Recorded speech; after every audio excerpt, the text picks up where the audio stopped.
legend. What an absolute legend. The finish line, Robert Pengor takes the win once again, 3:32.00.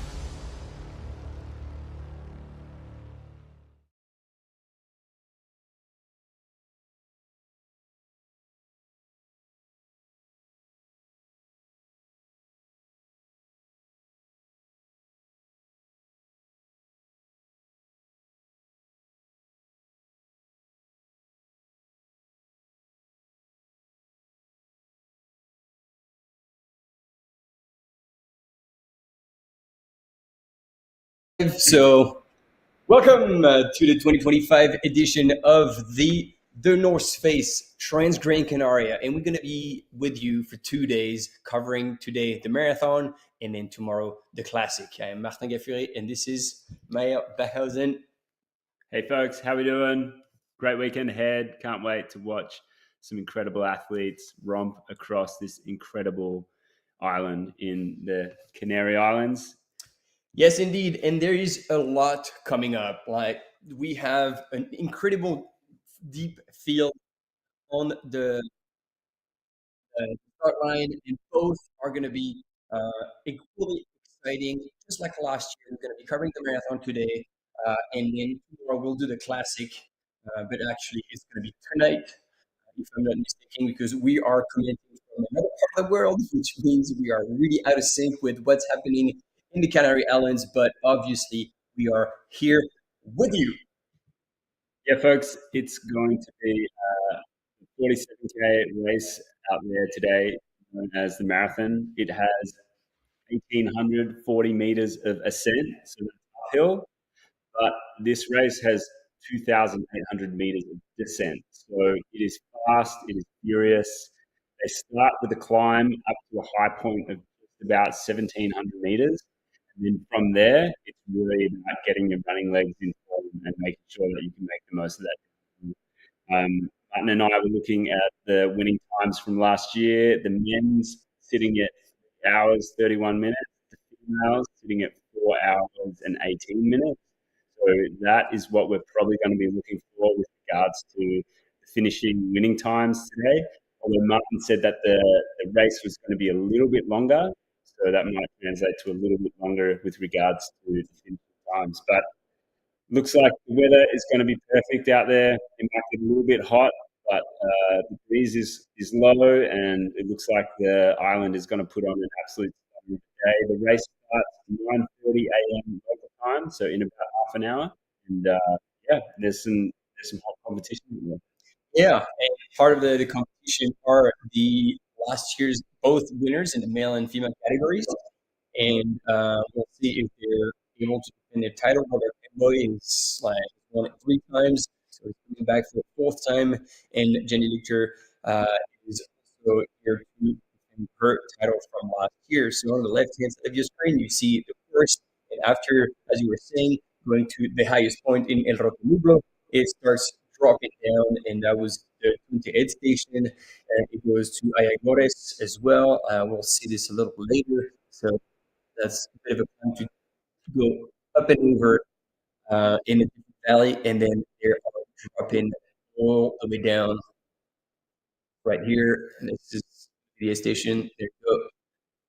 And then they go back up, and it's a long kind of grind, cycling uphill, kind of douche grade that we hate to see at the end of a race. And then they drop down for the final, um, the eighth station, Sur de las Palomas. So, folks, I hope you are joining to make the most of your day wherever you are. If you are anywhere in the world, please drop us a note on the live chat. Good to see where people are tuning in from. We'd love to get that live chat rolling. And, I in a in a part of the world that is a little bit different to that island that we're going to be able to watch all night. But it's another beautiful island of New Zealand, and we are going to be able to give everyone a shout out if they drop their name in the chat, know where you're from, and also make sure that you give a shout out to the people that you're watching.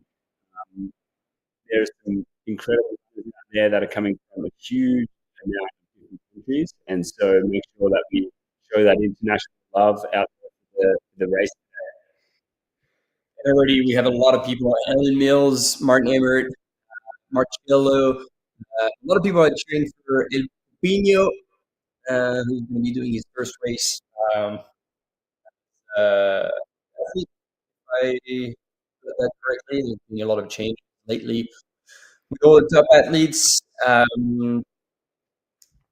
Yeah, so it's good to see you all. Let us, as Maj said, like let us know where you're following in the world, and we'll be asking you a lot of questions.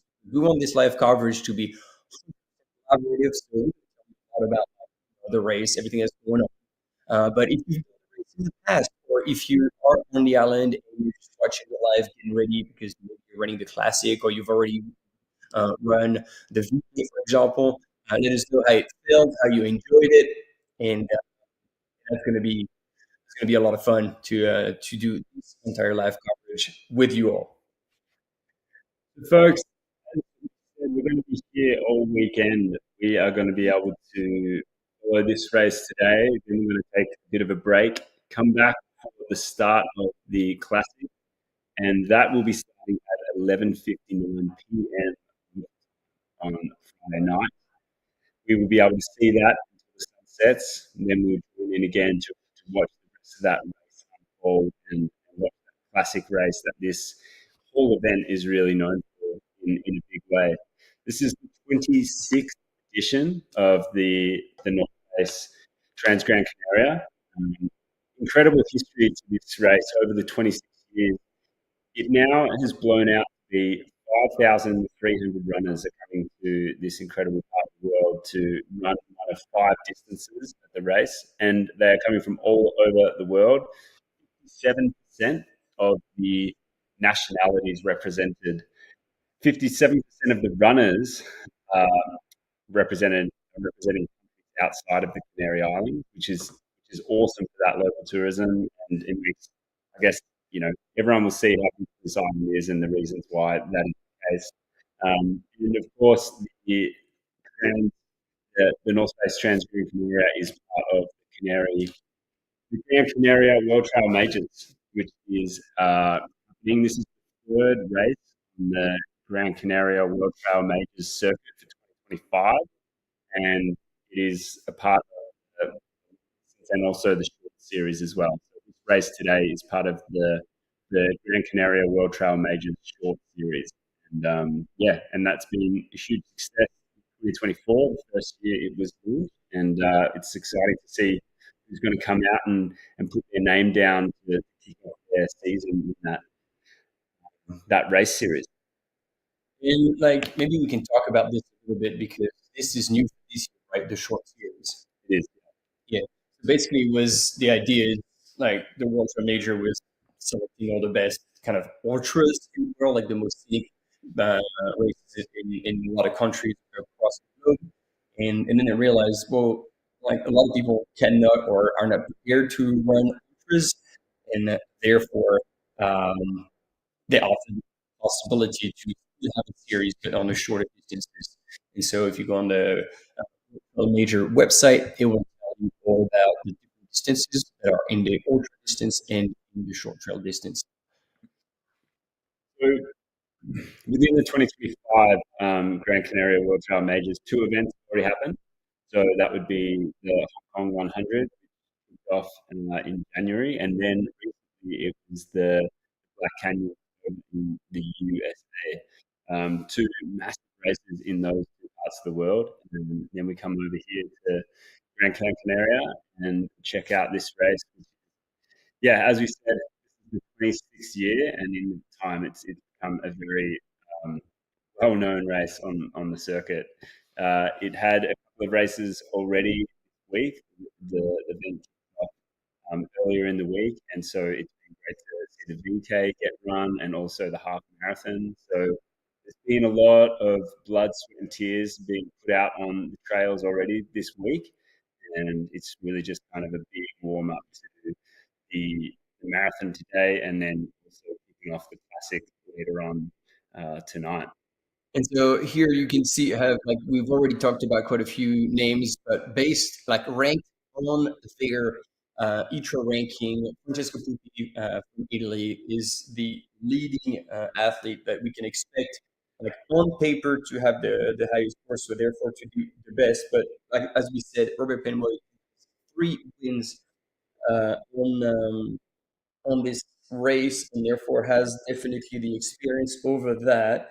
So we'll see how that plays out. And then obviously there's more runners there, like Miguel Arsenio, Bruno Silva, Henry Emono, who already raced this weekend. He won the VK um, just earlier, so he's in good form. Thiago Vieira, Anders Krajevic, who will most likely do well because he's a downhill expert, and that race certainly favors the downhill runners. Edward Hernandez, and more names: Mario Ornedo, Marcin Friserco, Yulo Yin, Juan Aguita, Marcos Ramos, Raúl, Mario Miradel, and me, Valley, from Cabo Verde. And so here we start seeing runners coming into the start line. And, also, not the last minute update, they were telling all the runners that due to the weather condition, they wouldn't have to carry all the military equipment for the cold weather one, because as much as this image that um, the weather is fantastic in Gran Canaria, we get high up on the highest point on the island, as well as when you get to the closer to either evening or sometimes morning, and the temperature will go around freezing. So you have to be very careful about that. I believe the runners in the classic will definitely have to deal with the conditions far more than the runners in a marathon. So sorry, we're trying to sort out the audio. We have read your comments about this. We did it earlier, and it seemed to be okay at the time. So we have our people in the studio to try and sort this out for. What's up, Sandeep? How you doing? Standing on ranges. Love your work, mate. Thanks for tuning in. And so I think, as you can see, we have landed our drone, and so we switched to the camera that is amongst the field of right now, 15 minutes away from the start of the North Face Gran Canaria Marathon. And we talked about the favorites in the men's, so let's talk about the favorites in the women. And as we said, last year's winner, Jennifer Richter, the North Face athlete, is coming back to defend her title. And I think her biggest challenger will be Cynthia Noxstar, who had a really good year last year after moving to Chamonix. She won the marathon and then had an injury to the knee, but came back the season, shown that back. We also have Rosa Maria Laura, who had also in the season. She's a pretty how would you say, quiet runner. Like when things like she's extremely strong. Daniela Olmos, 2 years ago, winner of Gama, so definitely a strong runner on the trail marathon distance. And obviously, training in Germany is not always the easiest during winter, just like many European countries. And she's definitely to throw it down. And this is also just like on Strevik, a very strong athlete in downhill. Expect her to do well. We have the question in the chat: is Denise racing? She is on our list here on your screen, so that would be a massive comeback after winning the Scouting World Series, I think, years ago, and then she got injured, and then she had a baby, and now she's back at racing. So hopefully, we'll see her do well. And again, apologize for the audio. Try and sort this out. Um, with the people in the studio and see if we can figure something out to make it better.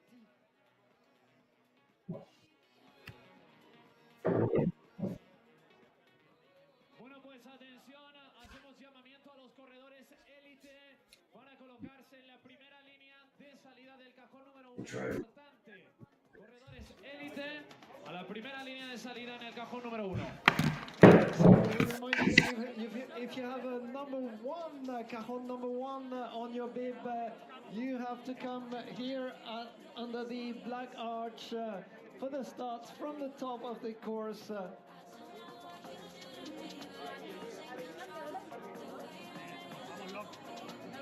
Y llamamos a Jennifer Lichen, a Robert Pokemoy, también a Silvia Notcars, a Francesco Poppi, a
Silvia Notcars, Francesco Poppi, también Jennifer Lichen, por favor.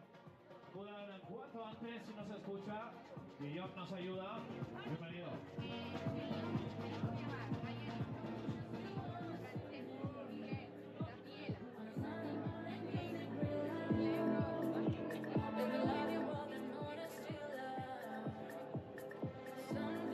So we would like to have next to us the speakers. We would like to have Jennifer Lichter, Silvia Notskar, Francesco Puppi, Rosa Laura Feliu, Miguel Arsenio, Daniela Oimus, Bruno Silva, Henry Aimonon, Claire Rose,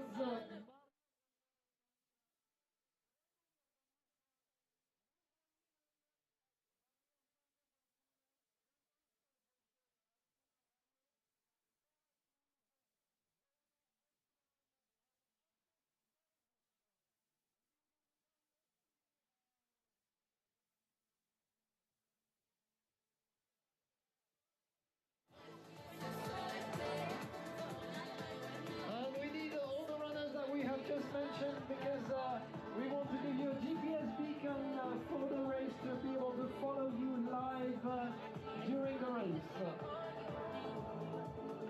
Pues estamos terminando de preparar todo para dar pistoletazo de salida. Necesitamos que estos corredores élites se acerquen aquí. Vamos a terminar de colocarle sus balizas. Bienvenido Diego de Hilera.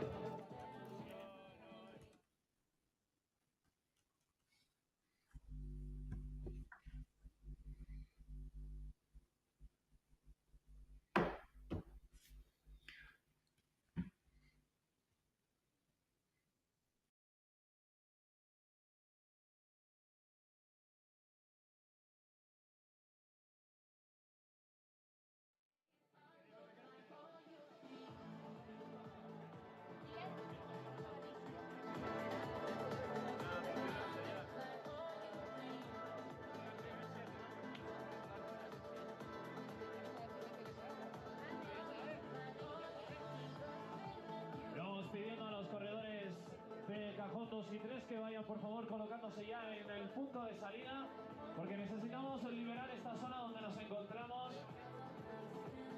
para despedir a los corredores del cajón número 1. So if you're in box 2 or 3, please make your way to the other part of the start line, all the way back after the inflatable arch, because we need to have a free space here to let the runners of box 1 start at 9:30 on the spot.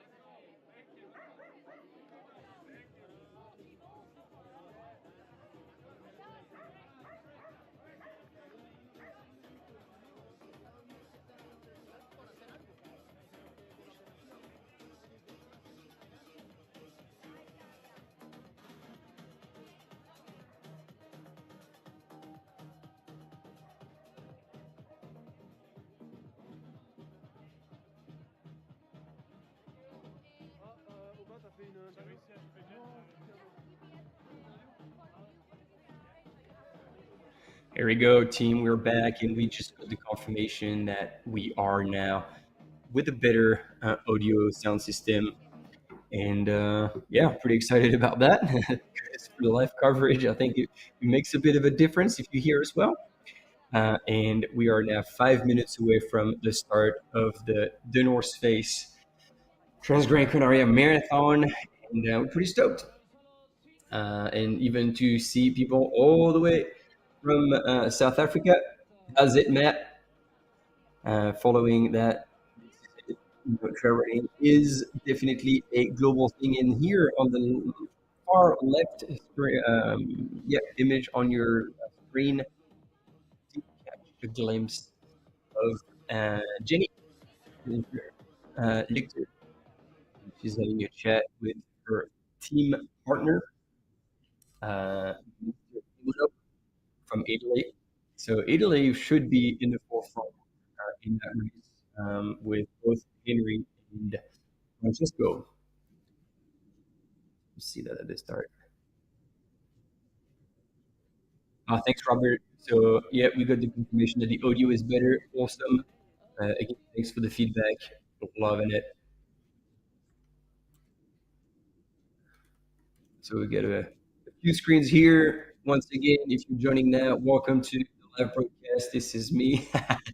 Yeah, we're gonna have some cheeky little animations on the screen.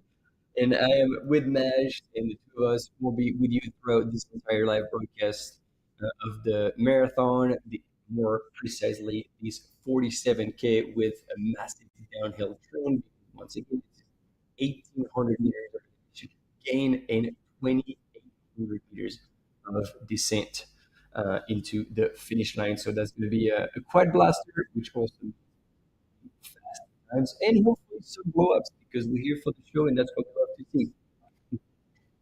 That's it, folks. So recapping a little bit on what we've said before, this is the 26th edition of the North Face Transgrancanaria. You can see a whole bunch of images right now. Look at that incredible footage there from the Grampians Peak Trail, the GPT 100 in Australia, one of the new races on the Gran Canaria World Trail Majors. And here's a bit of footage from Cape Town as well. There's a lot going on your screen right now, folks, but on the very left, you have the start of the marathon about to kick off. It is going to kick off at 9:30 local time, and we are going to be here watching that all unfold. Looking at a men's finishing time, winning time of about 3 hours 30, and female finishing winning time of about 4 hours 18 today. So that is what it's going to look like. Beautiful morning. Weather is going to be pretty good out there. It's probably going to feel a little bit hot for our runners when they really start to get into the sun. It looks like a temperature of about 20 degrees Celsius today and very light breeze. So I think the island is going to put on a show, and we can't wait to see some of that drone footage that's going to pop up. Huge weekend ahead as well. This is the Marathon 47K, as Martin was saying, but later on at 11:59 p.m. local time, we are going to kick off the Classic. So we will be around for that as well. Big weekend ahead. This is the third race of the Gran Canaria World Trail Majors circuit for 2025, and this race today falls in the short series of that whole race series. It's going to be great to see. And talking about this race series, we actually celebrated the winners here at this very event, the North Face Transgrancanaria. We had Courtney Walter and Miguel Arsenio, the 2024 World Trail Major winners, who were there and received their prizes, as well as the 12,000 euros prize money that they earned by winning the once again the Gran Canaria World Trail Majors, which is pretty cool. You know, you have to do 3 races, and then all of a sudden you're in for 12 rounds. But I mean, Courtney was like 3 out of 3, and Miguel Arsenio, I think, also. Like I remember him winning some of those races. Got some. There is a big lineup there of the North Face athletes. Title sponsor of this race. They are looking like they're ready to go. Great mix of nationalities here today as well, folks. USA, Norway, a lot of Spanish. It's going to be a great race out there. I think everyone's ready. That nervous start line energy is going to be absolutely peaking right now, and they're going to be off very, very soon. Yeah, once again, like traditional start in Tejeda, and you can see all the runners going all the way to the back. There's over 1,200 runners at the start, but the thing is, there's going to be so many runners that actually they're going to do 3 waves. So we just have like the first wave that's going to start at like half past, so this should be now 82nd, and then there's going to be another 2 waves like released out on the course. There's about 1,600, just over 1,600 runners out there today, folks, taking on this 47K race. As Martin said, all right, looks like everyone's getting ready to go. Hands-on watches, racing for the North Face Transgrancanaria Marathon, kicking off 9:30 local time, folks. Give anyone you are supporting a shout on the chat. Let's get that chat going all day today. Yeah. Let us know. Like when we started the chat, we had like quite a few of you like cheering for Francesco Pupi. Like let us know who you're supporting, whether you're supporting a top athlete because you're a big fan, or as Zineb shared, I think she's supporting Dad. Papounet is pretty French, like slang for to say like daddy kind of thing. Yep, I can share that. So yeah, let us know in the chat if you have a lot to share. And Travis is with us, and again, he's going to drop a lot of knowledge on us, which is awesome indeed. The last 2 Zigama winners on the women's side. This is going to be a very fun one. And ladies and gentlemen, this is on the 2025 edition of the North Face Transgrancanaria Marathon is definitely now on the way. Yeah, there we go, folks. Look at that stream of runners. That is no joke. Wave number 1 for the 2025 the North Face Transgrancanaria Marathon. This is the 3rd race of the Gran Canaria World Trail Majors Short Series, and it is underway, running through this incredible historic township, running through those early morning rays. This is the kind of scene you want to be a part of. High energy. What an incredible way to start a race. That is like the running of the bulls. Yeah, right that's exactly what I was thinking. I was like, whoa, they're going pretty hot on those like, narrow streets where there's no escape. And already somebody like, here, even our camera, are very confused from that scene. But that before they get onto the trails. So, folks, really what happens within this race is there is going to be a substantial amount of uphill, a lot of climbing in the first 12 kilometers as they make their way to the very first aid station, which is at 11.7 kilometers. And it's really going to make sure that these runners pace themselves properly, and they're going to want to save their legs for a lot of hard running in the back end of this race. But the start of the race really is a lot of uphill, and it's going to be a bit of a grind once they get out of town. And it's going to be great to see how it spreads the field and see who's shown up and feeling good and takes the lead, pushes the boundaries on the first few kilometers of this race here. Yeah, because essentially it's going to be about like at the high point almost 11k, 11.7 k's, and you can have all this information on the Live Trail website where you'll have a lot of information. So if you're looking for a race data or even like temporary intermediary ranking, you can go there and you'll have a lot of information. You can definitely head over there and you'll see the course profile. And indeed, most of the climbing is going to be done in the first like 10 kilometers.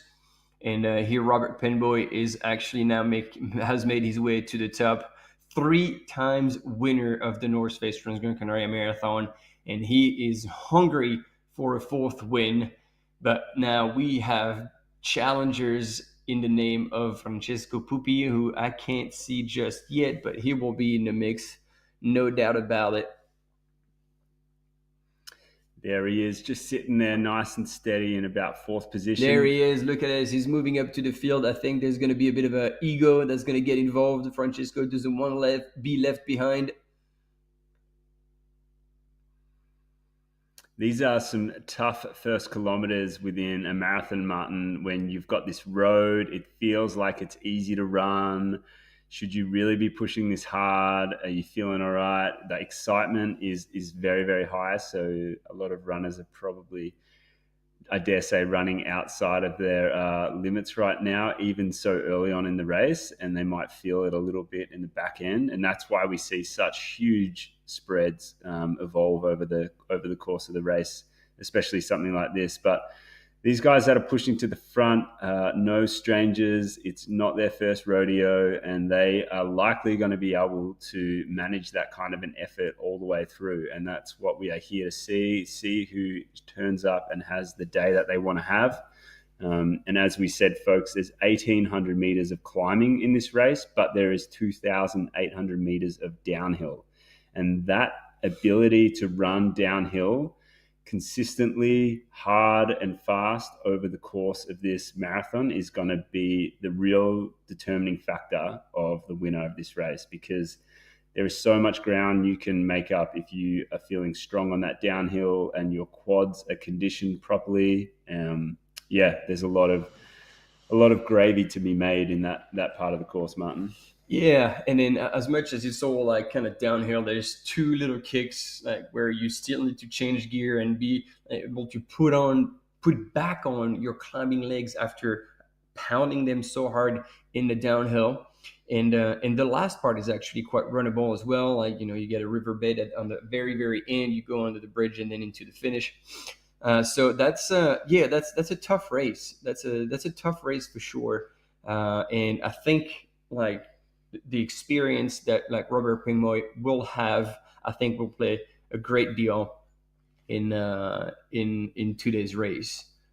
But now, no surprise to see these 2 gentlemen at the front of the race. They have the highest ITRA score on paper, so technically they are the 2 strongest runners.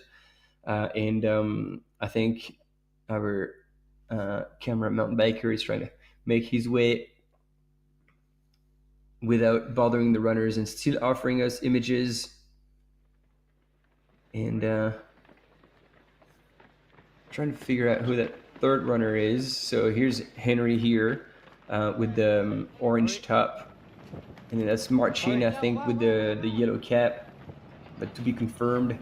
And so it might very well be Mili Vanilli from Cabo Verde, who's also up at the front. And you see now the rest of the pack from this beautiful view. This is probably the second wave of runners that have gone through are going through the town of Tejeda, just above 1,000 meters of altitude, and they're making their way through these narrow streets. Yeah, Martin, that's an interesting point there. I think it's really important to note that the race, yeah, it does start in Tejera, and that sits at just over 1,000 meters elevation.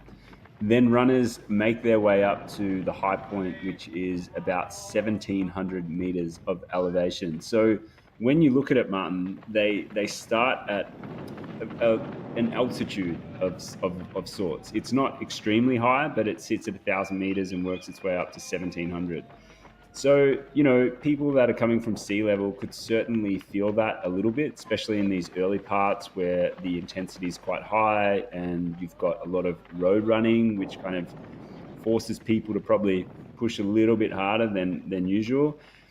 So they start at that altitude, but they work their way all the way down to the finish line in Maspalomas, and that sits at 31 meters altitude. So they really do descend back down into more oxygen over the back half of the race, and I'm sure that that is going to be a really good feeling for a lot of people.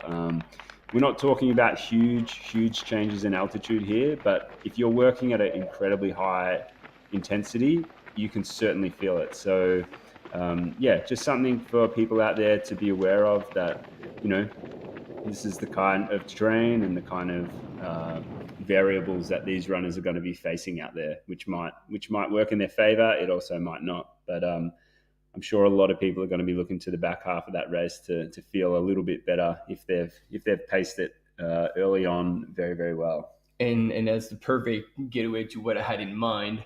Like, it would be good to see the images here instead of our faces, but like we're gonna try and comment, because in terms of pacing, I feel like this is an extremely aggressive start that is almost unnecessary, in the sense that they are pushing. Here's Adil as well, another runner who's doing a lot of shorter races, and when he's in shape, actually can do really well.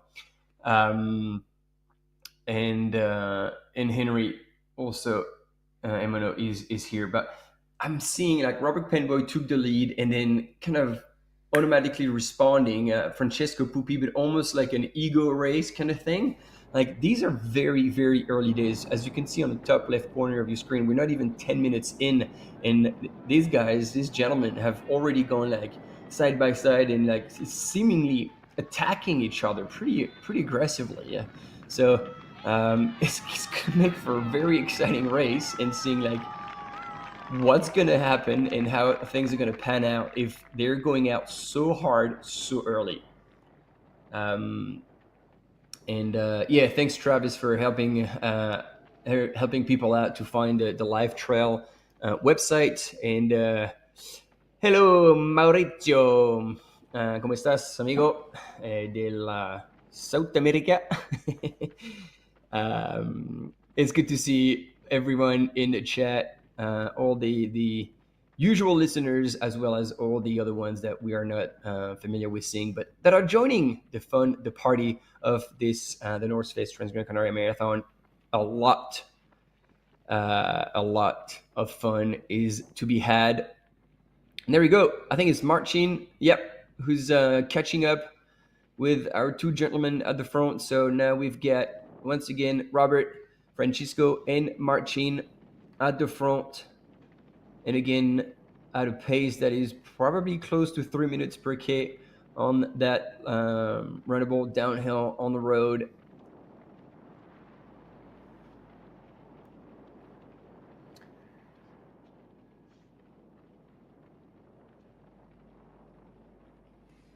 Yeah, folks, make sure if you want to get some really good detail on this race, head over to Live Trail and select Transgrancanaria, and you'll be able to get an understanding of the route and the profile. And also you can follow along some of the leaders and the leaderboard in that race. We do not expect to get, we've had a timing checkpoint obviously just at the start, and we and not expecting the next one probably until the first aid station, which is at 11.7 kilometers.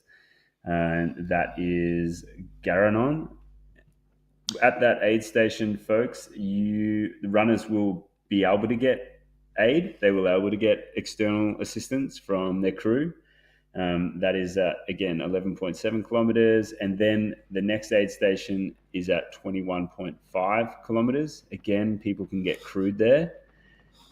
But from 21.5 kilometers all the way to the finish, there is no more crew access. And that means that runners are going to be on their own. There will be one more aid station at 33.6 kilometers, but no crew access. So we're going to have to see how these runners go all the way through the race with a couple of assistance points, and then running the back end really by themselves.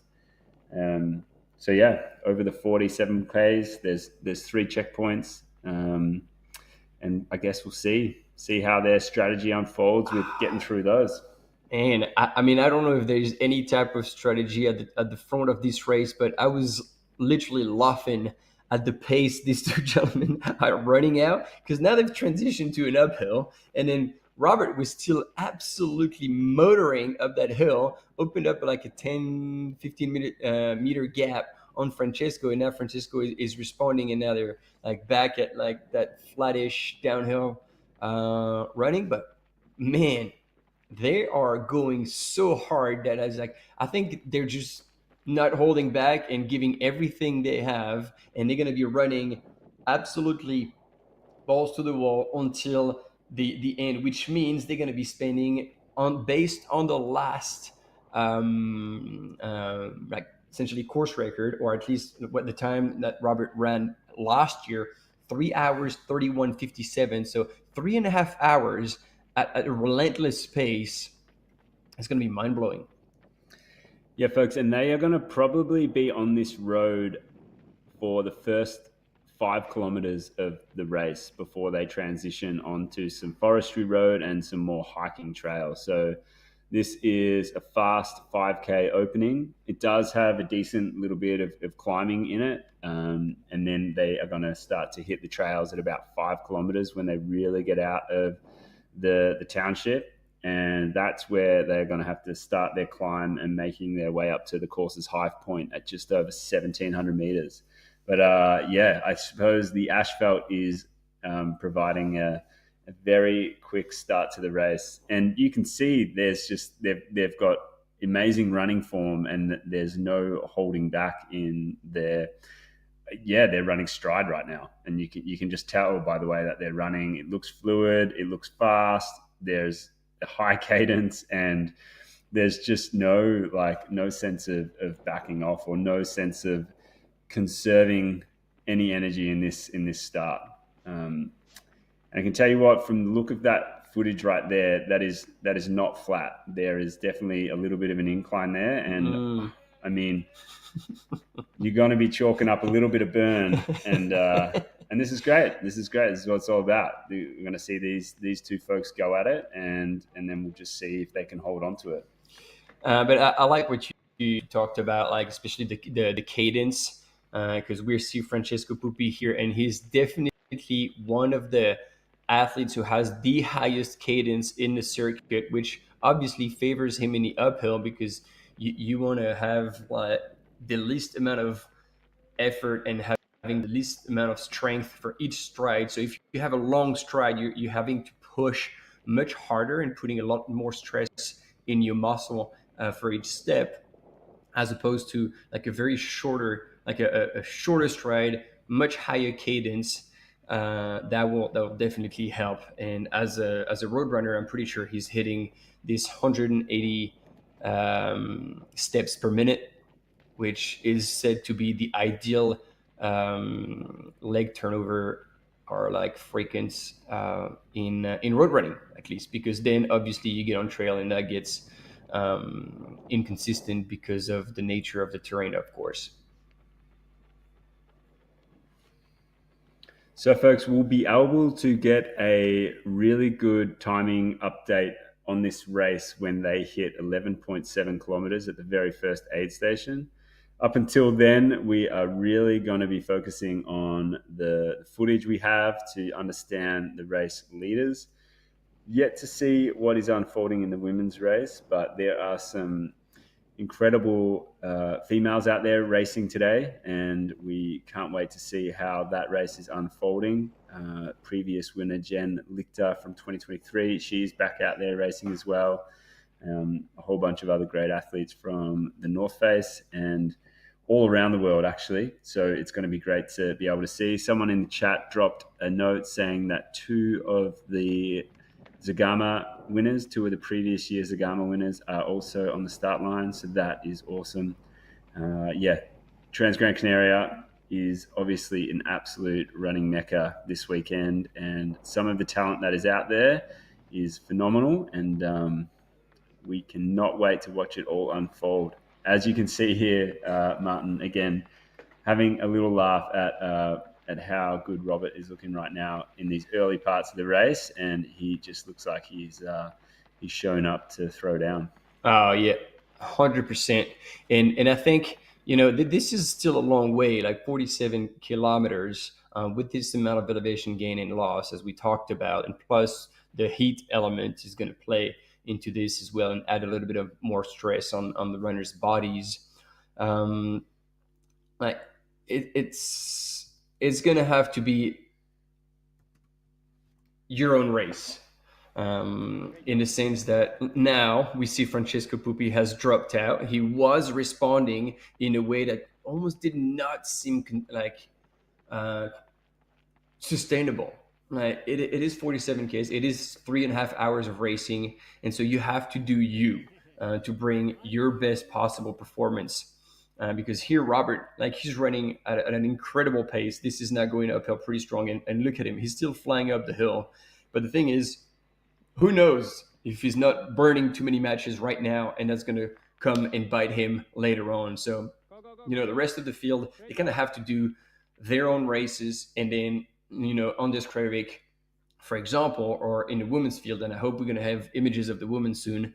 Runners like Daniela Umus, you play your cards when you are in a location of the course that corresponds to your strength. So if climbing is not your absolute strength, well, you might want to hold back and look after yourself and cover that distance without burning too many matches again, because it's when the downhill is going to come. If you're a downhill runner, that's when you're going to be able to convert that time on the terrain according to your strength, and again, making the best out of it, and therefore possibly reeling people in, but even possibly passing whoever is in front of you, in the sense that you may not lead until very late, but since that race keeps on going down, like it has totally downhill trained, as opposed to a lot of races, then a lot can still happen. But I gotta say, right now, Robert, 3 times winner of the marathon here, he's looking extremely strong, extremely smooth, and I mean the grade is just getting steeper and steeper, and he's barely slowing down. It's still early season, but it looked like Robert has definitely reached a very high peak in his racing season, and that we see the rest of the field, I wouldn't say trying to catch up, but I'm trying to maintain the distance with our 2 leaders. Here's Francesco Pupi in second place right here.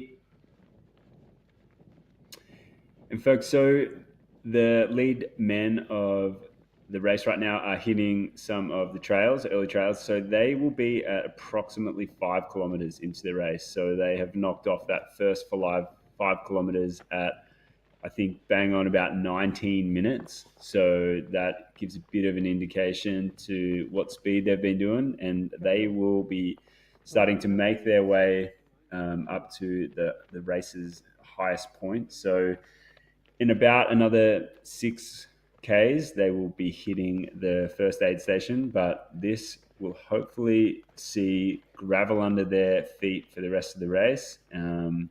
They're finished with that first section of road, that fast section of road there. And I think that, you can see now just underfoot how technical these early parts of the trails are going to be. It's pretty rocky, a few smooth sections, but definitely allows us to get an understanding of the conditions that these runners are going to be able to face. There we go. We're back with the female field, and no surprise here, Jen Lichter here in front of your screen with the green top. Our last year's champion representing Team the North Face is leading, but she's together with Sylvia Noskar for Team Hoka.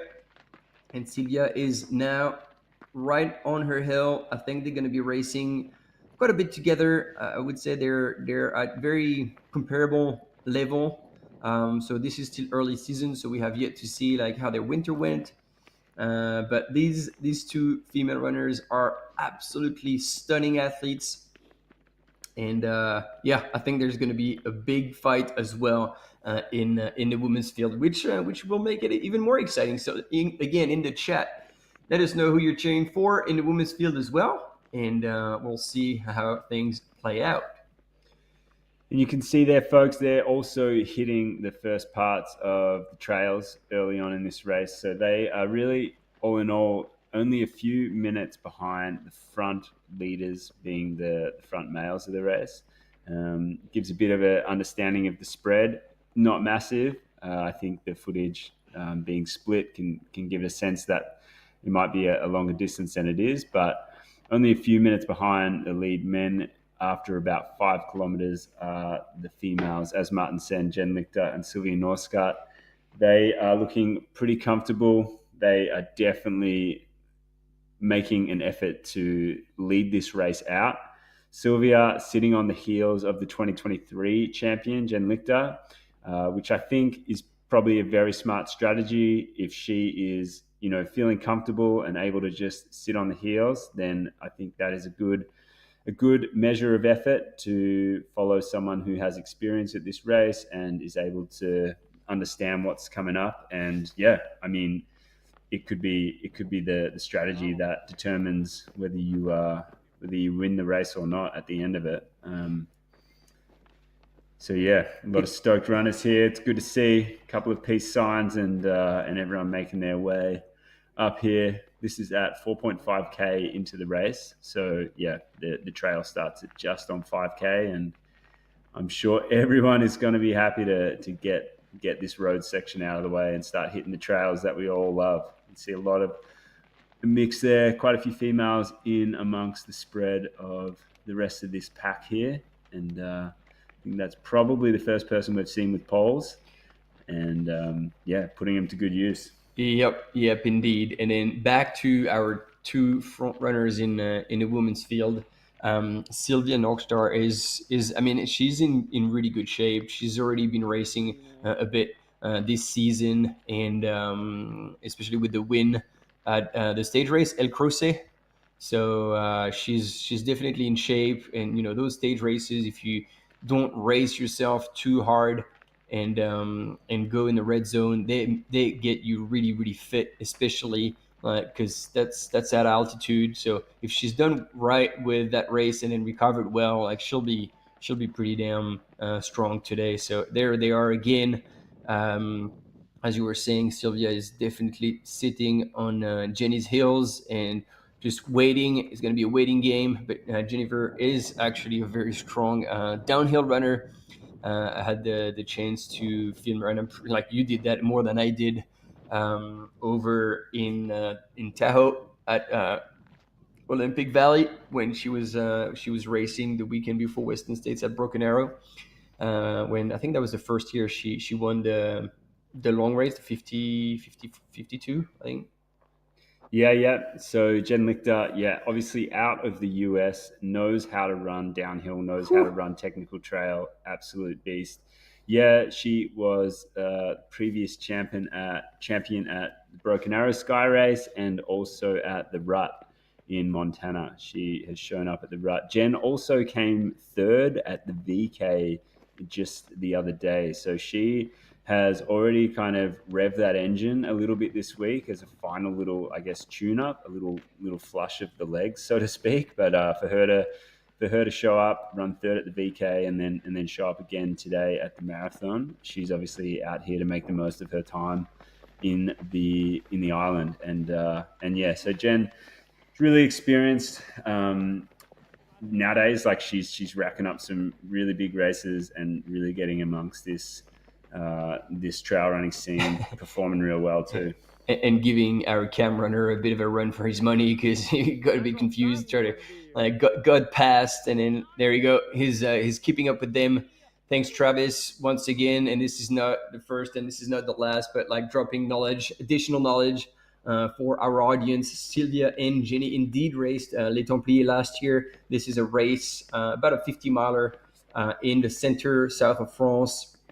Always known for its punchy climbs and a lot of running sections. And Sylvia was second to Caitlin Fielder, and then Jen was fifth.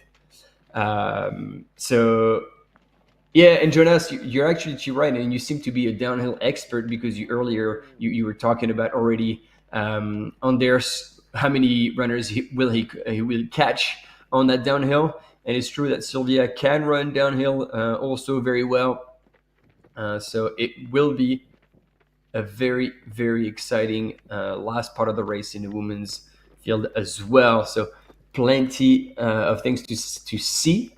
And again, we certainly appreciate you being there, partaking in this live broadcast, and adding your comments. That only makes it better. So again, if you have any piece of information about runners, about like locations on the course that you believe we need or we could be talking about, that any fact on some of those runners, or even the runners you're following, like friends and family, by all means bring them up and we'll share it with the entire audience, because that's what this live coverage is about.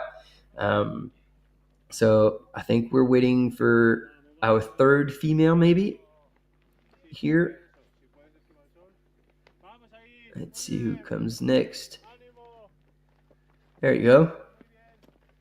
Who do we get?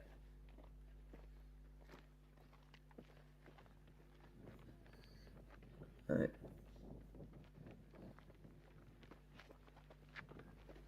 Maria.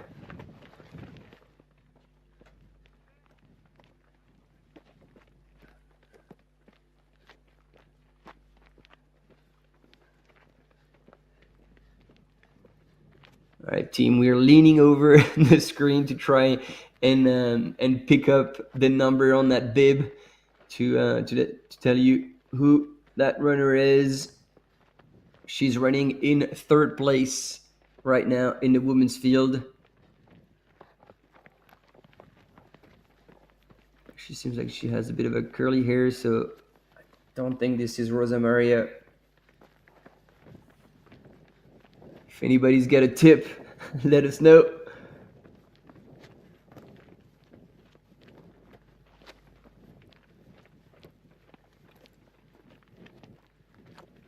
And since we haven't had any kind of checkpoint yet, possibly, yeah, so Maria Fuentes, 4-0. Do you have a...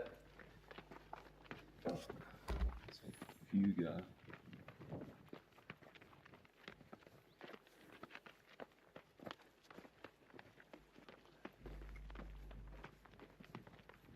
Yeah, that is Team Fuga. We're gonna figure it out. Yeah, I think Travis, you're right. Yep. I had kind of guesstimated that with the hair, because Rosa Maria doesn't have curly hair, and I think Maria Fuentes, bib number 4017, is our best guess so far. But it seems like there's a different sponsor name, so that's what created the confusion.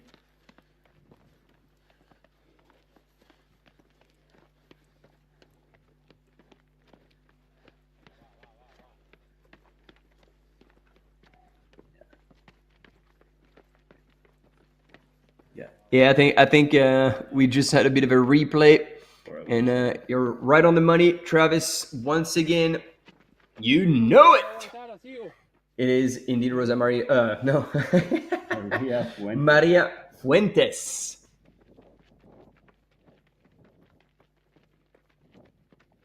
And loving the Spanish cheering from Cama. Vamos! Yeah, this is something that they're gonna hear a lot on that course.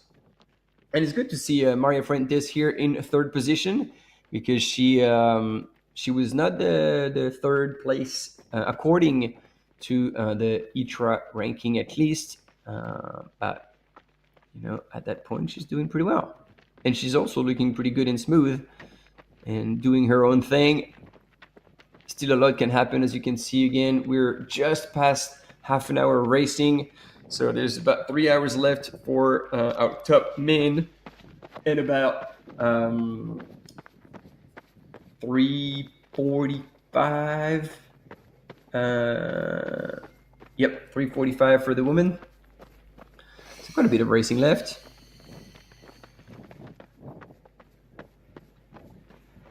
And here you can see all the athletes from 226ers, one of the main nutrition sponsors of the North Face Transgrancanaria. And that all the runners will have the chance to taste and experience throughout the course at the 8 stations, and especially the ones where they will have no crew support. And here, Cam Runner is running back on the course. And we're on screen just when we're drinking. Yeah, this is going to be a few cheeky transitions, because we actually do not control how the screen goes from one image to the next. So yeah, hopefully you won't catch us doing things utterly inappropriate. And so far, drinking mate is okay. I think it's allowed. Yeah, absolutely, Martin.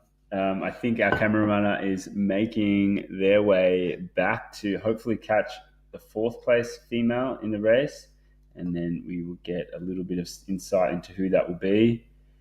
You can see, folks, the trails are, smooth, but there's definitely a lot of beautiful island rock within them.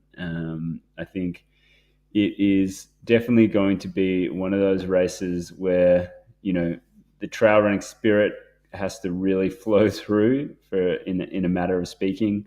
The terrain out here, like a lot of the incredible races we see in these beautiful Canary Islands, there it does get quite technical, very rocky. It does have a sense of really dry, arid terrain, and so it's going to be amazing to get to the higher points of this course and see what it's like up there and around there.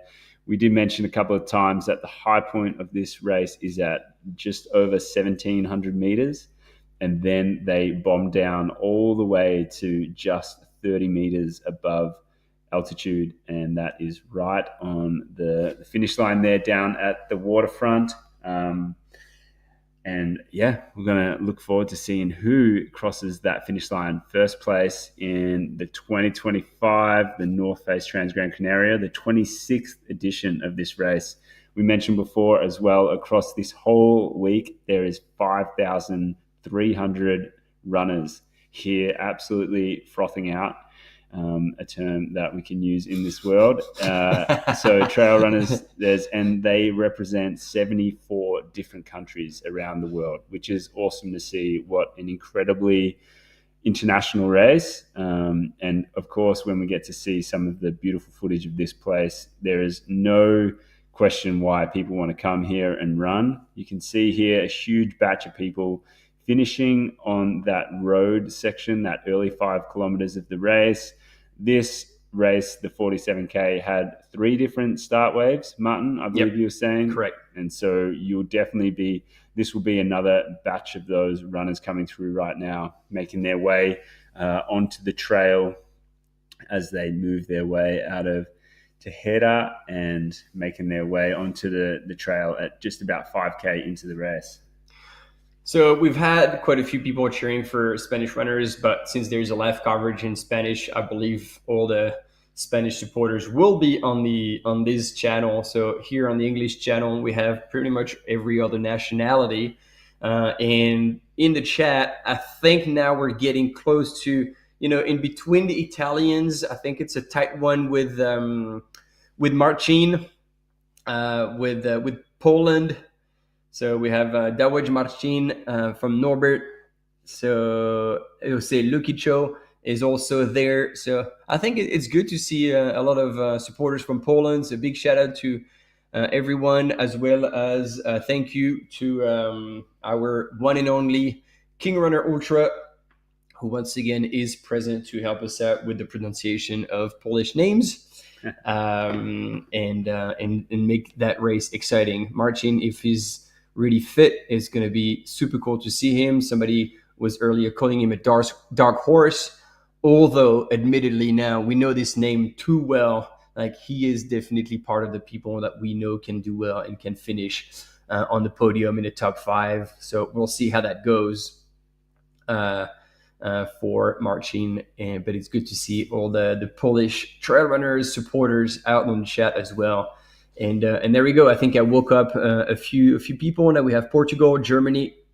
It was good to see. Good morning, Soul Brother.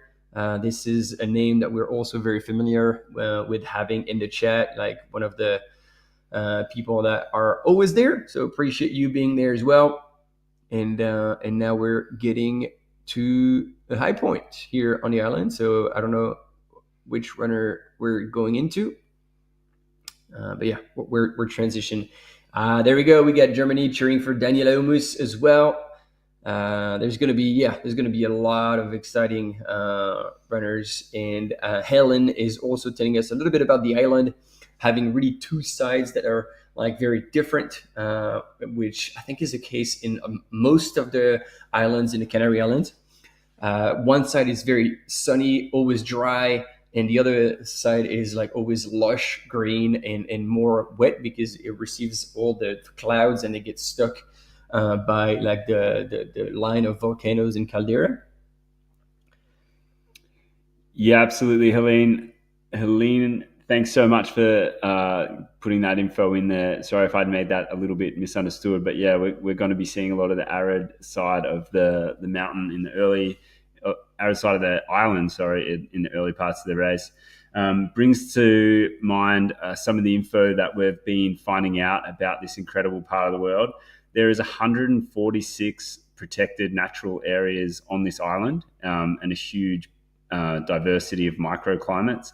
And there is 40% of this island is actually under conservation measures. So it's really interesting to know what the local government is doing for this island to make sure that it remains pristine and as beautiful as it currently is. So yeah, there's a huge amount of diversity within the landscape, biodiversity within the microclimates that are out there. And hopefully we do get to see a good bit of insight to that. You can see that this footage here, this drone footage, is absolutely spectacular. And there is no wonder that, over 5,000 people have turned up this week to race in this beautiful part of the world from the 74 different countries. It's definitely making us believe that that it is a good choice that they've made looking at this footage. Yeah, I mean, look on the left-hand side of your screen. I mean, it almost looks fake. And I like the comparison with like Jurassic Park, like with those huge cliffs in the background, almost like rock walls, and then those villages that are just hanging on to the mountainside. Once again, this is Tejeda, where the marathon started, and then at about 1,000 meters of elevation of altitude.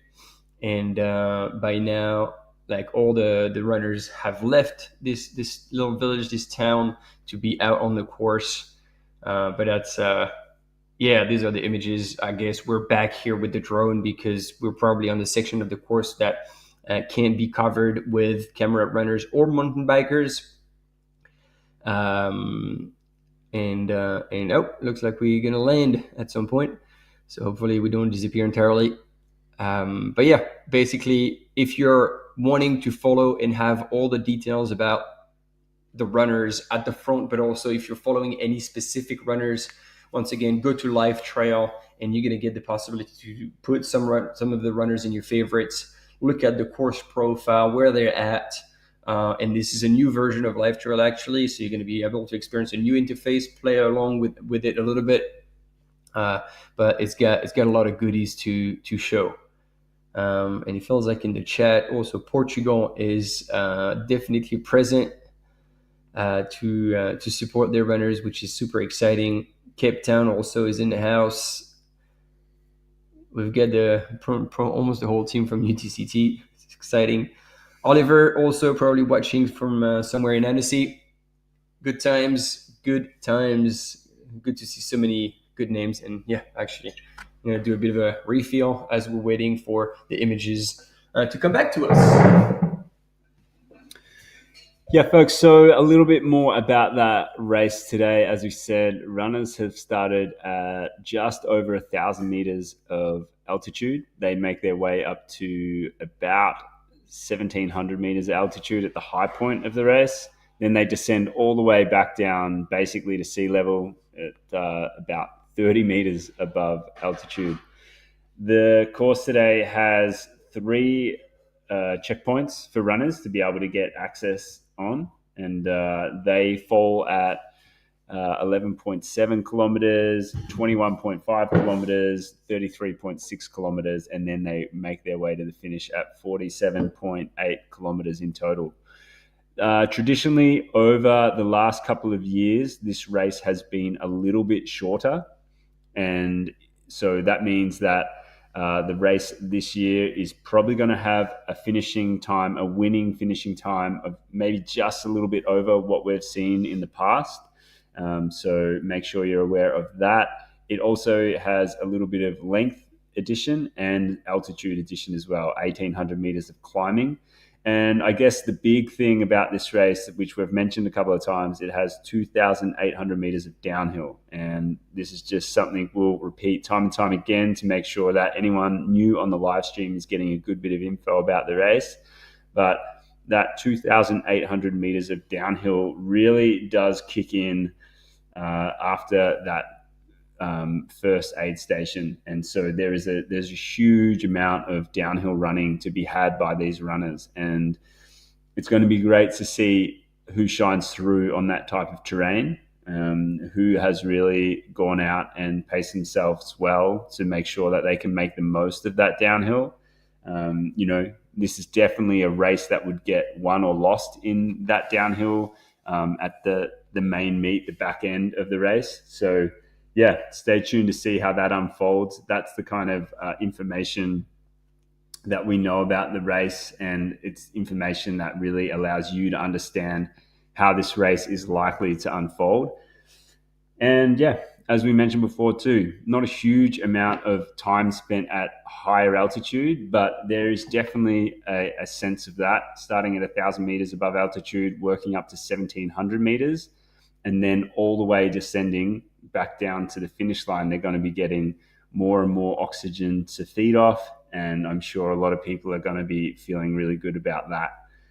So hopefully runners who have paced themselves well and also enjoy that addition of oxygen going into the finish are going to finish with a big smile on their face. And we have some footage here at 45 minutes into the race elapsed, and no surprise who is leading the race right now, our 2023 champion. Yeah, Robert Penboy is still crushing, and there's no Francesco Pupi in sight at that point. So Robert is definitely the strongest climber today, at least so far, and by a long shot, because yeah, we could see at least a couple of 100 meters and one switchback down, and there was no one in sight. Robert so far is putting on a masterclass. He is going for that 4th win, and yeah, I would be rooting for him. Like, he's definitely worked really hard. This is his 5th participation. First participation, he was 6. Got to understand the course, and in the last 3 years, simply dominated it with 3 wins in the last 3 years. And I love the feedback again, Travis. There are a lot of DNS that kind of reshuffle our prediction. Indeed, Adam, I am with you. I was putting Rosa Lara in our top 3 Denisa Dragomir, it was a big question mark since she is coming back to competition, but she is extremely strong, and as she won the Skyline World Series 1 year, so she can run on technical, she can run downhill. But yeah, we'll see how that goes with the rest of the field, because again, all eyes are on Jenny Lichter from Team The North Face, and who's leading, but together with Sylvia Noxcar, who's also extremely strong, recently earlier this season winner of the 3-day stage race El Cruce. So big shout out to our camera runner there, lasting a couple 100 meters with Robert Penboy, our leader. They are just hitting just on 10 kilometers into the race. So big shout out to the camera runner for holding in there. No doubt as long as possible, but Robert is on a tear, and you can see here that is a little bit of strategic running there by our cameraman, who has just let him do a bit of an out and back, taken a breath, and joined back on here. So you can see Robert here just absolutely holing along this trail. There's definitely a decent bit of incline here as well. This is not a flat trail up high, and he is making gravy of it, which is great to see. They are right in the sun. A lot of sun and exposure up high in this race, and so it's going to be cool to see how they manage themselves.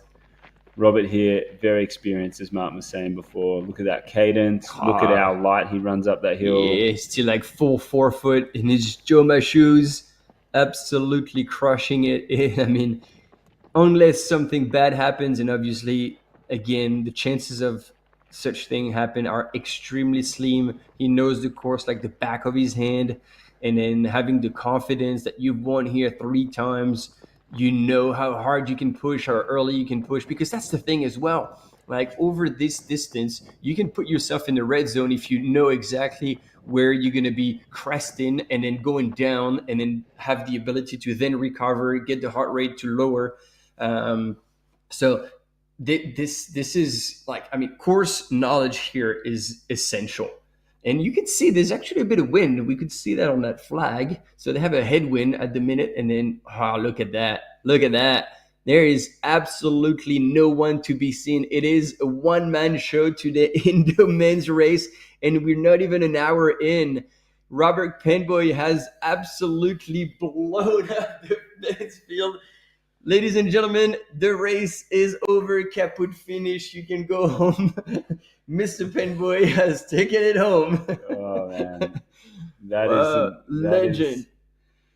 Have a look at the time, folks. It is 49 minutes, 30 seconds elapsed, and just watch that timer in the top left corner of the camera screen, and have a look at when we see the next male runner. So just have a little time check on that. We lost vision of Robert at about 49 minutes, 20 seconds, let's say. And we'll just wait to see when we see the next runner come through, and then you will know what gap that is going to be. And here we have it, actually. There Francesco Puppi is holing, and he is in second place right now, just under 10 kilometers into the race. And he's chasing hard, like there's no doubt. Yeah, and again, we said that earlier. Like everybody's doing their own race and try to like basically manage their day the best they can. Francesco Puppi, we know usually doesn't have too much of an aggressive start. That's why I was a bit confused earlier on the road, how he was attacking almost Robert. But we've seen him finish extremely strong. Like the 2 time he ran OCC, like he was never in the mix until late. But he was like both time finishing second place and holding off Antonio Martinez, who is like hell of a runner. Antonio, who actually won the half marathon earlier here at the North Face Transgrancanaria. And then there are super cool images of a camera runner who's found a way to cut the switch back to have a side view of Francesco and get back onto him. Really, really cool. So, ladies and gentlemen, oh, there we go. We got a bit of an interview, so I'm gonna just say nothing for now. Oh, nope, back to us. So there's no interview. Yeah, we'll give the volume. And I think if we do a double one, there's more things coming up. Yeah, man, we have a whole bag of tricks for you all. We'll be here all day, folks, all day. So yeah, once again, if you're just tuning in, you are watching the 16th edition of the North Face Transgrancanaria. We are following first. For the first day, the live broadcast, we're following the 50K, the marathon, which is a 47K net downhill. And yeah, indeed, as Adam was saying, search good style as well. Like, he's a very fast runner. So I think we're back with the interviews, and we're going to let you listen to that. Por muchos estadios distintos en cuanto a vegetación, a clima, a tipo de terreno. Bueno, yo creo que esto se suele decir en referencia siempre a las islas, que son como un mini continente, ¿no? Y esto lo hace algo especial, porque al final es habitual, ¿no?, ir a carreras incluso más largas y que prácticamente siempre veas el mismo paisaje, que no haya apenas variaciones, ¿no?, o de temperatura o de terreno. Entonces aquí solo los cambios que experimentas tú mismo durante el recorrido, esto ya es algo que merece la pena vivirlo. Es bonita, es preciosa y también es muy dura, con lo cual, bueno, tienes un poco ese cóctel, ¿no?, de carrera que de alguna manera te marca y te permite, si te sale bien, estar súper satisfecho, y si no te sale bien, pues querer aprender y mejorar.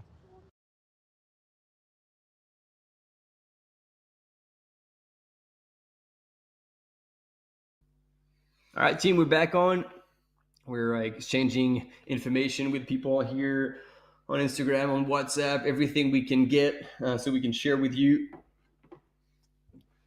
and have the best possible live coverage. So there we go. That was the men's second place here in the marathon. Francesco Pupi from Italy, El Pupino, is in the house. And then we're now waiting for third place in the mail to come through. I think in the last images we had, it was marching.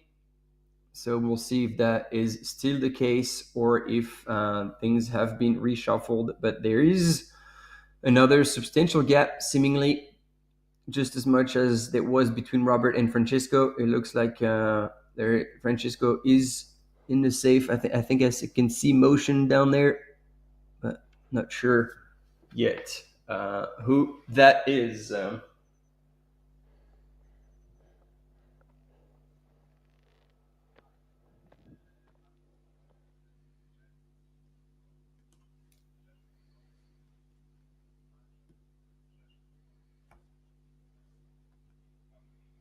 So, folks, have a look at some of this beautiful scenery on Transgrancanaria, incredible island, and look at that technical rock there. I think what you'll get an understanding of is this trail is quite well formed, but it also has some pretty technical sections. You could see that, you know, when we had some footage of Robert and also Francesco coming through here, they're still able to hold like a really good cadence, a really good speed, despite it being uphill. It really gives an indication for how well maintained and how well buffed out this trail has become over the course of this event's 26-year history. And also, you know, this is such a popular area for hikers and all sorts of other tourists to get amongst this beautiful part of the world. We were saying before that it's going to be a really beautiful day out there. It's going to peak at around about 20 degrees Celsius, which is not too hot, but I bet if you are working at a very high level, it's going to feel very, very hot. And you can see now, folks, third place and fourth place, or joint third place, are running together and coming into screen. So there you go. We get Adil, and I think he's followed by Henry. Yeah. Man, they're working hard. But I think the gap between Robert and Francesco is even smaller than the gap between Francesco and Adil together with Henry. So they're both working pretty hard right now and standing in third and fourth place. Yeah, Henry Armand in the orange there, just currently sitting in fourth place. He was the winner of the VK earlier on this week. So he has, just like Jen Lichter, been out, done the VK, and is backing it up here at the marathon today. So he is going to be in good form, showing that he has been able to put on a performance already, and now he is getting ready to go again from the team of the North Face, representing in that bright orange kit. He will be very easy to spot for the rest of the day. As you said, Martin, they are definitely maybe working together a little bit as well. And it is pretty clear behind them. It doesn't look like there's too many people from what we saw in that short bit of footage. But it's going to be interesting to see how this all unfolds. They are making their way closer and closer to the first aid station at 11.7 kilometers. So it's really not that far away before that they can see their crew, if they've got crew there. It is a checkpoint where you can get assistance, and it's going to be pretty close to the highest elevation that you'll get on the course. That aid station's at about 1,600 meters, but the course peaks out at just over 1,700 meters. So yeah, it's going to be interesting to see. I can't imagine that any of these front runners are going to be spending any time at all in the aid stations that they have. They have 3 of them over the course of the race. As we've seen in a lot of very fast marathon to 50K races these days, it's all about just busting through. I mean, we see people run through aid stations in 100-mile races and 100K races these days and try to make sure that they don't spend any time in there. And I dare say that we'll see the same again today. And it'll be cool to get a bit of footage, and they will definitely not be far off hitting that first aid station. So hopefully we get some footage of that and we get to see what they're doing. And we get Neil in the house, Neil from the North Face Europe, who's obviously on site, and he just sharing with us that Robert just blew through the first aid station. So it's too bad that we couldn't see that transition, whether he stopped to pick up anything or whether he just, as Neil said, literally blew through the first aid station without even stopping. Thanks, Neil, for that feedback and sharing it with us. So we'll see how that goes. We're waiting for also Marcin Dzieciutko, who was in third place at the point, the runner from Poland. So now we shall see. And we hear that apparently Poopy is not too far behind and also didn't stop. So that means that Robert did not stop either. And so they just blew past that first aid station. And yeah, Neil, you're doing half my job. Like, the minute you'll start talking, you'll be doing truly my job. But no, this is called collaborative. Collaborative. Man, it's a tough crowd. It is a tough crowd. I try to put on my biggest The North Face logo T-shirt, but this is apparently it's still not enough. Still not enough. Team, this is the banter. This is what we love in the trail running community. Nobody takes themselves too seriously, and we love the good chat. And but again, thanks for the feedback from the field. And if you are like Neil somewhere out on the course, please let us know. Drop us a message in the chat on YouTube. And this is going to be helping us to share that information with everyone and making that live broadcast even more entertaining for all of us.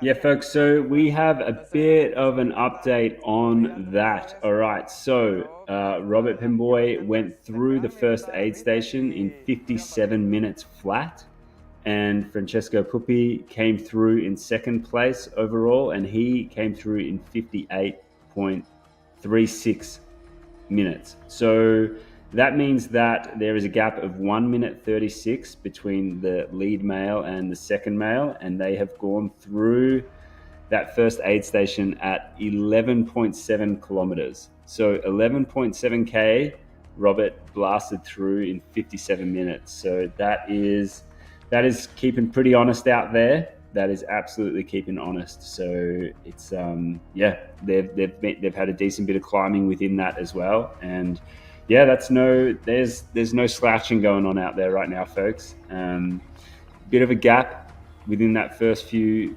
10 kilometers of the race, 11.7 kilometers, and we'll see how that goes, because as you said, Martin, Francesco Puppi he's done a lot of racing, and he has been conservative in races before, but finished incredibly strong. One of those races last year we all remember pretty well, and I think it's going to be interesting to see if that has been his strategy a little bit today. So we'll see what happens. And then, we'll see very soon in the checkpoint, like the other two runners we had on the screen, Adil and Henry. Michelle was asking about Henry Emano, and there he is. He was the winner of the VK. On the left-hand side of your screen is the recap of the vertical kilometer that took place two days ago. And Marcin Chechuko, actually, like, we don't know yet,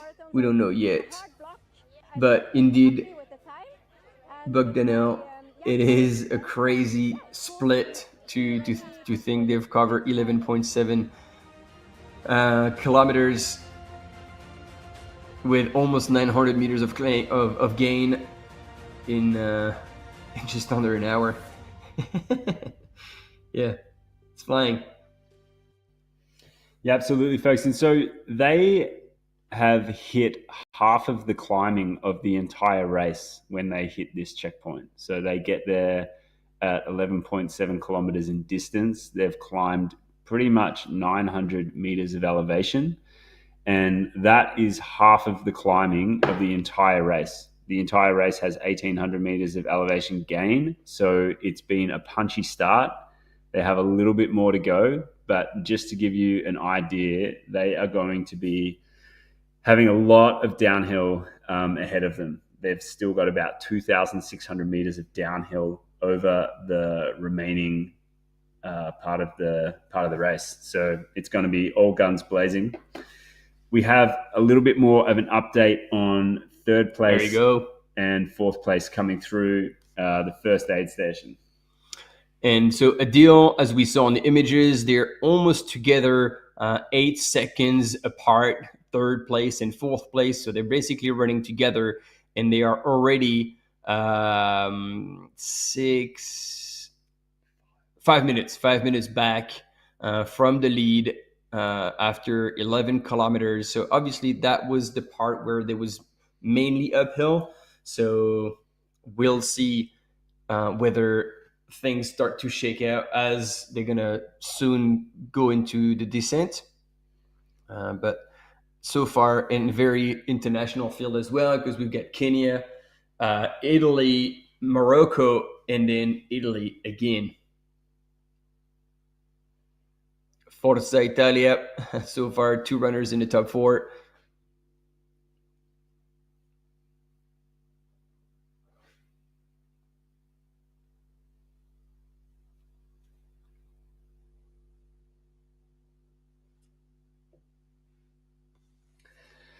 Yeah, so our champion, 3 times champion already, Robert Pemboy, has gone out crushing. He hit the first aid station 5 minutes ahead of the end of his podium. So he was 1 minute 36 ahead of Francesco Puppi, then bang on 5 minutes ahead of third and fourth place. Adil and Henry, who are running strong, but no one is running as strong as Robert Pemboy at the moment. As he said, he's going for a 4th win here of this race at the marathon distance. So it's going to be really cool to see this race unfold, because you've got someone as experienced and talented as Francesco Puppi. He is also out there running for his new sponsor, so I bet he's got a couple of points to prove out there today. There's no denying that, and we're going to see how it unfolds, whether experience on the course also keeps Robert in first place all the way through, or if Francesco Puppi is going to be able to chase him down like he has done in so many other races before, finishing super strong and making his name be known. You can... Yeah, so still in fifth position. I don't know why it's not like showing up below, but we've got our fifth runner, Marco Ramos Gonzalez, who has now gone through the 11.7 K at Guaragnon in fifth position, representing Team Essex. But yeah, he is in fifth place. But unsure why the update is showing him now in a different time. Yeah, Adam, you saw the same thing, but I think if we trust the images, like there might be a bit of a glitch in the system, because Marcos Ramos Gonzalez, we didn't see him go through on our images in third place, and Adil and Henry, see, they're being bumped down for some reason. Both Adil and Henry, even though we saw them go through, and even Neil like confirmed that he had them go through. So yeah, on Live Trail, take it with a pinch of salt. Like Adil Moussaoui from Morocco and Henry Emeno from Italy are still in a third and fourth position. And yeah, we've got the rest of our men's field. Mario Mirabel and Pau Pascual, Bruno Silva are as well. They're still rounding up our top 10.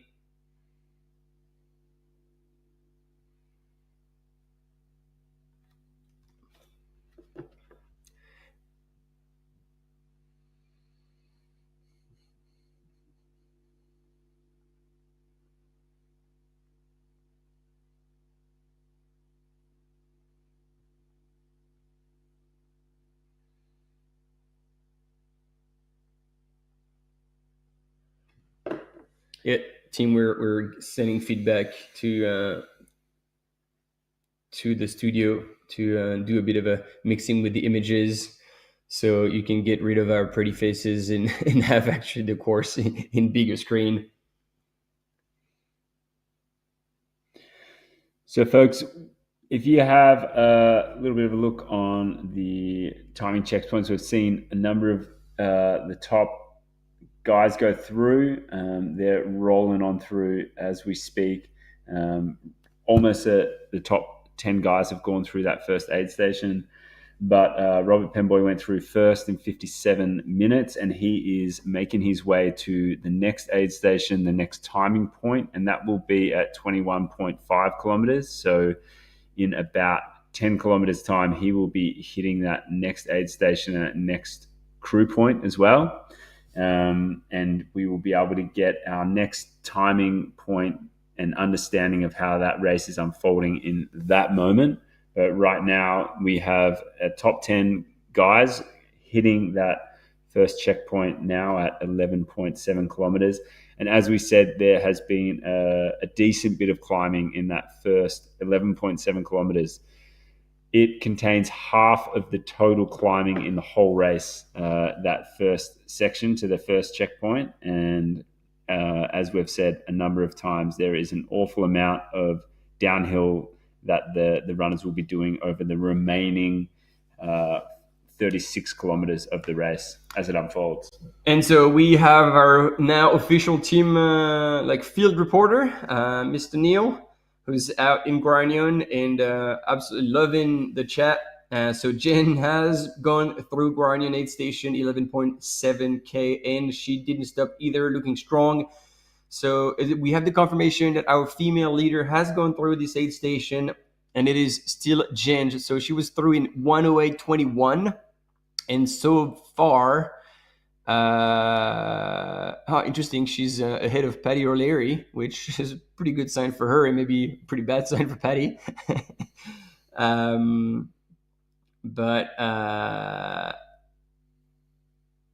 Yeah, we're still waiting to see how far back Sylvia Norkstar will be, considering that they were together in the early time of the race. And there we go.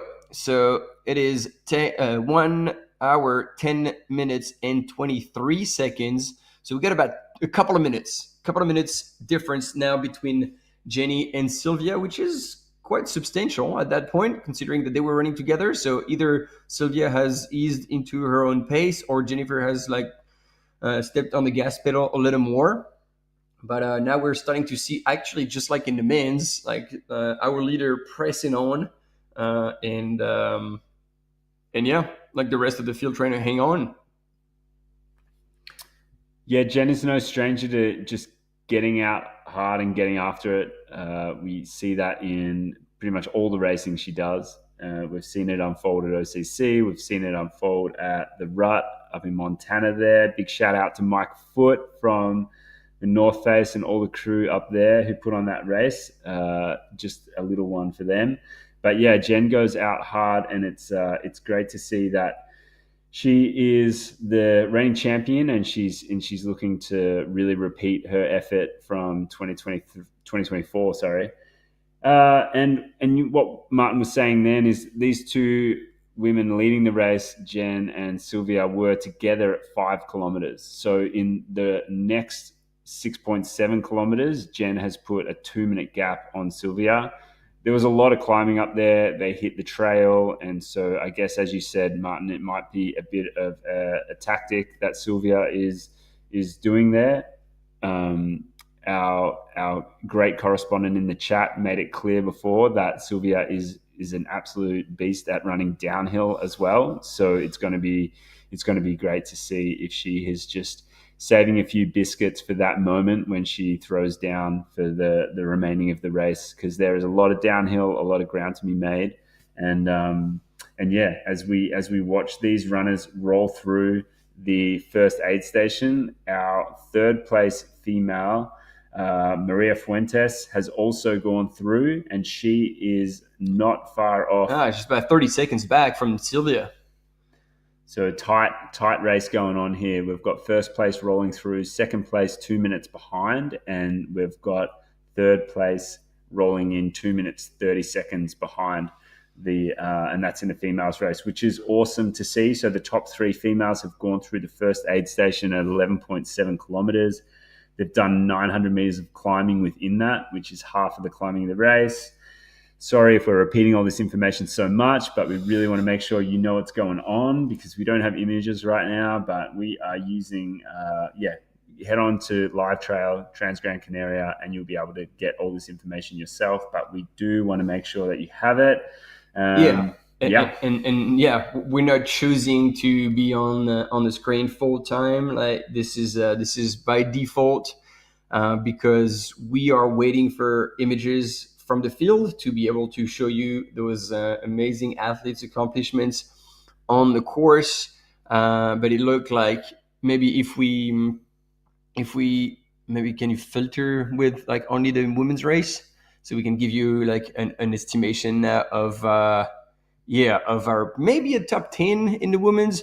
So once again, we have something that we need to take with a pinch of salt here, because we had the problem with the men's. So maybe it is a bit of a confusion. It's got to be because again, we had the update from Neil. So I think Sylvia is still in second, and then we have Konstantin Linkelkugel from Germany, who is announced in 1:10:12, but we didn't see her, and we didn't have feedback from people out on the course that she was there.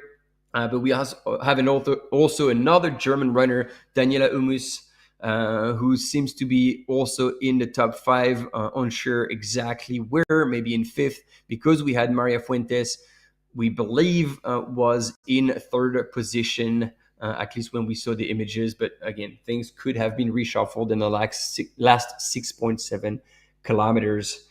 So thanks for bearing with us and seeing our 2 clown faces. That's all we get for now. So you're gonna have to deal with it, but we're definitely waiting for more images to come. But in the meantime, you can definitely let us know. There we go, team, and we are with Sylvia Nordskar, who's moving well last we heard and we saw, she was in second place, 2 minutes back from in the like from Jen in second place. She looks to be smiling, so she seems to be in control. She seems to be having a really good time, which is exciting.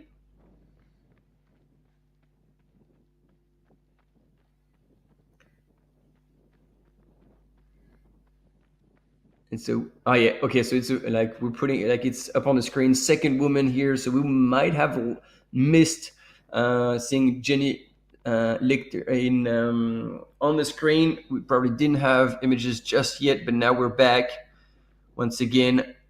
And yeah, sorry about that. It seems like there's a bit of a glitch in the live trail system because some runners are just popping up, even though they haven't been seen on the images or we're not in the right positions.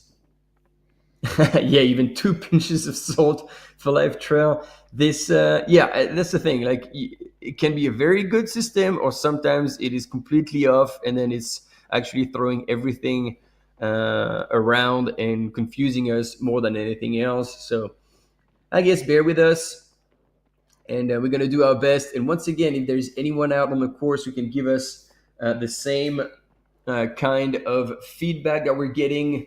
Now, Tele is also in the house. Thank you for being out there, and she's sending us a lot of information from the field. She's at the top after Guarnion, and we're seeing Robert Paintboy here cruising, still moving super well. He is focused. He's paying attention. This is quite a technical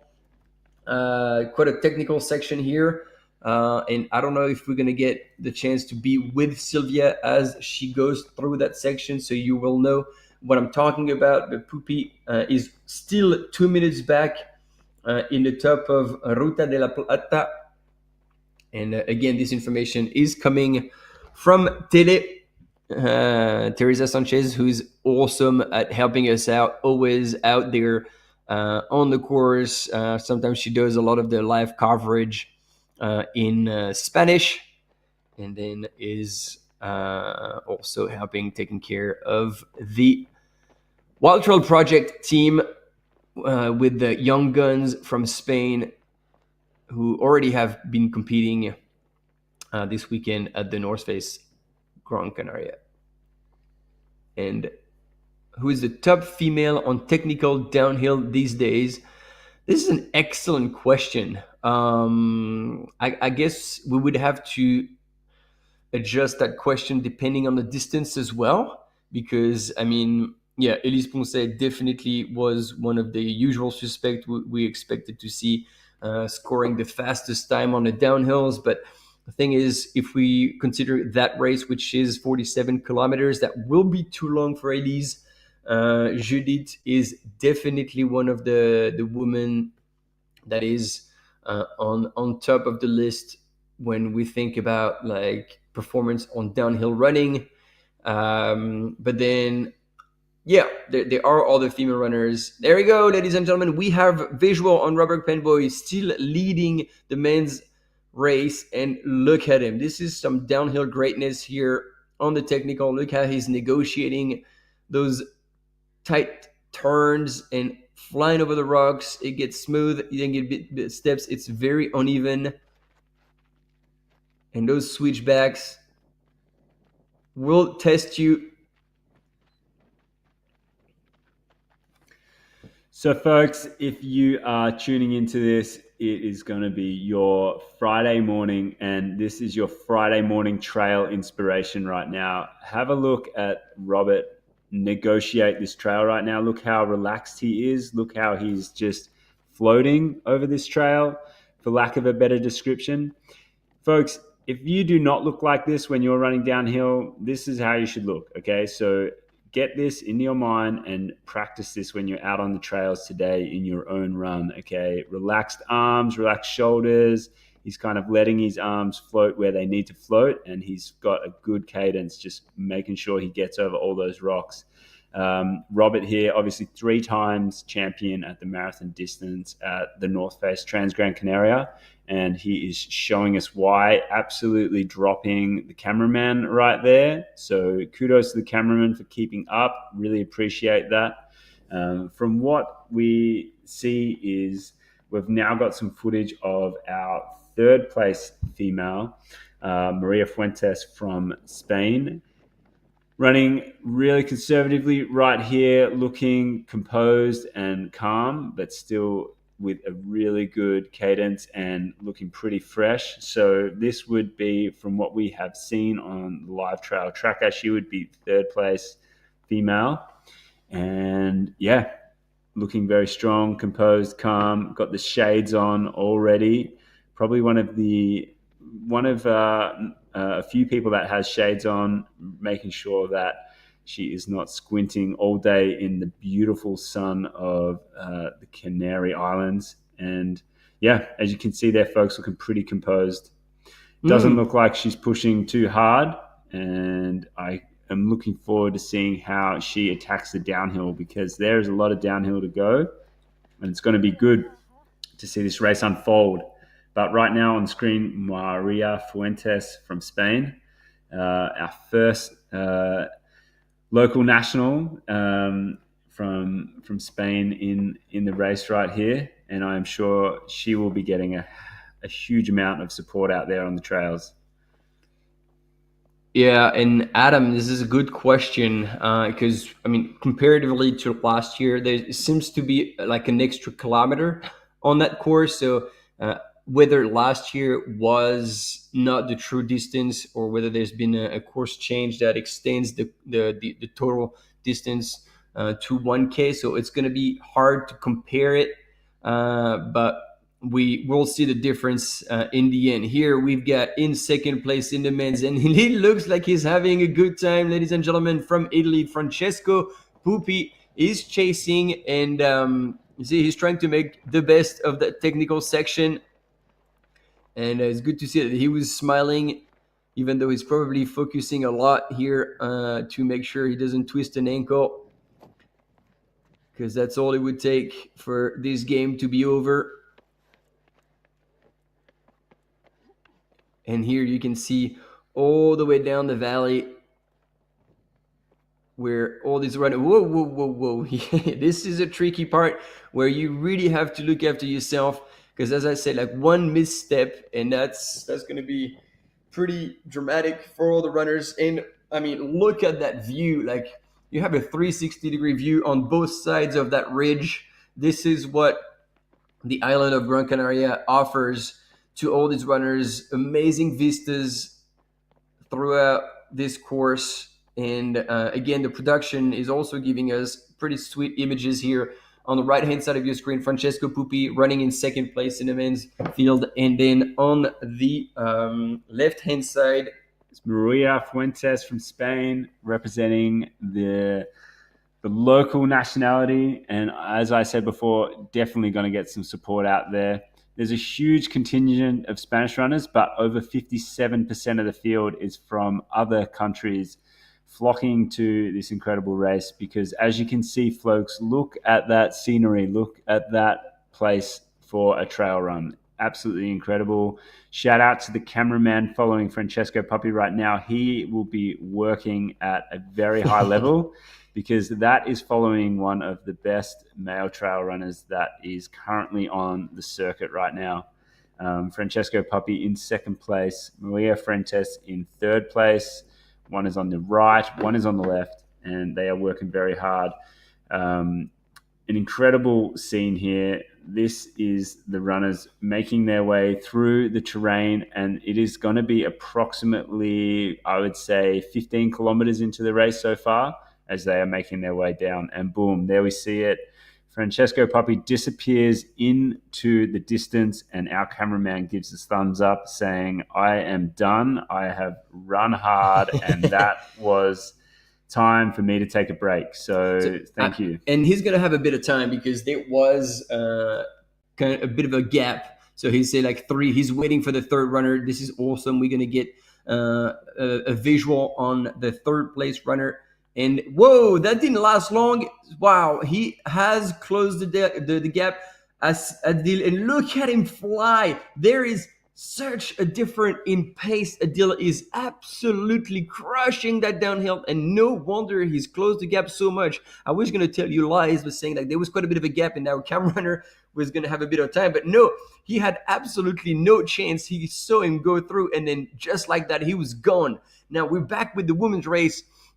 And this is a Daniela almost absolutely all smiles, having a ball.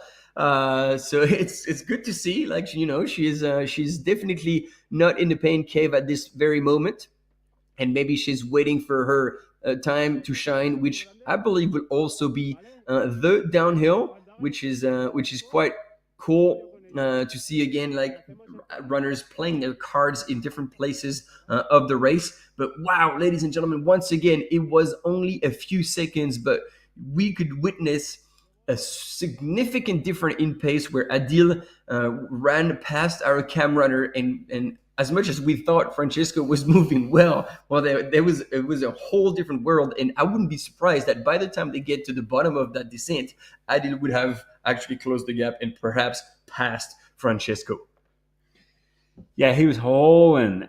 Incredible. When you look, so Adil is from Morocco, and if we have a look at some of the other Moroccan runners out there on the circuit these days, they are absolutely owning that downhill technique and that ability to run downhill on technical terrain. So amazing to see. Awesome footwork, awesome skills, great intensity, great energy from Adil, but it has to last for another 36 kilometers. And it also has to last for a huge amount of downhill as they make their way all the way to the finish. Across this course, there's 2,800 meters of downhill descending going on. And we are going to make sure that we get as much footage as we can for all of you as we're watching.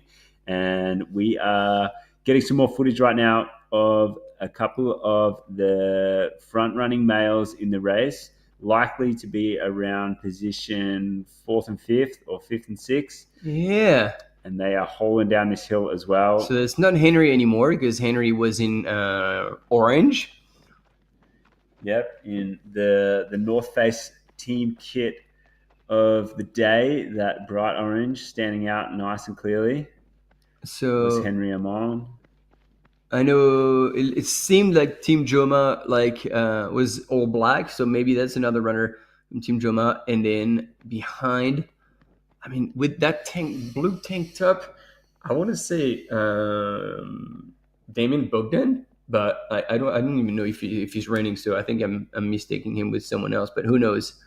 All right, we got another female runner here, Team Merrill 4053. Cut the number here, and we're going to be able to tell you very soon who that is. Cecilia Balcells is currently sitting there, 5th woman. Cecilia Balcells from Spain as well, running hard here for Merrill. She's looking strong, great technique. First person we've seen there with the handheld,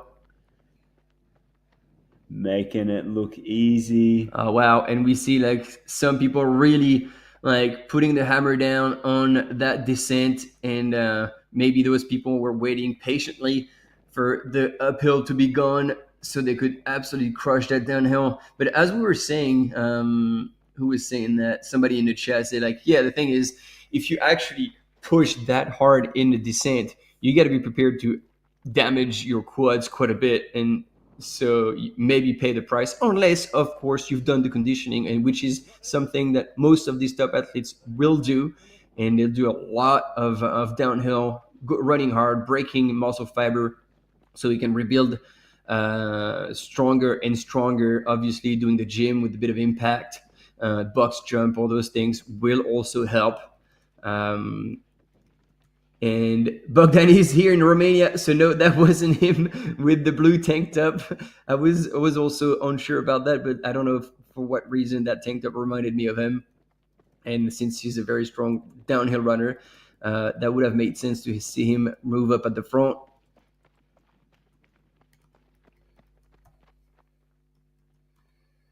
And yeah, there's a bit of a ding-dong battle here with these 4 runners who are sitting, if I do the math correctly, unless we missed Henry, they would be in 3rd, 4th, 5th, and 6th position.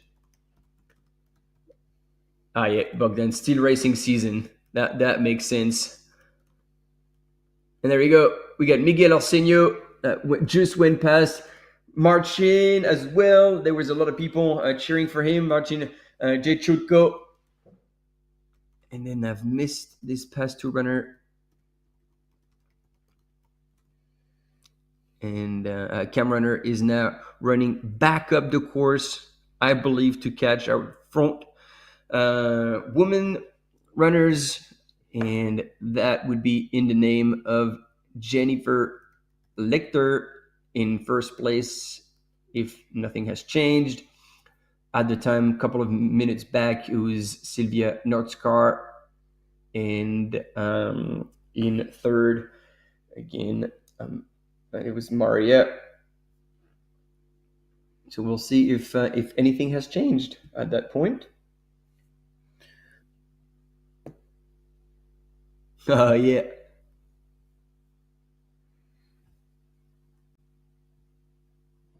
Did someone get lost here, or is that a supporter? It seems there's a bit of confusion. Not too sure what's happening, but no, some runners are still going. So maybe that is just a runner having a good old run in the beautiful island of Gran Canaria, and just so happened that he's on the course. Seems that they're having a bit of a chat.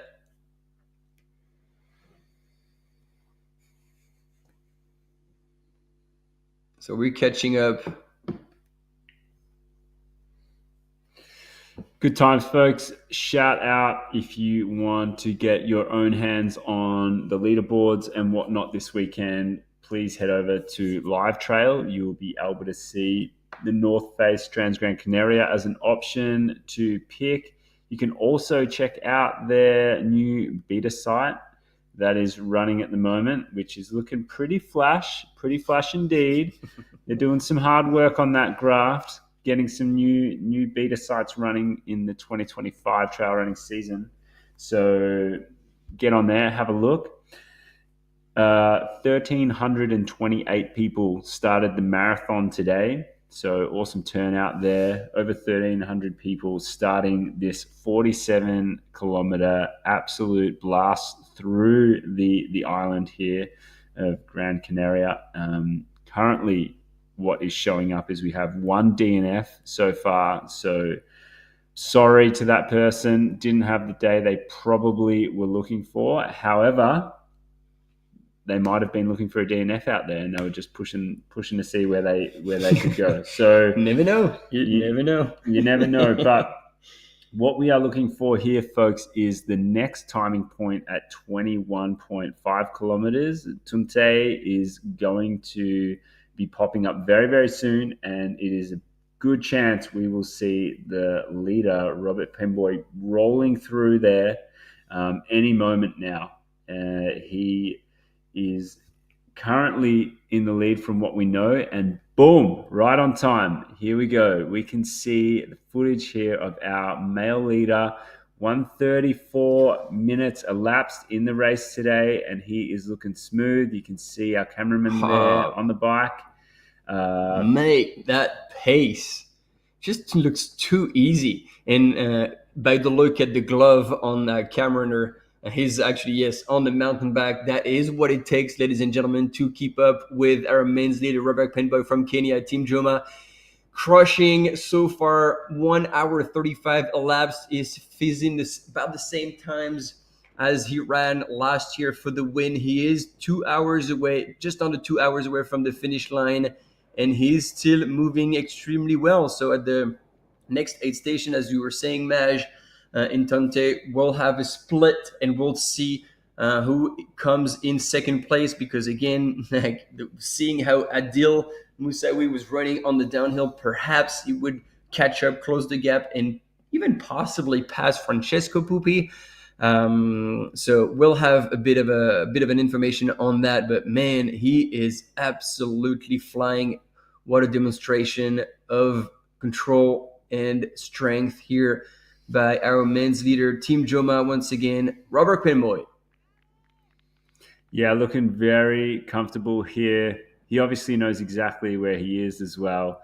Coming into the next aid station at Tunte, he has the ability to access some crew here. It is the last time runners can get crewed assistance at any aid station on the course. So he may or may not have some assistance here, but I dare say he will be moving through this aid station pretty quickly. We might be corrected, but I dare say he's not going to waste too much time. Probably pick up some fluids. And as you said, Martin, he needs to make sure that he has got what he needs for another 2 hours in the Hurt Locker here. There is a lot going on in this town right now. Looks like everyone is getting ready to see all of the 47K runners. As we just mentioned before, this is a crew point. It's the last crew point runners can get assistance at. So there's probably a whole bunch of crew arriving for all the other runners in the race. Very comfortable, very smooth. You can see he is no stranger to a very beautiful running style, and he's hitting the aid station right now. Hopefully we get some footage in there. Mash, I really hope like he's got a crew who can hand over bottles of soft flask or anything at all to help him go. I think we missed it, but yeah, there is a runner that kind of kept up with him at that point. It was a bit too far in the distance, so we couldn't quite see what happened, but yeah. I don't think he broke stride though. He's in and out. No. So that's good news. That's good news. He's obviously chucking a few things in, so maybe he did get. Yeah. And it's a tough day for content creators because that is not an easy one to keep up with.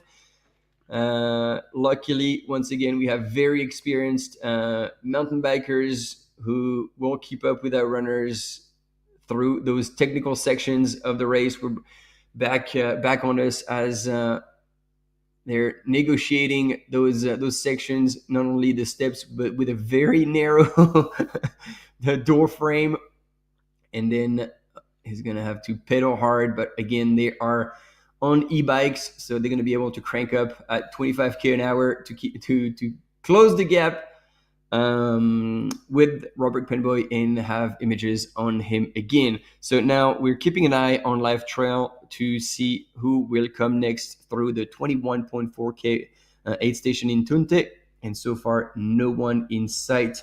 I would have my money on Adil, whether this is a suicidal section that he would have run on that downhill that will cost him later on, or if Francesco Pupi was able to resist the attack of the Moroccan runner on that downhill. A lot can happen, and this is going to be exciting to see who comes next through the Tunte aid station.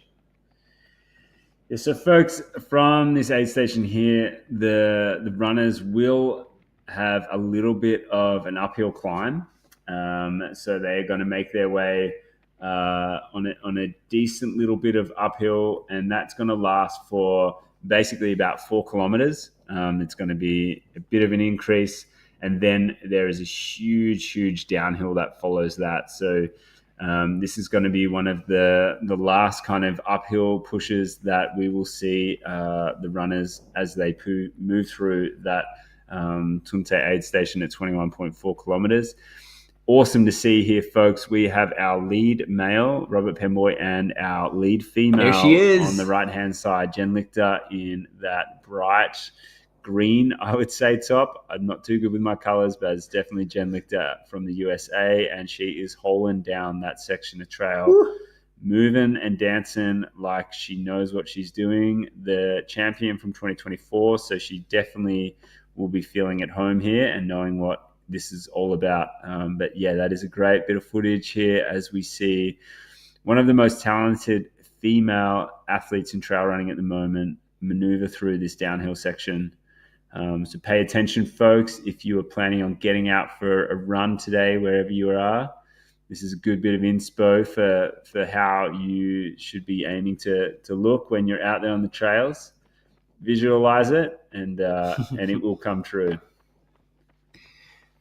Oh, boom. And there we go. I'm not very often right, but this time I was in second position, who's now clocked through Tonte in 1:39.39. So that's 2 minutes 40 seconds. Back from the lead is Adil Moussaoui. So the Moroccan runner has clocked in second position, and another. Wow, they are close. They are very close. Francesco Pupi in third place, barely 16 minutes, 17 minutes, right, on the dot, back from Adil Moussaoui. Francesco Pupi, you can expect that he would have had somebody there at the aid station to hand over whatever needs to be taken, so he wouldn't lose any second. And they're both expected at the next aid station exactly at the same time, just a minute apart, if that, at Ayagores.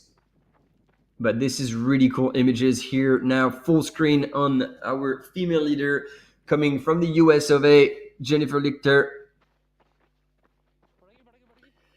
Yeah, folks. So Yep. There was a thing on the trail. I was gonna say, like, yep. You gotta keep your eyes peeled because you cannot afford to miss that. Luckily, she had a camera runner with her who could like reel her back in onto the course. That's another element you got to take into account when you're flying down those hills, is like make sure you stay on course. You can see those flags that are here extremely regularly, so it is a constant reminder of the athletes, like if you don't see those flags every so often, then you're probably on the wrong path. Yep, that's a bit of a save here, because that could have been quite damaging for Jenny, but now back on track, all good.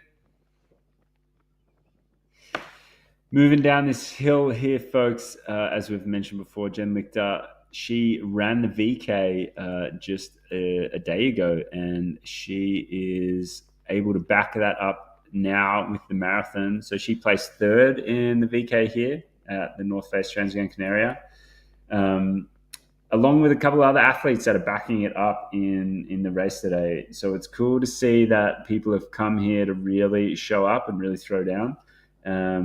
And Jen Lichter is one of them. Previous winner of the race back in 2024. So she's back to redeem that title. It's going to be awesome to get some footage of the second place female at some point, but right now we are able to get a bit of a masterclass on how to absolutely run downhill. Jen is looking controlled, and she's looking pretty smooth as well. So this is a good sign from her that she is owning this race and really making sure that she is going to put herself in the best possible position as she goes through that second aid station. And that aid station is coming up very soon, folks, and we'll be able to get a time check on how fast she moves through there. And then we will wait and see how much time she's been able to put into the second place female, which we assume is probably Sylvia Norskott. We've got a little bit of footage here on the left-hand side of your screen from Francesco Pupi, and we believe from the timing on live trail, he has gone through that last aid station in third place. So hopefully we'll get some more footage of him alongside Jen here, who is absolutely hauling down that hill right now. She's crushing. And it was really interesting. Sabi in the chat is telling us, like, do I remember correctly that Jen almost missed that very turn last year as well? So, I can't remember that exactly, but if that pops into your mind, that would explain why, when she went over and then she came back and looked at the piece of tape on the ground and laughed about it. So maybe she knows that as well, that she's missed it last year and she's almost missed it again this year. But yeah, good memory, and thanks for sharing, Sabi. Now we're with Francesco Pupi, and he is announced as a second man. So perhaps Adil had to stop at the aid station because he didn't have crew, while Francesco most likely had crew. And yep, our camera mountain biker just confirmed here on the screen that he is with the second place male runner, being Francesco Pupi. So Adil, as much as he ran hard and closed the gap with Francesco and came into the aid station with 17 seconds on Francesco, by most likely not having crew, at the aid station. He had to stop and lose those precious seconds. Here she is, ladies and gentlemen, your second place runner in the women's field, Sylvia Notskar, representing Team Hoka, is also moving really well. And that's going to be a pretty fun battle. And then, I mean, it's always hard to compare, especially when you're sitting at a desk behind a screen. But it feels like our cam runner is able to pull away from Sylvia a bit more than he was with Jenny. So are they running the same pace? I think only time will tell when both these ladies go through Tunte Station. And there we go. We got an intermediary ranking. Robert Penboy first, Francesco Pupi second. So that's probably when... no, there's definitely a problem here. Unless... because now Adil is in... Nah, this is wrong. This is wrong. Because, unless Life Trail was wrong. But Adil Moussaoui was in second place. That's what we saw at Tunte Station. And then Marcos Ramos Gonzalez, Bruno Silva were a little bit further back. Marcin Chetrutko was, I think it's 6, according to someone in the chat. So let's again. Nah, there's a few things that are not fully accurate in that ranking. Adil Moussaoui, unless because he wouldn't have dropped in Tunte because he was in there before Francesco Pupi. So sorry, there's a bit of confusion here. Joao, you are absolutely right. The live leaderboard is a little bit messed up, but we're going to try and keep you updated with what we see on the screen because usually that doesn't lie. So we haven't actually seen a deal. So maybe something happened either in the descent. But this is Marcos Ramos Gonzalez here on your screen. If the production is right. And on the right-hand side is Sylvia Notskar. That is for sure still running in second position. And we'll just see how far back she is from Jenny Lichter.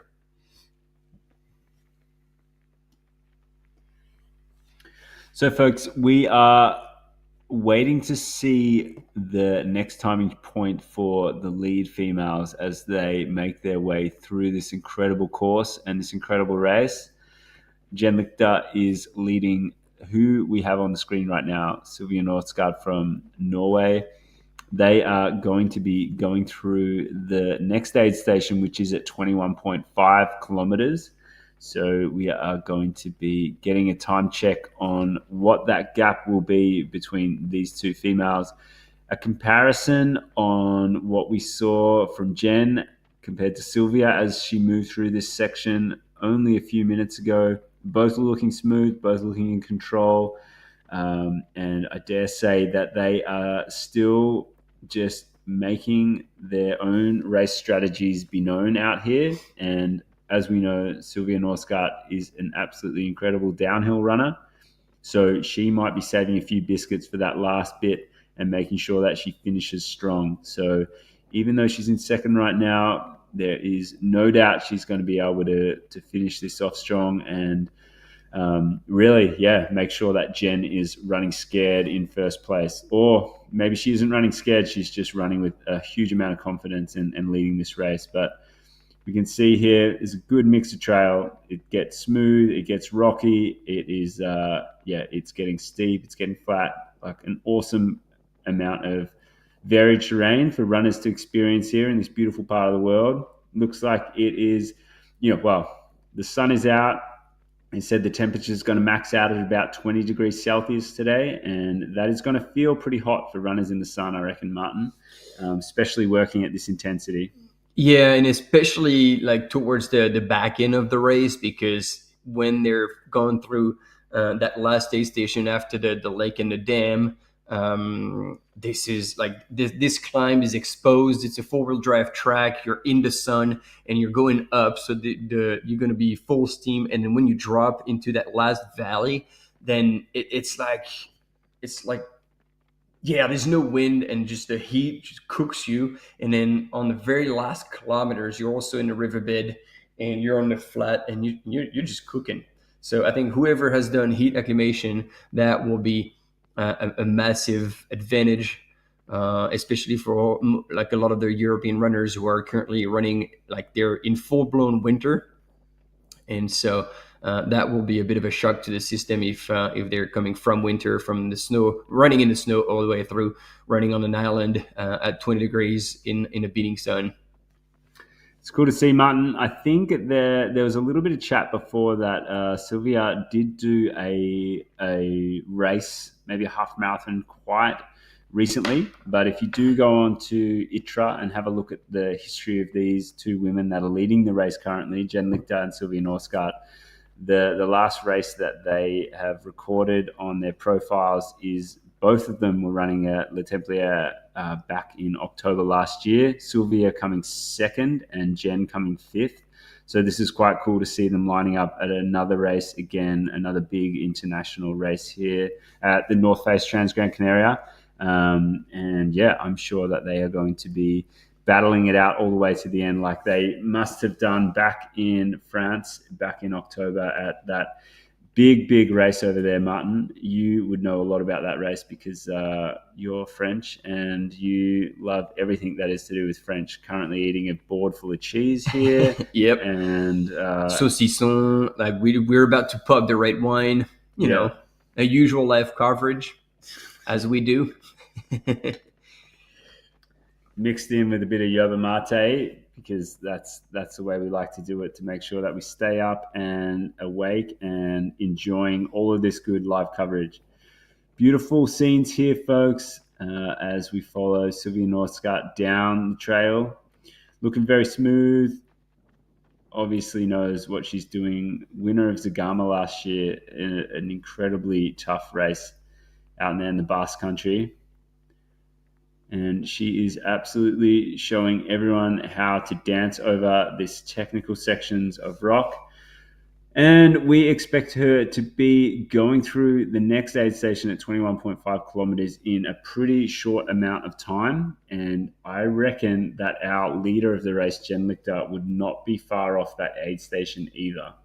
So that is going to be our next opportunity to get some timing of this race and get an understanding to see what the actual gap is here as we get some footage. Good scenes here, folks. Let us know where you're tuning in from. Let us know if you've done this race before. Have you been out to the North Face Transgrancanaria and experienced some of these trails? Because we would love to know what you thought of them. We'd love to get your insight to what these runners are going through right now. Is it a tough race out there? It looks pretty tough to me. Looks like it would be quite warm, quite rugged, and it looks like you would definitely be finishing this race with a little bit of dust up your nose from this kind of trail. So if you have done this race before, it would be rad to get your insight to it. Let us know. It's always good to see where people are tuning in from. We're on the live stream on the Transgrancanaria YouTube, and also we are on the live stream on the World Trail Majors YouTube as well. So there's a couple of different streams going on there, and a lot of people tuning in from all over the globe. So let us know. Yeah, and then as you mentioned, and I'm glad you did, because there's going to give me the opportunity to correct myself. Earlier, I made a mistake when I said that Sylvia had won Mont Blanc Marathon. No, she dropped out of Mont Blanc Marathon because of a knee injury, and she is indeed the winner of last year's Zagama. So as someone pointed out in the chat earlier, we have Sylvia Norsgaard, who won Zagama last year, and 2 years ago it was Daniela Humus from Team Nike Trail, who's also in the race, and we saw earlier all smiles. I think she was in 4th or 5th position. So we'll see if she takes advantage of that downhill to close on possibly the top 3. But after spending quite a bit of time here with Sylvia, we can definitely say that she is in top form and she's basically like will back up her second place last year at the end of the season in Les Templiers in her most recent win at the stage race El Cruce.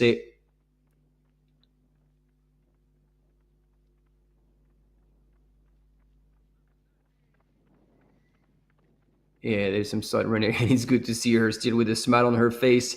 She knows that she's getting to the aid station, so she's finishing that flask and getting ready to pick up a new one, pick up fuel, pick up fluids. In those races at high intensity, you have to be very, very careful about your nutrition plan and hydration plan. They're not too far back here on the left-hand side of your screen. Jenny Lichter is about to come into the aid station, and Sylvia is really not that far back, actually. So once we'll have them come through the aid station, Maj will be able to give us the splits, and that should happen anytime now. We'll see. We'll have visual on Jenny as she goes through the aid station. We'll see how much stuff she picks up, and that should be a very swift transition, as we saw with Robert earlier, barely stopped.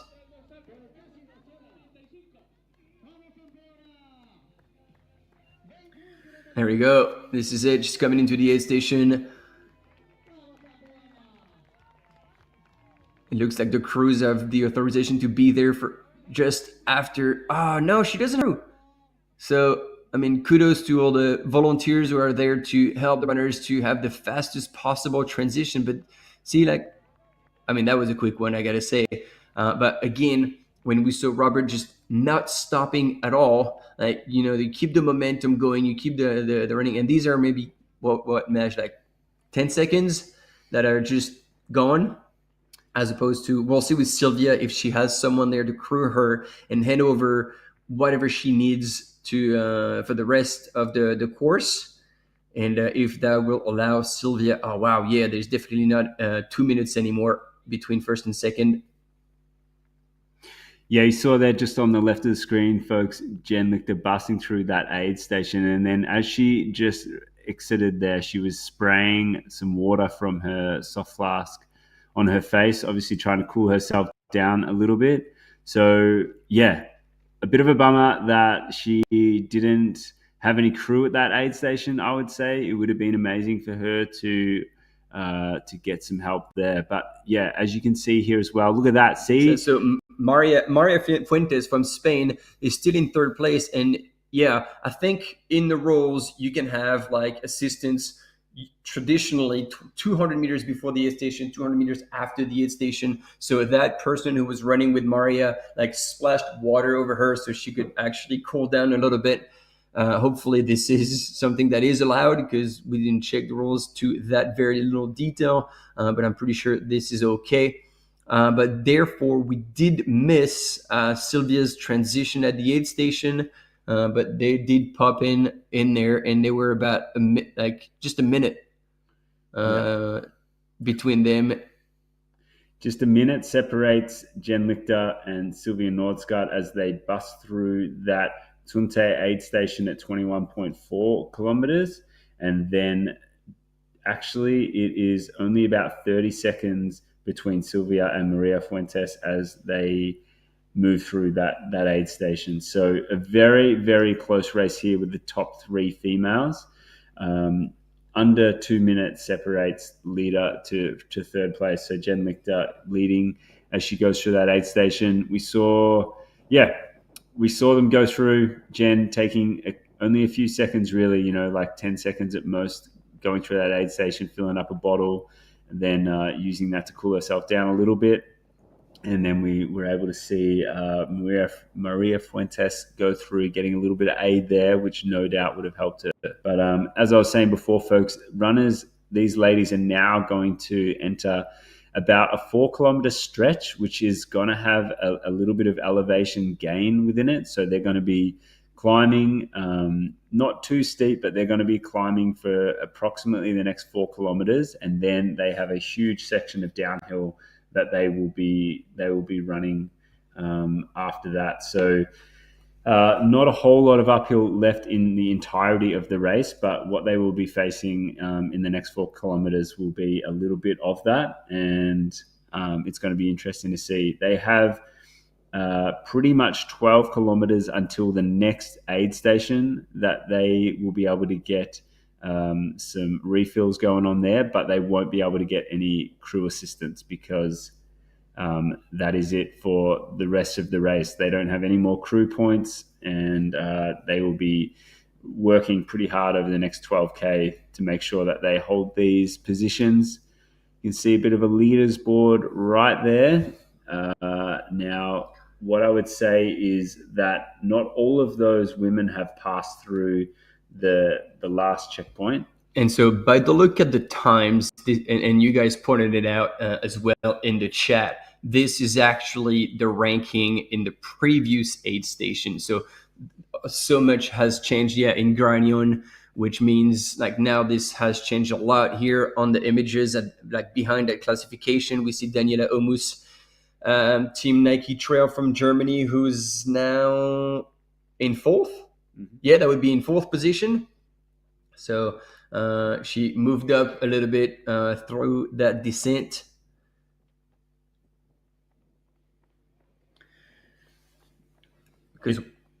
It's tight, folks, which is great to see. We've seen this little section of road before as they make their way into the next aid station, but it's tight at the front there with the women as they still have over half the race distance to cover, which is going to be, it's good to see. From this point on, they have pretty much 26 kilometers to go. A lot of downhill, and the race is tight, so anything can really happen. It's going to be interesting to see because this course is over a marathon at 47.8K, and you've got to be able to prepare yourself in these early kilometers, Martin, to make sure that you can finish strong and maintain that level of intensity, because anything can happen out there. If you can't get your fuel down, you can't get your fluids in, it's going to be a very, very tough race to finish if you're not able to maintain those elements of your race. It will indeed be very hard, especially after the aid station at Ayagores. Like, you are at the dam, and then you have that long kind of douche grade uphill on a 4-wheel drive track on the side, and then you have a couple of switchbacks, which also is a bit of a mind crush, because you will see people far ahead or people creeping up on you in that climb, and that one you cannot run it on fumes, meaning if you haven't managed your effort properly, if you haven't paced yourself and you've gone out too fast, that climb it will crush you. And alternatively, if you've played your card right and you've stayed fueled and you didn't overheat or go over the line, then you will be able to make a lot of time in that last climb before dropping down into the last descent. So I think there's a lot of exciting racing moments yet to come on that course. We are 2:04 elapsed in the North Face Transgrancanaria Marathon, and plenty of excitement to be had. And I think we're moving back to try and find the 5th place woman. As we saw, we dropped out from Daniela almost just before she entered the aid station. So she was getting a flask out, and it looked like she was getting ready to refill. So maybe she doesn't have crew there, which would mean that also she'll be in a similar situation as Jenny, having to stop a little bit to refill. And there's a bit of a gap, seemingly, if we haven't missed any other female runner. And I guess, Maj, the next one we can expect to see in the women's, actually I wouldn't really know that yet. Celia Basels from Team Merrill that we saw a little bit earlier. Now we've switched to another view, so that it's past the aid station, so we might bump into Daniela again. That was Maria Fuentes. And I think Cameron just spotted her, so now turning around to have a few minutes behind our third place woman. Is that second? No, I'm just you're trying to get the balloons? trying to do some balloons celebration. Well, celebration is two. We're going to get the confetti. Maria Fuentes here. As we see, folks, she came through the last aid station in third place overall, and she was 1 minute 30 seconds behind the lead, Jen Lichter. You can see here, folks, a little bit of uphill. They are going to be getting a decent bit of uphill over the next, say, 4 kilometers. So it's going to be really interesting to see how that translates. But yeah, Martin, as you said, Celia Barcels from Team Merrill coming in here to the next aid station, working her way through this little section of road, which we have seen quite a few times now already. She's got a great cadence and moving very, very smoothly. So she is looking very strong. It's going to be a game of attrition out there, folks. This is,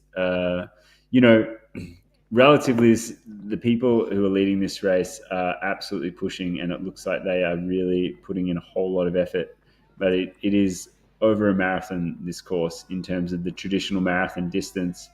So it's going to be a real game of attention for these runners to make sure that they are able to keep cool, keep hydrated, keep fueled, because these runners are going to need their legs in the closing sections of this race. As Martin was saying before, there's a huge amount of runnable terrain, and it's really, really going to be important to make sure that these runners, over the course of 3 hours and 30 minutes for the men and the course of 4 hours and, say, 20 minutes for the females, they are going to need to make sure they are fueling themselves and making sure that they are going to be able to finish this race off strong, because there is just no opportunity to blow up and crawl this one in. It's just not gonna be a great strategy for anyone out there, because if you've got legs at the end of this one, you're going to absolutely pick up some carnage if there is carnage to be picked up. But I did like what I saw with Celia Barcels, who was getting into the aid station. Like, she's got like the knees, they're not going too high. She had like kind of high cadence, and she was covering ground like very, very quickly. But it seemed like it was like the perfect running economy. So it'll be good. It'll be good to see like what she can do. Currently sitting in fifth place. Yep. Thanks, Maj. And yeah, still moving well. Like, we're back with fourth place, Daniela Umus, who's cruising now, going up, coming out of the aid station. 6 minutes back. And then Celia Barcels has gone through the aid station, 6 minutes back from the lead.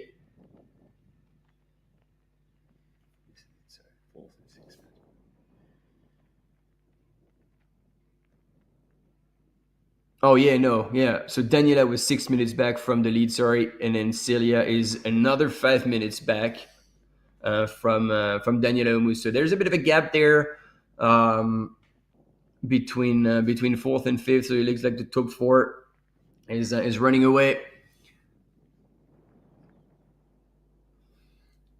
And Noob, welcome to the live show, tuning in from Doha.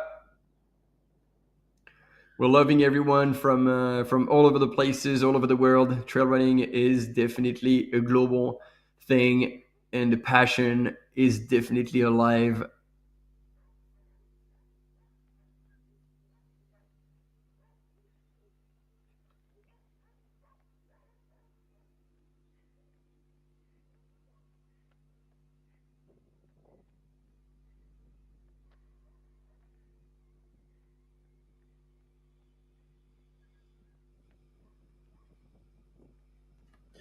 So, folks, as we mentioned earlier on, the race that we are watching unfold here at the North Face Transgrancanaria marathon distance, it is a part of the Gran Canaria World Trail Majors short series. So these runners will be duking it out and finding themselves on the leaderboard of the World Trail Majors Short Series ranking. There has been 2 races already in that series. There's been the Hong Kong 100 and Black Canyon, one taking place in Hong Kong, obviously, and the other in the US, down in Arizona. So you can head over to the Gran Canaria World Trail Majors website and get a look at the current ranking of the short trail series on that website. And yeah, it's going to be interesting to see how that all sits after the 3rd race here of that series. And there is a huge amount of other races that are a part of that series this year. It's really taking some shape in its 2nd major year of continuation. A huge season ahead. We have races from all over the world in the Gran Canaria World Trail Majors, races from Japan, Portugal, Switzerland, United Kingdom, Canada, France, South Africa, Vietnam, and also Australia. So make sure you go and have a look. There is no doubt an opportunity to get involved in the World Trail Majors if you want to be involved in the 2025 series. Huge amount of races from 166 kilometers, and they are the longest races in the Ultra series. And then you have the short series, and that is mainly featuring races of between 40 and say 60 kilometers. So yeah, folks, make sure you go and check it out. But the runners in this race today are going to find their names on the rankings of the short series for the World Trail Majors, which is a new thing, Martin, this year in 2025. They've brought it in. And so, yeah, it's going to be interesting to see how that series evolves and really gets adopted and taken on by the trail running community. Yeah, Maj, as you say, like it is exciting to see also like the spotlight being put on the shorter distance, and I say it with air quotes because this is still technically an ultra marathon over the marathon distance.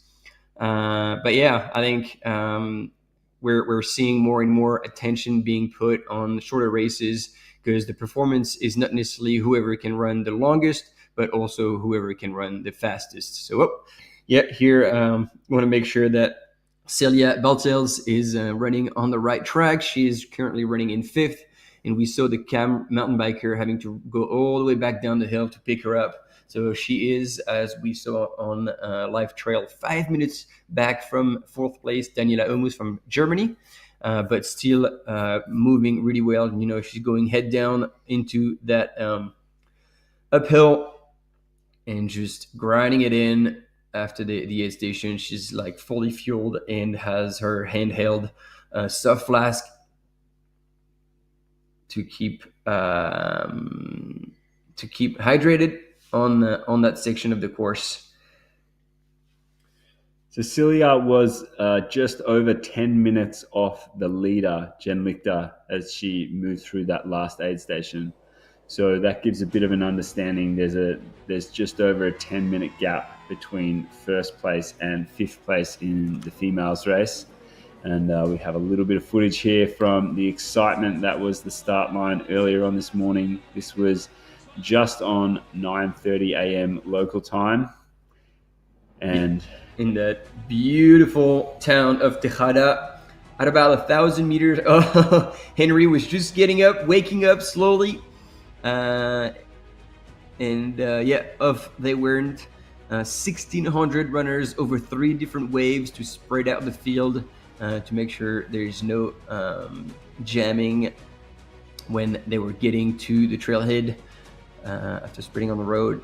And we do have this bit of a recap of, there we go, 2nd wave and probably 3rd wave just after that.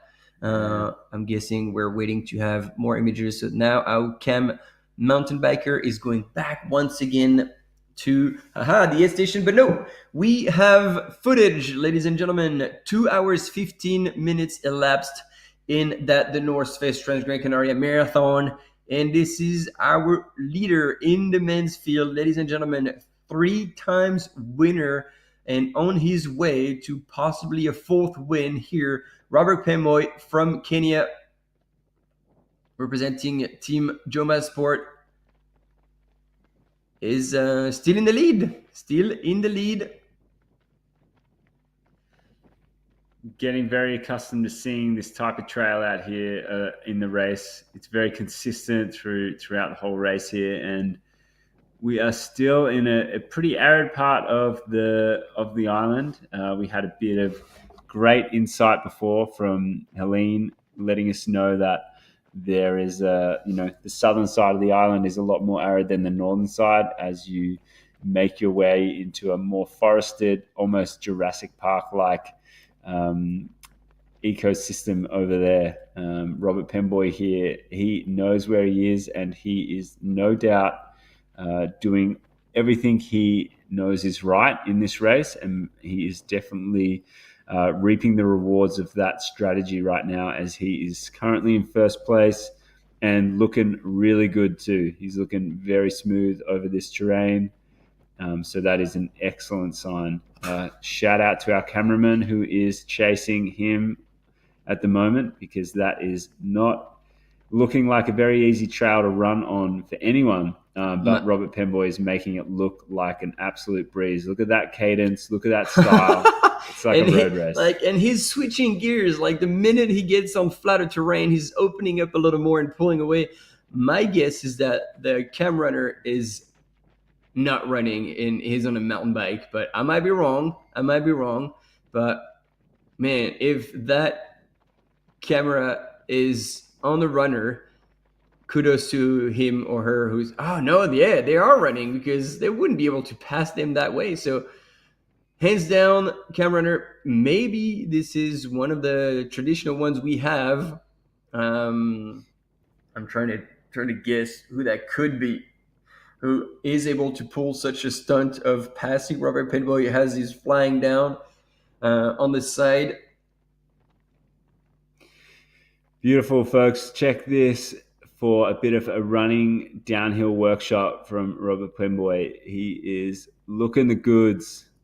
I would estimate that he is approximately, he's moving at approximately probably 25 kilometers into the race, maybe going on to 26 kilometers into the race. And so almost at the 30K mark. That would be probably more accurate looking at what we can see on live trail at the moment. So a huge section of downhill as he makes his way to the next aid station, which will be at 33.4 kilometers into the race. But he is going to need to be able to move over this type of terrain, this downhill especially, very, very well and very, very smoothly, because there is a decent bit of that as he sees the rest of this race out. So absolutely putting on a show here, making us all realize that running downhill can actually look smooth and very enjoyable. As he disappears off there into the distance. And big shout out to the camera runner. Thank you for that effort. Thank you for keeping up as you did. That was awesome to see. But awesome that we have another camera runner who is tapping in here, and we get to see a little bit more of this footage unfold of our race leader, Robert Pemboy. Look at this incredible scenery, folks. Look at that. Unreal. Got palm trees, got cacti, beautiful rocky outcrops. This is absolutely insane. 40% of this island is under conservation measures. So huge amount of the island is being protected in a way to maintain its beauty. And there are 146 different little ecosystems and areas of conservation in this part of the world, which is really cool to see. There's 146 different protected areas, and that is probably why we see such beautiful scenery here in this part of the world. Yeah, and as much as we were sorry to not see you take the start Juho, thanks a lot because we do stand corrected. We got a bit excited here, but indeed, Robert Penboy has won the race twice and he's on his way to his third victory. And this is his fourth, participation because the first time he participated it was 6 and then 2 wins. So this time he's trying to get the third win. Thanks a lot for that. We actually were wrong on this, so appreciate the feedback. Because we get excited sometimes and get a bit wrong, but yeah, it's corrected. Thanks a lot. Appreciate you following and making sure that we keep everybody informed the right way. And indeed, this cameraman does need a raise because he's absolutely crushing. And there we go. We have visual right behind this classification on, my guess is Jennifer Lichter, that's Francesco Pupi. People we're asking in the chat, where is Francesco? And I believe, this is him for sure, but I believe he's running now in second place, 2 hours 21 elapsed. And there he is on the trails that we saw Robert Painboy run probably like 4 or 5 minutes ago. And so he is still running really, really strong here. You can see him fly down. And there you go. Robert Penboy going across the dam, and he will get to the Ayagores aid station, 33.6 kilometers into the race. And man, this is a serious gap at that point.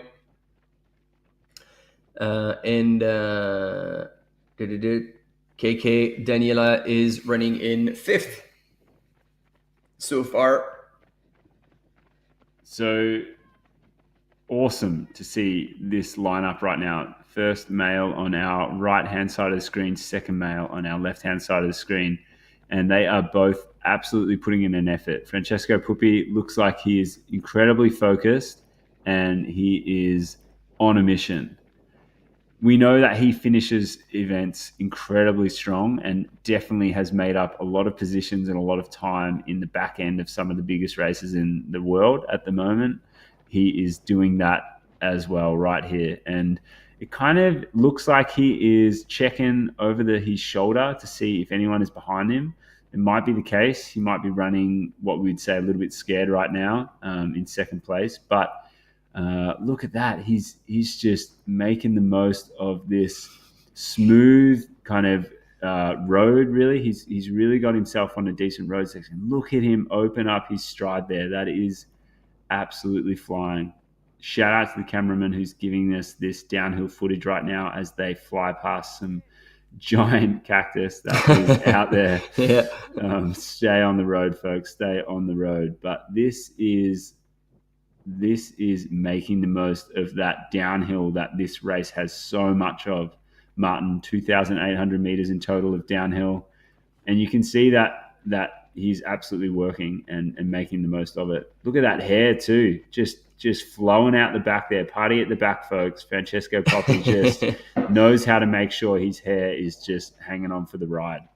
Yeah. And thanks Adam as well. Like Daniela is in 4th, sorry, not in 5th.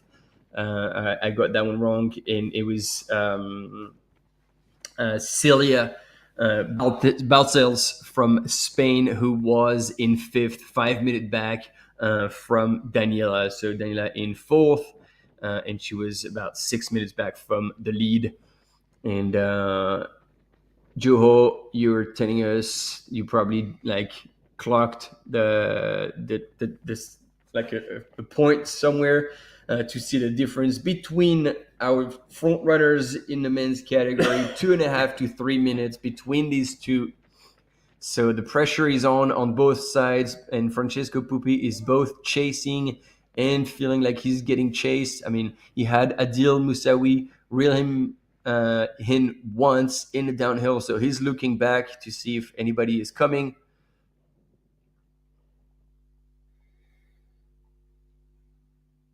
And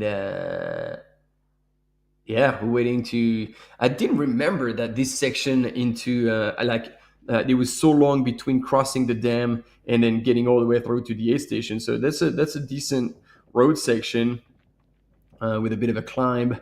So before you get to the aid station, there's quite a bit of effort to produce.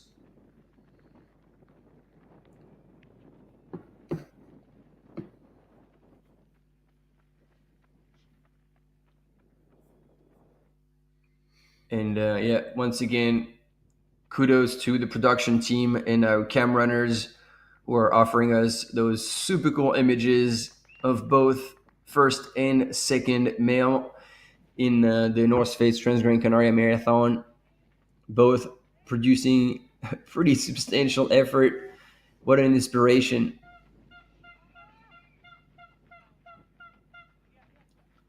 I suspect that, especially being in Gran Canaria Island, that BL Raffles might be one of the two camera runners who's offering us those images and who can have the luxury of, playing around those runners, being at the front, being on the side, and running that fast. Here we go in this aid station. There we go. So Robert has made it to the aid station. And yeah, they have to do a bit of a out and back into the aid station, go around and back out. We didn't quite see if Robert or how Robert stopped and what he picked up. So that aid station, folks, is at 33.4 kilometers, and there is no crew allowed at that aid station. As you can see, Francesco Puppi having a look over his shoulder there behind him to see if he can get a bit of an understanding if he is being chased down and what that might look like. And he is not far off the aid station that we just saw Robert Pemboy go through. Robert went through that aid station with 2 hours, 26 minutes and 25 seconds elapsed in this race. And we reckon from Live Trail, it is estimate that when he gets out of that aid station, he will have about 52 minutes left of this race. So 52 minutes left of effort and 52 minutes left of focus, making sure that he does not get chased down by the man that's on our screen right now, Francesco Puppi from Italy. And see, he was a little bit like me. Like he had his flask out, he was ready to refill, and then realized, oh wow, actually the aid station is further than I thought, and he put it back in his pack. So yeah, that road section is actually cheeky because on the course you can see the dam and then the aid station not being too far back, but that road section with a bit of a climb is a bit cheeky for the runners unless you've been on the course before, like Robert has 3 times with 2 wins. And there we go. Now he can probably hear people and see that left-hand turn into the aid station where he's going to most likely refill his flask. And at 32.9, that's about 15 Ks left of running. So Maj, at 15 Ks left, do you start drinking Coke just yet? Or you kind of hold it back for another aid station? Yeah, well, I think 15 Ks for the speed these gentlemen are running, it's probably going to be under an hour, and because there is a lot of downhill in that section as well. And I reckon if I was them and there was some Coca-Cola at this aid station, I would definitely be downing it. Yeah. So they're telling Francesco that he needed to go all the way around the cones and then back. So the split time we'll see will be likely quite shorter because that technically is the split coming out of the aid station. So Robert Penwood might have clocked through that point, did clock through that point as he was going out of the aid station, while Francesco clocked through when he was going into the aid station. So there's going to be a bit of a time difference that might be confusing and it's going to look like it's less. And we'll see. Adil Moussaoui, ladies and gentlemen, he is still there in 3rd place, the runner from Morocco. And still making good ground here on that road section. 2 hour 30 elapsed. And what do you think, Maj? Probably another couple of minutes until he hits the station. Yeah, absolutely. That's the grind. That is the grind, ladies and gentlemen. That is the last hard part of that course. Not that any part is easy, but coming out of the aid station, you're on that dirt road, you're in the sun, you're exposed, and that road lasts forever. They're going to contour in that direction for quite a while, but then there's going to be a couple of switchbacks still on that road, and they're going to be able to peek over. So depending on, like, that's a very actually like strategic point, because if Robert runs on the inside, as soon as he's gone over the first switchback, he will be out of sight from Francesco. But then if he wants to see how far Francesco is, he's going to have to run on the edge and possibly be spotted. So it's it really depends on like how you want to play it. If you want to go stealth, or if you want to gauge how far back your competition is. But that's going to be a really interesting section where, man, I mean, on the right-hand side of your screen, Robert Penboy does not look like he's slowing down at all, even though on the left-hand side, Francesco Pupi from Italy in second place is also motoring, but he hasn't hit that climb just yet. So he will slow down a little bit. So what is he checking? Oh, is that a bar or gel that he was in his hand? It looked like he was checking out something. Francesco, we shall see. Yeah, Adam, you are absolutely right. If he hasn't started yet, now they are truly baking. And as I was telling you, there's no shade. You can't hide.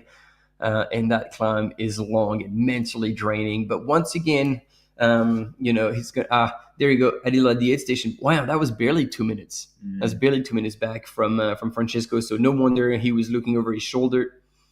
And 3 minutes actually. So yeah, that seemed like a lot less. So Adil here at the aid station getting great help from our volunteers here, filling up both flasks at the same time. There's going to be a swift transition. And Adil will be putting the pressure on second place runner Francesco Pupi. 15Ks, just on the 15Ks away from the finish line, almost on the shores in El Parque Sur de las Palomas, where the finish line will await all the participants.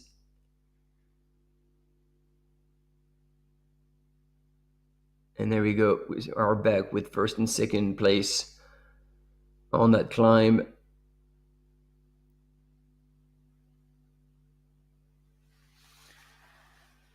So yeah, folks, a little update on timing with the guys, the lead men. So we had Robert Penboy go through the last aid station, 2 hours, 26 minutes elapsed, and then 2 minutes, 20 seconds behind him, Francesco Pupi, who is running there on the left of your screen. So we had our leader go through. Second place was 2 minutes, 20 seconds off the lead. Third place, Adil, who we just saw in the aid station before. He went through that aid station 5 minutes off the lead of Robert. So 5 minutes separates the top three men right now. Francesco pretty much splitting it evenly in between at 2 minutes, 20 seconds off the lead. So super interesting because this race is far from over. As we were saying before, the race here is still on because, as you can see there, Robert Penboy is working his way up a pretty steep section of climbing. Martin was telling us there that this section here is really the last effort of uphill that these runners are going to have to do. What we can see from the course profile is it's around about 1.5 kilometers, or like just under a mile of uphill that these runners have to work through right now. And then what will happen is they have a lot of running to do to get to the finish line from that point. About 10K of good mix of downhill and a little bit of flat at the very, very end.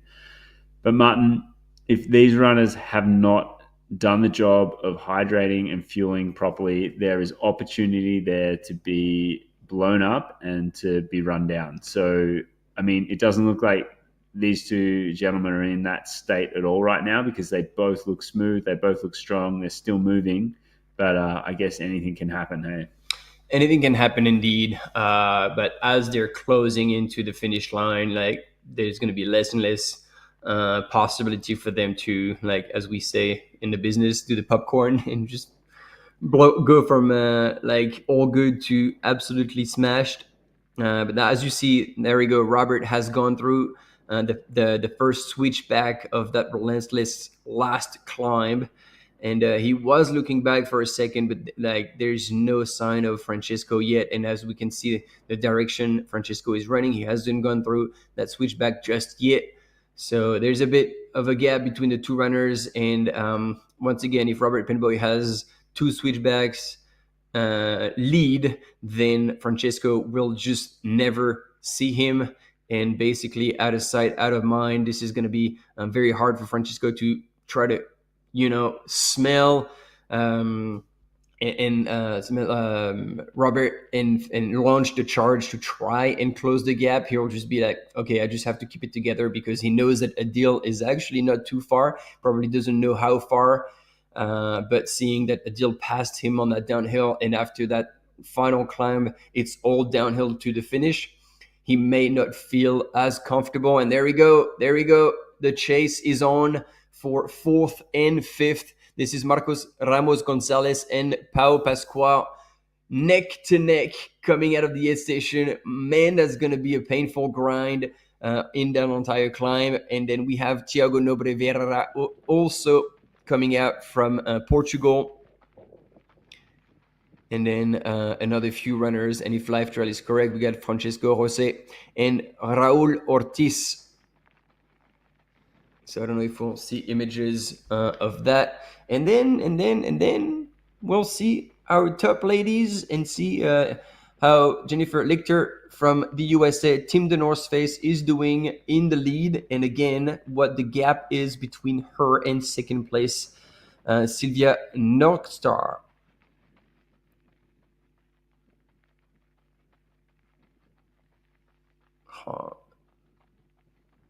Yeah, we're still getting the thumbs up from our Cam mountain biker following Francesco Pupi, and you see he's changed direction again. He has passed that switchback. I wonder, depending on what angle we could see, if we go behind Francesco Pupi, we'll see how far ahead he can see, and possibly if he can see in the distance Robert Penboy and KK. Yeah, Robert has gone for the stealth outfit, like he's all black, but he's got a pack on and he's carrying also the mandatory equipment. But because the weather is really good, they didn't have to carry as much mandatory equipment as they could have. The race could have required. And then, yeah, Francesco's, no matter what, always has that like very high cadence stride, and that does help him in the climb. And so once again, if you're tuning in with us, first man on the right-hand side of your screen, trying to go for a third win here at the North Face Transgrancanaria Marathon, Robert Penboy for Team Juma from Kenya. And then in second place, still working hard, Francesco Pupi from Italy, trying not to get too far back from Robert Penboy, and also maintaining the gap with third place in the men's category, Adil Moussaoui from Morocco. And see, this is what Francesco is doing. He's getting closer to the edge to get a glimpse of whoever is coming behind. We had Adil Moussaoui from Morocco, and then he was followed by another two runners that I do not have the names anymore.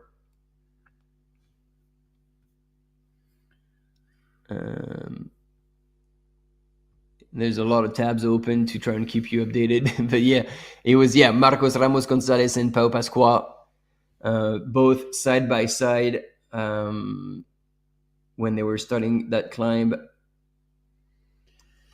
And they went through that aid station, Martin, 2 minutes 20 seconds off third place. So fourth place and fifth place, as you said, Marcos Ramos and Pau Pascal, they are running fourth and fifth. Well, they're running equal fourth, 2 minutes 20 seconds off the lead. So that final podium position is still very much in reach if they can either work together or they can just finish stronger than our third place male Adil.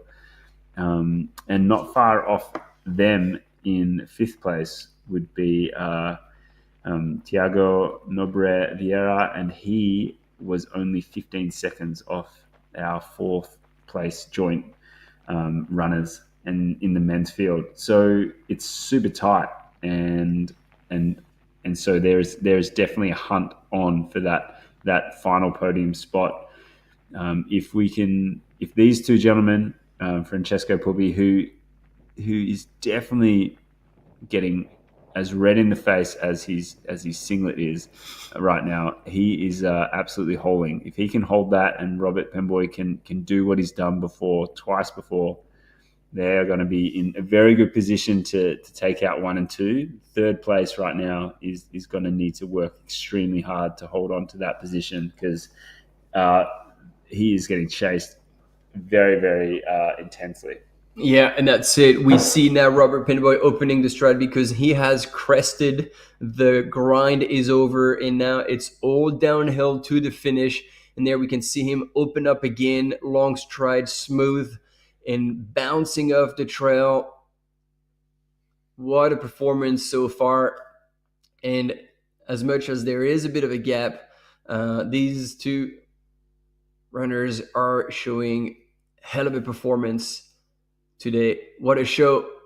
What a show.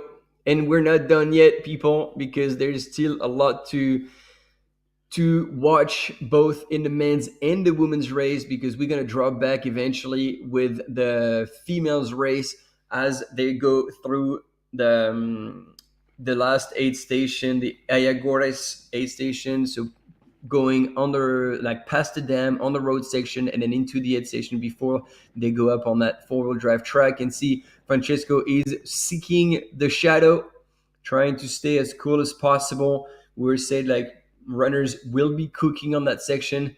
And look at that, Robert is now transitioning back onto the trail, and this is the valley they're going to be in until they pop out into that area where the finish line is located at Parque Sur de las Palomas.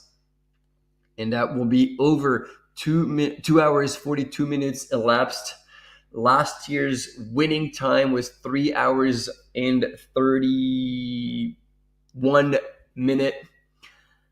So they still have, it's hard to believe, they still have almost 45 minutes left to cover. It's hard to think that they can run that fast for that long, but this is happening. And it's good to see Maureen Shepchumba in the chat cheering for Robert. Let's go, Robert. Go, go, go. Loving the support here.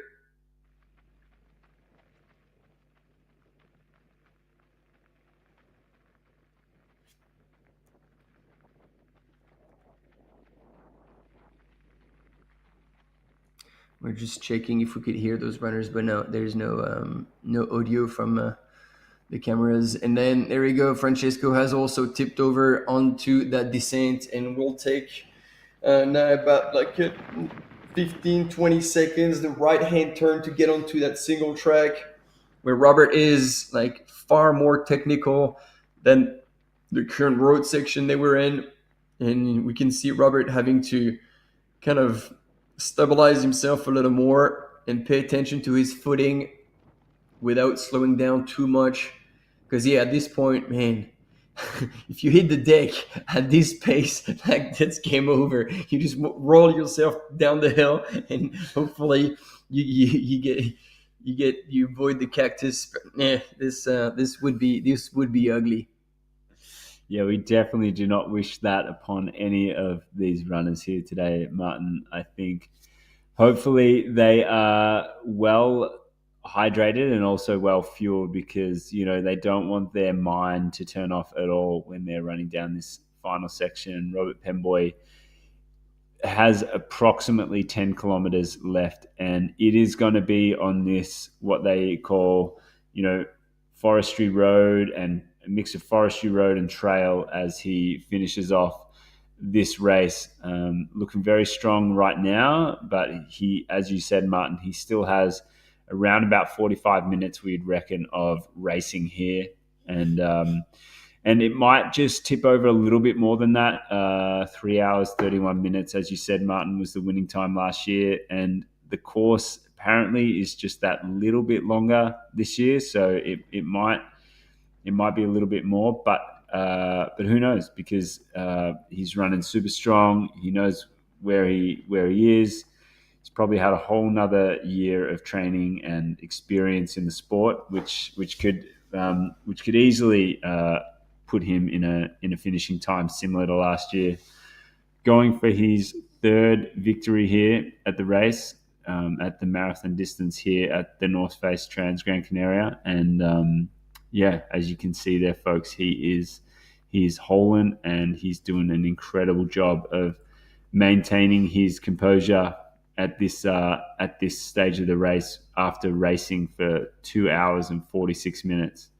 I dare say that Robert would be able to run a traditional road marathon in a time much quicker than 2 hours and 46. So in regards to an effort, he's been out there racing for a long time. The distance is one thing, but that ability to run for 2 hours and 46 minutes at a race pace like this is definitely creeping into that realm of above marathon effort and creeping into that sub ultra distance that we see being a really healthy part of the trail running sport at the moment. So it's awesome to see this unfold. And Martin, if you look at that scenery, that is absolutely stunning. I can only really compare that to some of those incredibly famous canyons that you have in a place like America. But obviously this incredible island of Gran Canaria is home to just such beauty as well. And that is what a place to run. That is absolutely stunning. Yeah, and I mean, masterclass once again. There you go, first sight on this finish line in Parque Sur de las Palomas. They are now eagerly waiting, all the runners. It will take a little while until we see those front runners come through. But masterclass by so far race leader Robert Penboy. And I just want to mention, because there's a conversation going on in the chat, and Stephen White, you're actually I agree with KK. This is not only for the back of the pack. The mandatory equipment is for every single runner from first to last. And Climanzaro,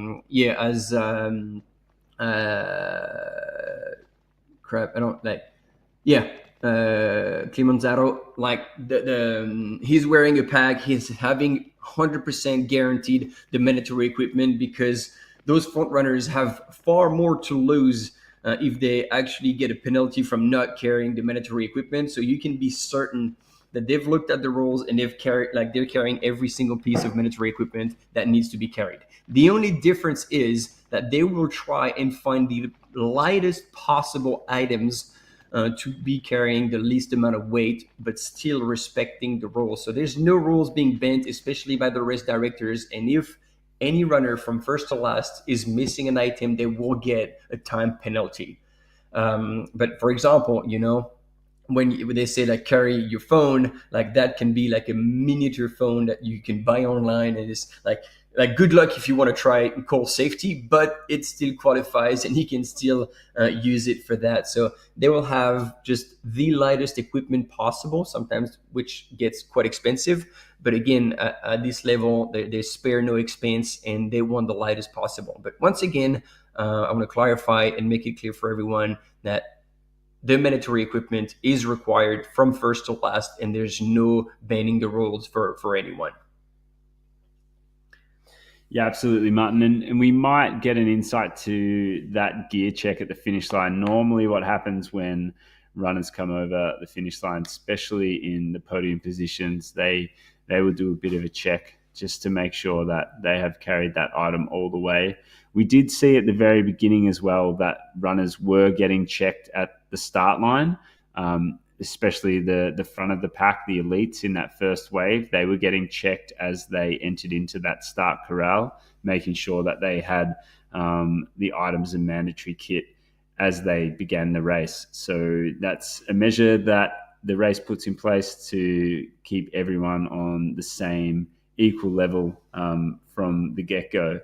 And as you said, Martin, it's a lighter kit today as well, because they haven't had to carry the cold weather equipment that the race may sometimes ask for. But as you can see, bluebird day, not a cloud in the sky, sunny, so that need to carry some cold weather kit isn't needed. And as we have the men's ranking in Ayagore's aid station, Jenny Lichter from the US of A representing Team North Face, there she is.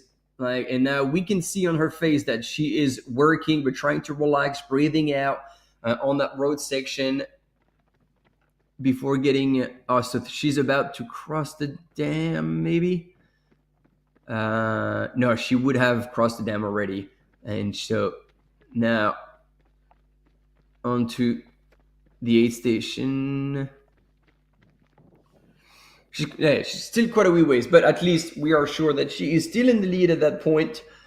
Now you can see that there's almost 3 hours elapsed. She has worked hard, and she's still full steam into that aid station.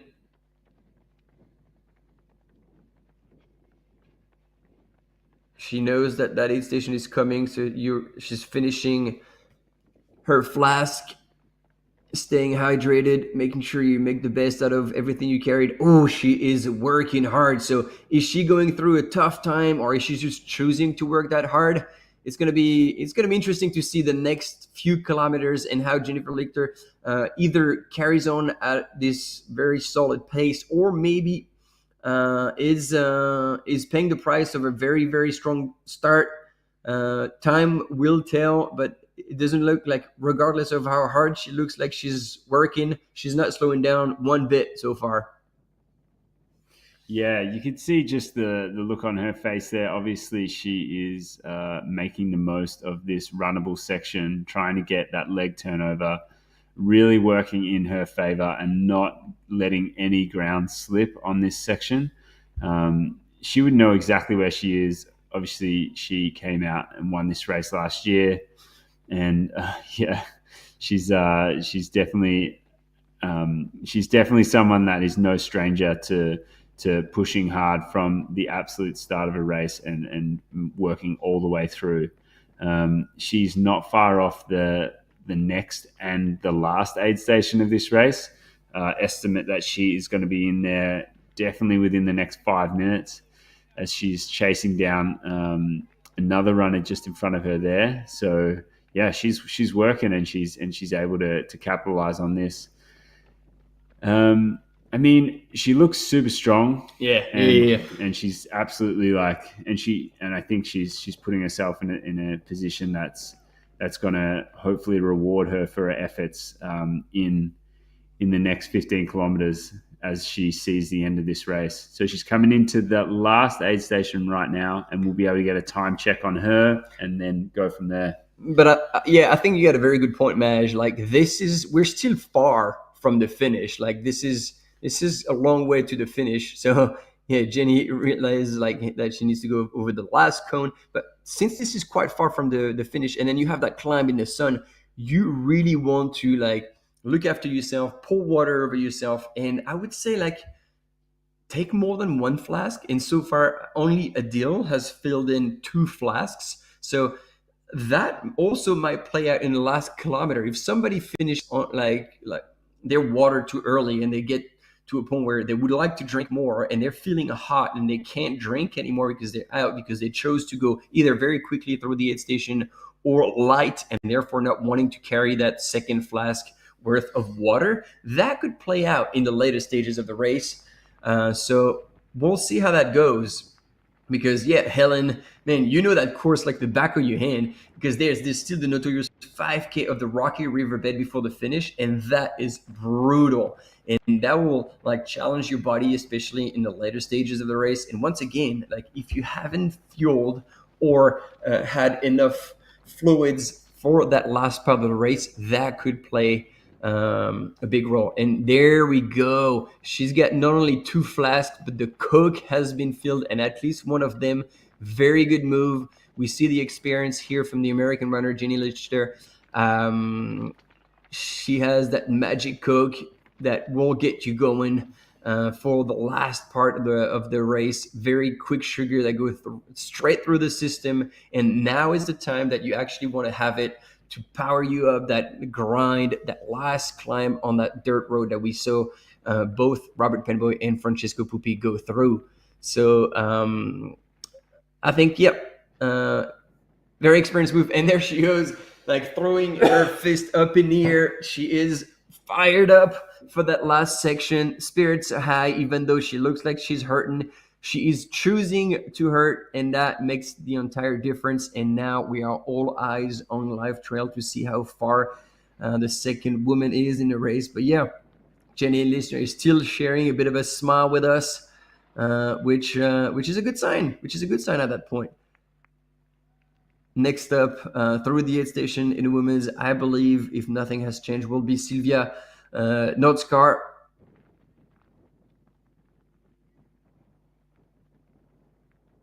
And now we have another, I believe, male runner with a white top. Hard to tell who that is with that drone footage. Whew! What a race so far. Not even 3 hours into the race, and man, we already had a hell of a show. Yeah, and it's only going to get more intense because there's no opportunity here for these runners to let up the speed and the intensity, because this is where it really counts. This is where it really makes absolute sense for them to not put their foot off the gas. There's in these final sections of this race, it is all runnable. So any slowing down, any stopping to walk, anything but running right now is going to be a huge loss of ground.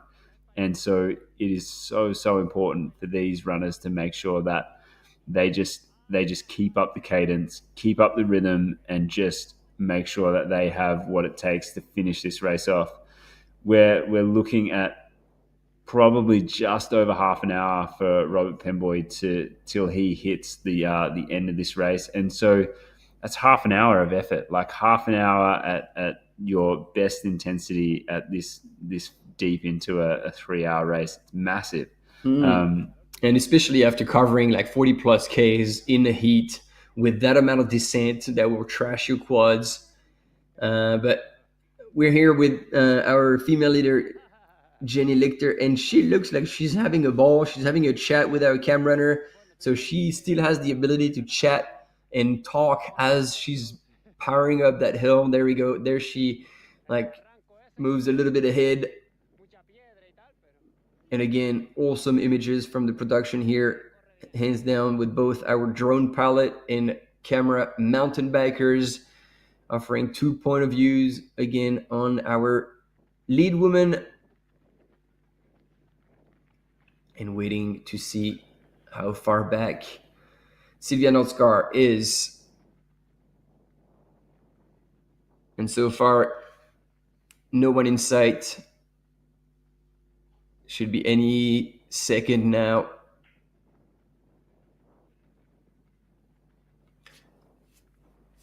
And she, like, wow. And Jenny, according to what we have, has gone through the aid station.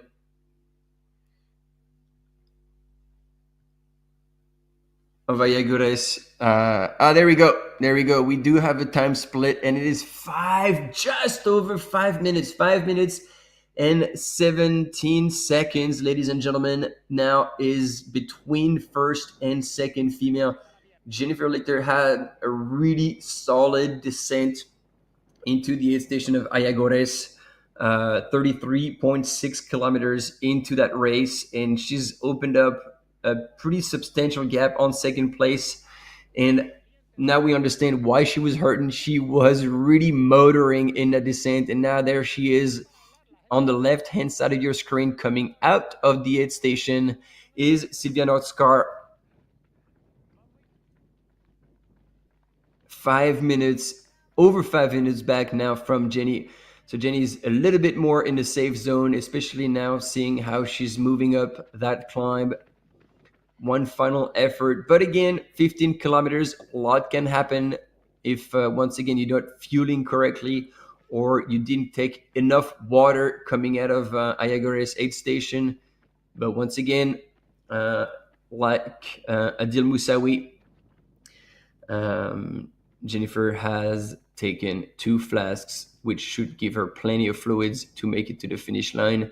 We know that usually the women's are much smarter than the men's when it comes to that, and again, it shows because Sylvia is also putting a second flask down her pack, which means she's filled up just like Jenny did. However, I don't know if she took Coke at the aid station, but both women are running pretty strong right now. So now I guess we're waiting to see who and where will be the third place in the women's race, if this is still Maria Fuentes or if Daniela Omus has pushed in the downhill to potentially creep up on a podium position. But we'll see that very soon.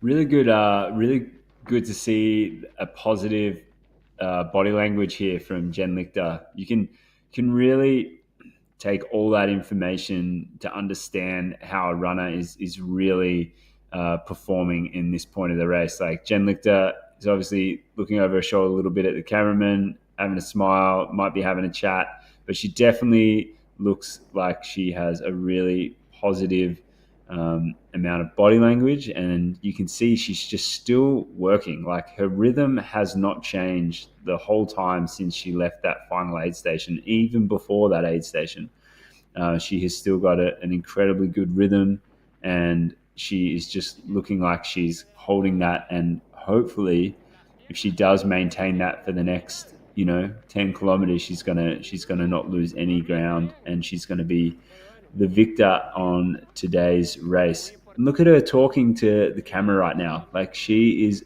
working on a slight incline, and she's still able to be able to say stuff and talk to the cameraman. Yeah, and as much as you could be thinking like, oh, she doesn't keep her head in the game, and she's now like getting distracted and having conversation. When you're having conversation like this, like the K's are clicking and you don't think about it. Like your mind is in a good place, in a happy place, and you can see it, as you said, like the body language, you can see it on her face, like she's smiling, and that makes such a difference because all of a sudden you're in kind of default mode, you're moving, but she's still very well aware because we could see her like she keeps sipping on the Coke that's in that flask, like she keeps it in her hand to like or like not forget about it, and just keep like having a sip or two every once in a while to stay hydrated, but also to keep the sugar coming in. Because now, I mean, this is an advice for whoever is at home. When you start drinking Coke, then you got to keep it up because otherwise you will crash. But now all the athletes know about that, and there she is, our third place finisher at the aid station. She looks a bit spent. I guess she's asking for a bit of water to be poured over her. It is very hot out there, and maybe that descent was a bit rough on Maria Fuentes. She is at the aid station, but wow, like now you were talking about body language. It is very, very different to what we've been seeing with both Jennifer Lichter and Sylvia Nordskar. And she wants to make sure that she gets in and gets out of this aid station using it to the maximal benefit that she can. But yeah, a lot is said there in the body language. We've got some awesome footage here, and we are able to see, I believe, Sylvia Nordskar coming up this final bit of climbing. She's moving, and yeah, like it's going to be amazing to compare. Well, she's moving just, I would say, just as well as Jen. Maybe even it might even look like a little bit better. And then we're going to be able to compare that to Maria Fuentes in third place as she rolls up this climb in the not too distant future. But yeah, the race is certainly still on with first and second female as they get through this last climb. What you would say, Martin, I think you said it before, that it looks like that douche grade kind of climbing. All of these runners are still running it though, so deep into the race. After 3 hours of racing, they're still making sure that they run this section. There's no backing out of running it. Yeah, you really can't afford to break into a walk or a power hike as much as you would like to. Otherwise, you'd be bleeding seconds on your competition, either falling back or being caught up. I hope that Maria Fuentes was able to turn it around at the aid station and actually get a chance to break back into a run and get her head back into the game.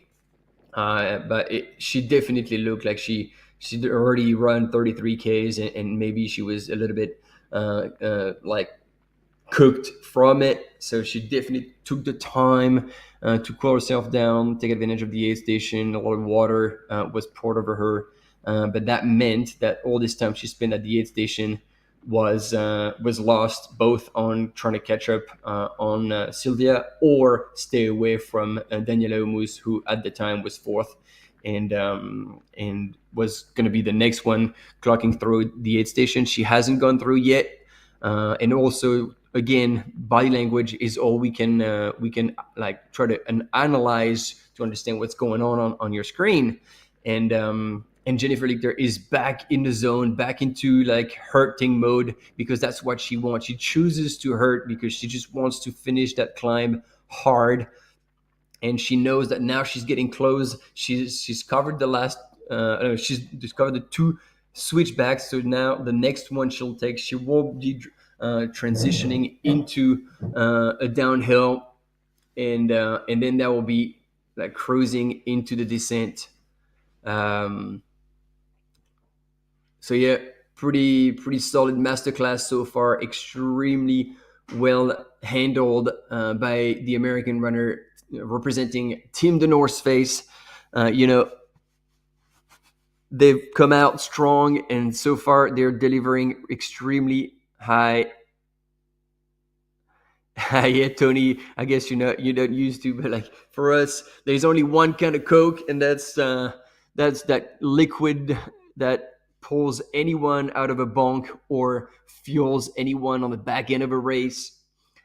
But yeah, no, nobody's doing lines. And look at that.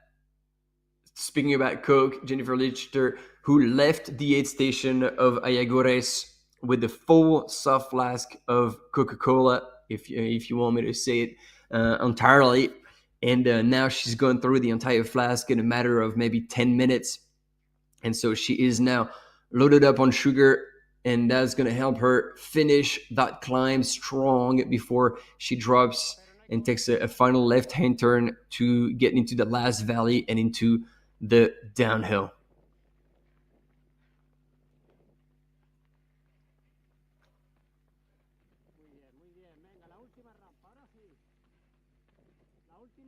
And so we're still all eyes on live trail, and it doesn't seem like Daniela Omus has clocked through the Ayagores aid station, which means that as much as Maria Fuentes was taking her time at the aid station, she is still pretty safe to stay on that podium spot. So we'll see when that changes, and we'll get a split. But so far we still have a fair few gentlemen going through the aid station, and now everybody is trying to cool themselves down with water.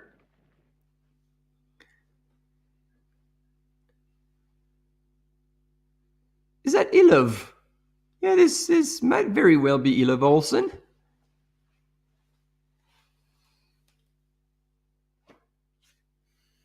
Yeah, I didn't even know he was there. Oh well, looks like he's kissed the ground a little bit with his shoulder as well.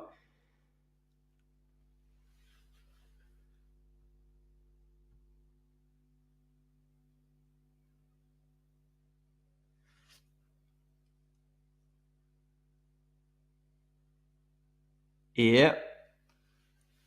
And there she is. There she is, ladies and gentlemen. Your fourth place in the women's field, asking to get her flask filled. I don't know what she was looking for. It was water or energy drink.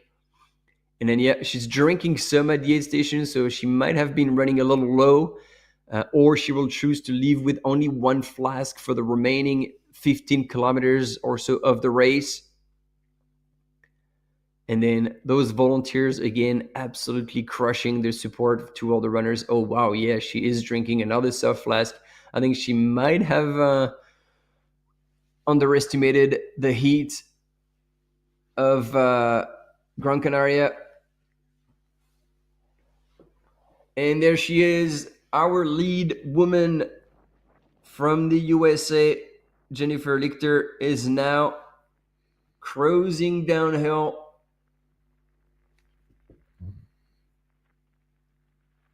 And most likely on her way to a solid win here at the North Face Transgrancanaria Marathon.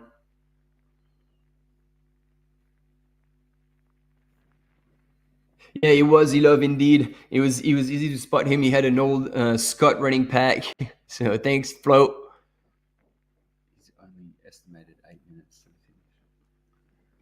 Oh, yep. Like, this is going to be a new...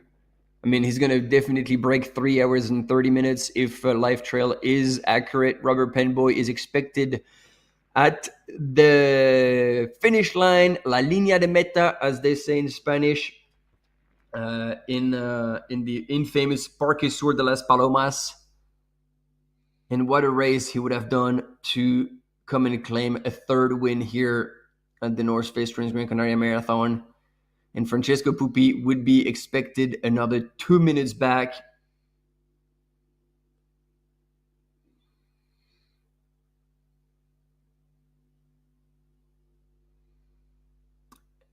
Hey, Nick, thanks for the data. Love that piece of information. So Jen was about 11 minutes faster than last year through the aid station of Ayagores, which is a lot. Oh. So as much as, last year's winning time from Robert Penboy was 3 hours 31:57. If he's expected now in less than 7 minutes, that would be 3:20, just under 3:20. So that would be 11 minutes. Oh, actually 11 minutes faster. So maybe Jenny is also on those reference, and if she's 11 minutes faster, she would finish in 4:07. So we'll see if that actually comes to be the final finishing, like the winning time in the women's. And look at her, like finding the best possible line to avoid the rocks and making sure that she's not twisting an ankle and remaining smooth on that technical piece of single track here. Because they have been running since like before actually the aid station. There was road, and then it's a dirt road, and now all of a sudden you're being challenged again with rocks a little bit all over the place. So it's a bit tricky on the foot.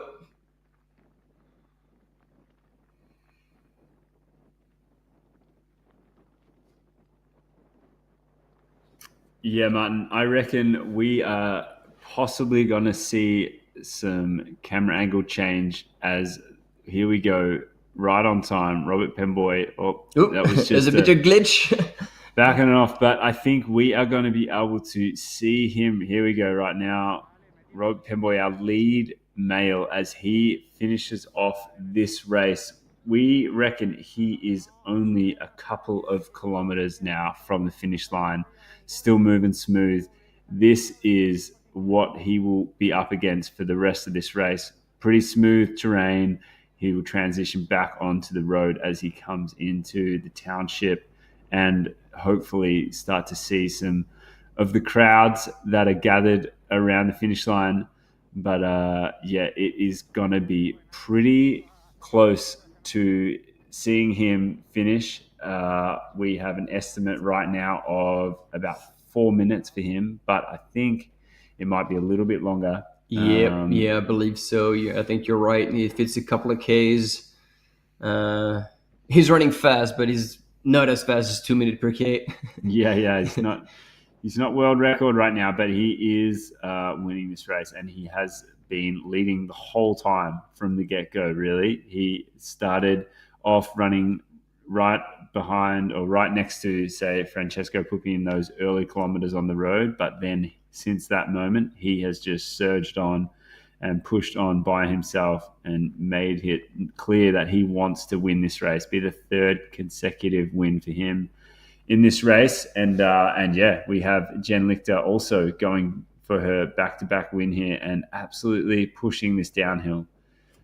She is catching people and she is moving very smoothly down this, not letting any ground be lost to second place, which was Sylvia Nordskaat at the last aid station and definitely would still be now. And then, yeah, I mean, we talked about this earlier, that this course, like the course this year is different to last year and it's slightly longer. But then, Sabi, you're clarifying also that, they're not going through El Roque Nublo, which is a substantial change. So indeed, it is not comparable, but it's always good to get a sense still of those times, even though the course is slightly different. And look at that, this aerial shot of that valley, that last climb out of the Ayagores aid station. That is now long gone for both our male and female leaders, Robert Penboy and Jennifer Lichter. Are both flying, and what a masterclass for both of them. As you said, Maj, leading from wire to wire and giving very little chance to their competition to keep up or catch up.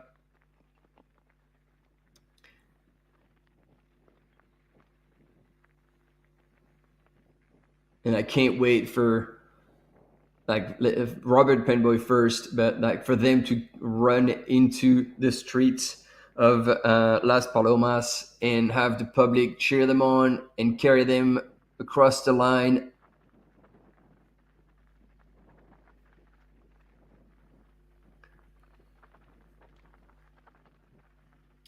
Yeah, we definitely expect Robert to be nailing a finish time faster than last year, despite the changes in the course. So that is going to be awesome for him to chase down. I think he would definitely know what that time is for him and how that sits. But yeah, he's got a bit of running to go between now and then. Looking strong, looking smooth still. Look at that stride, like a very open stride. He definitely looks like he is in the perfect state of running, the perfect state of mind. Unfortunately, we can't get a look at his facial expression. It might tell a different story, but he does look like he is running smooth. And we'll see when he hits the asphalt and the township if he really needs. You can see there. Look at him looking over his shoulder, looking back. Definitely has a sense of being chased, and I don't know, but it looked like he's just stepping up a little bit of speed there. So he might be getting a glimpse of Francesco Puppi in his rear vision mirror as he looked over his shoulder there. So he's definitely looked like he's put on the pace a bit more. That's interesting. I wonder if he did get a glimpse of anyone. But Robert is going to need to just close this race out by not getting his foot off the gas. Awesome to see him be able to use his skill and his talent as a runner on the flat. Yeah, look at him looking over his shoulder. I would not be surprised, Martin, if he has actually got a glimpse of second place Francesco Puppi in the not too distant future behind him, because he has definitely increased that pace a little bit.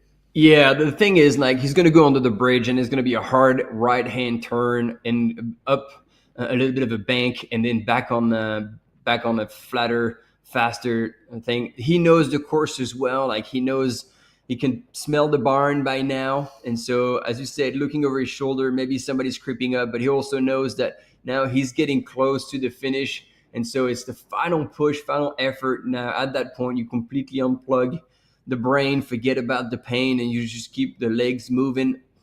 So actually, I was wrong. There's a bit more to cover before they take that right-hand turn.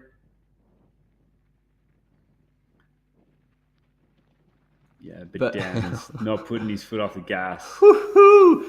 moving. But he's got to be careful. He's got to be careful because looking back is one thing, but if you take one wrong step, once again, at this stage in the race, if you hit the deck, whew, it will be very, very hard to get back on your feet. Yeah. Now, the way he's continually looking back there, it just makes me think that he's getting a glimpse of someone. Like he must be able to see Francesco because he's consistently looking back. And I mean, this is what running scared is like. He's definitely running scared right now, and he's just you can tell by his running form and his consistency in that speed. He is not backing off. I know he's trying to do everything he can. There you go. We got Francesco Pupi in sight. I couldn't quite make what position, like what part of the trail he was on and how far back he was from Robert Penboy, but it looked like he was chasing. He's right there. Yep. That, ladies and gentlemen, this is going to be hell of a finish for this North Face Transgrancanaria Marathon. They're both under the bridge. What a finish is going to be, ladies and gentlemen. This is going to be a massive sprint for these two runners. What a way to wrap up a 47 kilometers, and he's going to go down to a sprint. There he is. There is less than a kilometer to go. That's the climb I was telling you about, the final push. He is now on the road. There is less than 500 meters to go. Francesco is right behind, ladies and gentlemen. This is going to be an insane finish. We are speechless. Oh, damn. Look at this unfold. He is getting him. Francesco is chasing him down. He's closing down now. We're going to see a pass. Will Robert be able to respond? No, he is not. This is it, ladies and gentlemen. He made the final push exactly at the right time. Francesco Pupi has now taken the lead of the North Face Transgrancanaria Marathon. He had only 300 meters to go. What a perfectly timed. It's done and dusted. Robert will not be able to respond, so don't get fooled. You have Francesco Pupi on the left-hand side of your screen now leading the men's race, and Robert Penboy, who is now fading a little bit. He did not respond, and he will not take that third win. But Francesco Pupi, instead, from Italy, is holding the tape and crossing the line in first position. What a sprint finish. What a race pacing. And here he comes in second place. So close. But that just wasn't enough today. Bravo, Francesco Pupi. That was something else, man. What an absolutely incredible finish for the North Face Transgrancanaria 47K Marathon. Francesco Pupi, absolute masterclass in how to pace a race and finish strong. Yet again, he just shows that he knows how to run this kind of distance and absolutely given it everything. Look at him cross the line.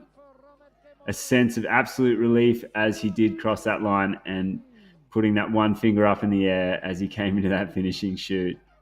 Damn, he would be happy. But that, Martin, that was just so immaculately timed and immaculately paced. And we could see there for those last few minutes, we could see Robert looking over his shoulder, and he just knew that there was trouble lurking. That like Pupi was just closing in too hard on him. And I mean, what was it, like 10 seconds, if that? That's gonna be a hard one to forget for Francesco. I'm seeing Francesco now. For Robert Penboy, that's gonna be a hard one to forget. Damn, I mean, Robert Penboy led that race all the way from 5 kilometers in. He was by himself that whole time, and to then get pipped with 500 meters to go, that is a tough way to end the day. But kudos to kudos to Pupi doing what he does best. Yeah, and we were like, not to blow a trumpet, but we told you at the beginning that there's no room service, Francesco. That you're gonna have to get that water yourself. But like we're saying that Francesco has the ability to close very, very hard, and we've seen him do that at OCC twice, and yeah, he did it. He did it again, and obviously being like he does a lot of road running especially during the winter, and so he's worked on the speed, and that final kick, like basically he had it. I was just checking the images, and it looked like at the Ayugares aid station, Robert Penboy didn't pick up water. And that might just be the mistake that he made that just didn't allow him to have that finish kick and hold back Francesco Pupi. Man, we're gonna hear about that finish. I tell you what, we can take bets on how many posts there's gonna be about it.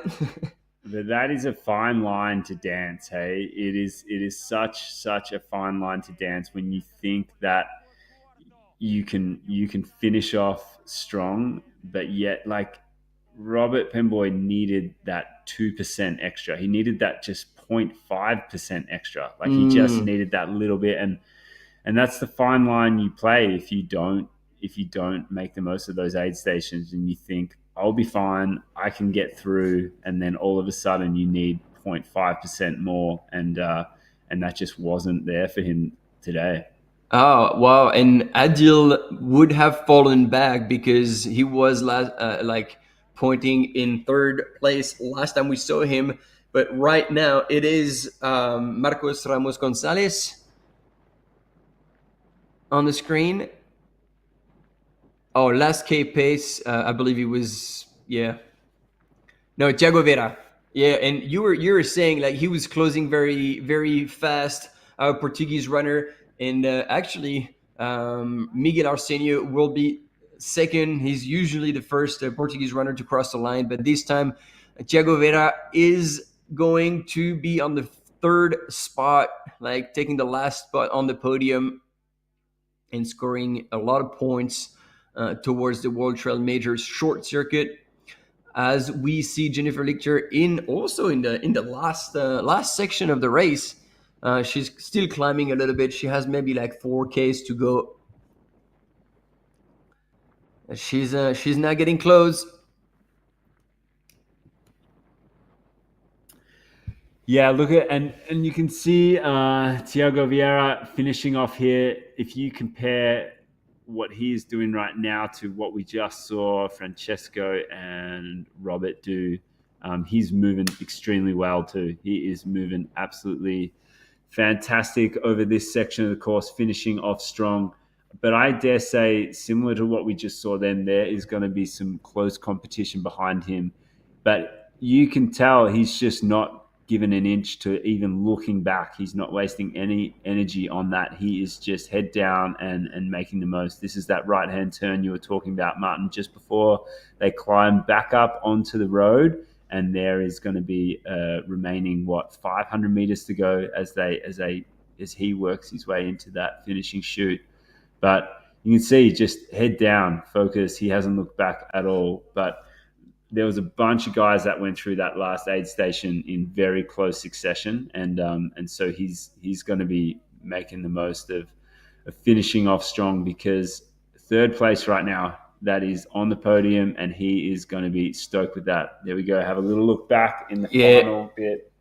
Just to confirm that nobody will come and challenge him, because he has passed all these runners in that last section, finishing very, very strong. And Danny Caruso, you had called it indeed. You said that he was always finishing very strong and that he was going to do a remontada, and that's exactly what he did. And he's going to be a very satisfying and rewarding third place here at the North Face Transgrancanaria marathon. And now Depa is together with Francesco Pupi, but he's saying that Francesco, now you're going to have to give us a little room on that finish line, because we have our third place finisher who's coming in now. Thiago Vera is right around the corner. He's telling the crowds to bring their hands together to welcome our third place finisher here at this North Face Transgrancanaria Marathon. There he is. Number 3 in the race. Congratulations, Thiago. Celebrating, super stoked to finish. Look at that. Parabéns, Thiago. Ecstatic as he hits the podium of such an international race.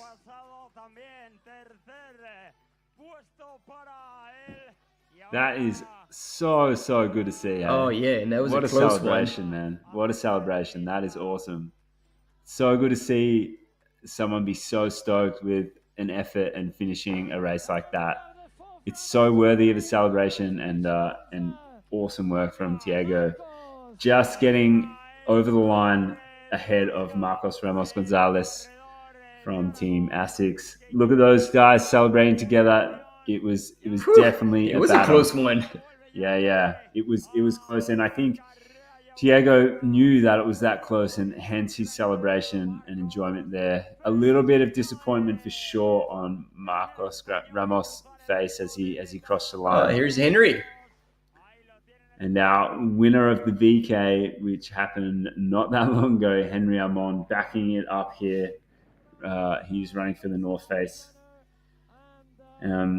Looks like he is still probably about 5 minutes off, but you can see here Thiago celebrating. Oh yeah, and enjoying that moment. Absolutely what we want to see. So I guess in the men's, if we are still following the next runners, and Adil Moussaoui is still not there. He is the one in the field. No, there he is. So he did not. I was gonna actually say that he's the one who did the popcorn, but no, he's still there and holding on. I guess it will be 5th place. Absolutely, 5th. Yeah, 5th place. Solid race for the American runner. Yeah, cool to see the podium stacking up at the moment. Italian, Kenyan, Portugal, Spain, and this would be Morocco coming over the line here. International field out here today, folks. And yeah, he was absolutely hauling there early on. We got Robert Quimboy celebrating down the finishing chute as Adil Musa is finishing right now. 5th place, coming over the line. Big smile. Big sense of relief for that one. He is looking ginger. Yeah. Those quads are going to hurt tomorrow. I mean, seeing how he attacked that very first downhill, no wonder. Whoa, and that was a close one too. Wow. These boys look like they're teammates. Yep. Doing it together, doing it in close succession. Team Igari Trail. Pau Pascual, second Spanish runner over the line here today at the North Face Transgrancanaria Marathon. Great sportsmanship there. A lot of people getting around each other. Here is a replay, folks, of Francesco Puppi putting on the burners. Absolutely phenomenal. Look at that. That is a well-deserved celebration. That was just so well done, Francesco. And so close to the line as well. Yeah. Really robbing Robert Pemboy of his 3rd victory here at the marathon. Yeah. And Thiago 3rd. So stoked with this celebration, huh? Happiness is a state of mind. He looks happier than the winner in 2nd place. And that's it, guys. That's our podium today for the men at the North Face Transgrancanaria Marathon. We've got Francesco Puppi in the middle, Robert Pemboy to the left, and Thiago Nobre Vieira on the right-hand side there. That is the podium, folks. Not a lot of time separated those guys. Yeah, and big congratulations to Team Joma putting 2 athletes on the podium there. So all in all, there was a separation there. Francesco came over the line 3 hours, 23 minutes, 26 seconds. Robert Pimboy coming over the line 3 hours, 23 minutes, 44 seconds. So 18 seconds behind. And then Diego Nobre Vieira coming over the line. I don't know if we can hear the interview, but in case you can, the second aid station, which was pretty fundamental. So I had definitely not enough carbs to push hard as I wanted. But you know, these things happen, and it's not an excuse. So I just, tried to keep a good pace and be smart and hydrate. And luckily, I stopped at the last aid station to pick up some gels and water, and that made a difference, even if I lost like maybe 30 seconds. And it is your first participation here in Gran Canaria. Why did you decide to come here for your first race of the season? Yeah, it's an iconic race, and I love the Canary Island. I was in it here. I haven't been here since then, so really wanted to come back, and I really thank Carlos from Transgrancanaria and World Trail Major for having me here. We've been in touch because I also work for the Pro Trail Runners Association, so it's been good to collaborate with them. And super happy to open the season with my new sponsor, Hoka, and get a win. And with Robert Kemoy in the lead, did you think you could beat him? When did you think you could beat him?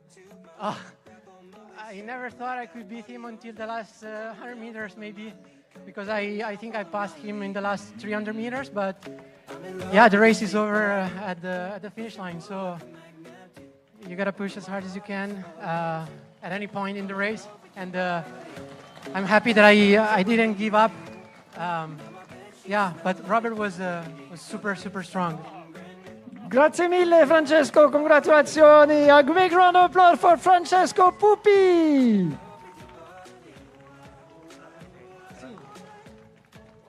Entonces, Francesco Pupi ha participado hoy para la primera vez en la Transgrancanaria, the North Face Transgrancanaria.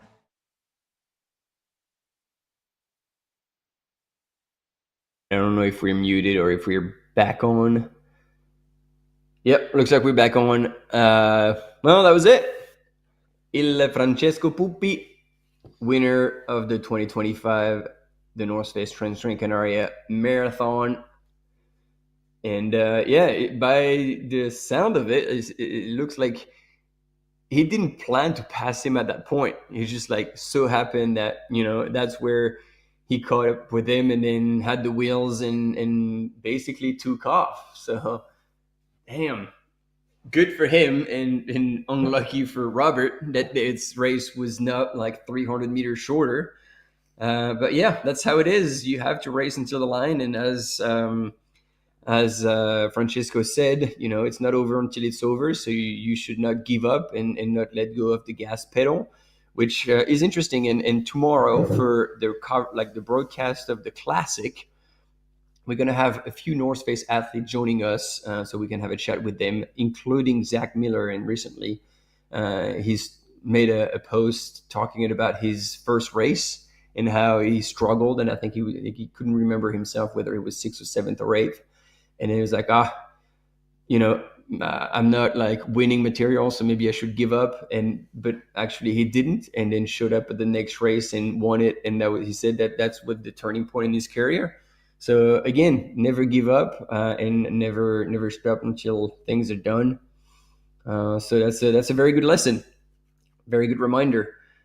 We are still with the top men's on the left-hand side of your screen, coming in the last kilometer of the race. But where you reckon we still have a few men to come in before our female leader, Jennifer Lichter from the USA, and still 14 minutes according to Live Trail. So we have a bit of time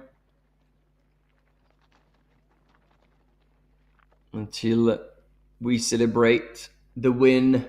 But again, like now, I was gonna say like the win of Jenny Lichter, but you never know because we're saying that Robert was gonna win, and then well, Francesco proved us wrong. So yeah, let's see how things unfold in the women's. Although at the last aid station, Jennifer Lichter had 5 minutes, just over 5 minute lead over Sylvia Notskar. So it should be enough of a blanket, but again, never know, never know. And then Maria Fuentes did look a bit spent. So she took her time at the aid station to get water over herself, cool down. And then Daniela Omus was still a wee ways behind her, like over 8 minutes back. So she had a bit of a blank gap as well. Kind of safety. Yeah, it's getting late over here. Yes, got to keep down the yawning when you're on the screen. I didn't realize that. So, folks, if you are from that beautiful place, Italy, please give a shout out to Puppy as he just absolutely dominated that Show race. us the emojis. Show us bravo, Francesco. Show us your emoji game. Giving a shout out to Francesco. But he will find himself at the top of the rankings of the World Trail Majors short series. He'll be right up there with a couple of gentlemen that have taken out the Hong Kong 100 short race and the Black Canyon short race as well.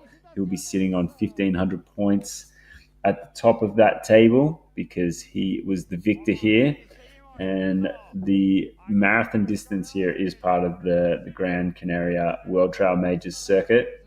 So I'm sure he's going to be having one eye on that table and that ranking system for the rest of the season. As he said before, it was the first race for him, and he was in touch with Carlos, the person behind this race and the World Trail Majors. So big shout out for making that come true and making that happen for Francesco. So it's going to be great to see another race like this unfold tomorrow. Actually, well, that race is taking place at 11:59 p.m. on tonight, as we see some great emojis flowing in. Thanks a lot, folks. That is what we want to see. Yeah, Todd, you responded. You're present.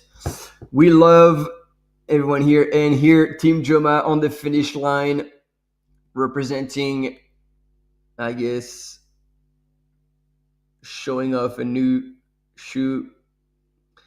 Gotta love those kicks.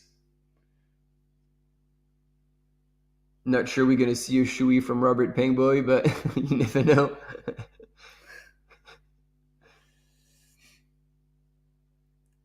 Yeah, it's definitely becoming a common scene on the finish lines of races. People taking their shoe off and making sure that it's front and center of all things. Yeah.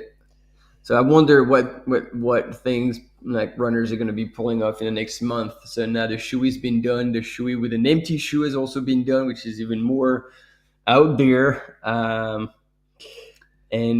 maybe they're going to chew on the shoe, or I don't know. Who knows? Maybe they'll just revert back to keeping their shoes on. Yeah, And, I think that would be relevant. That would be wild. There you go. Our downhill legend is finishing the race. He doesn't really like the hit, but I think he's won here before.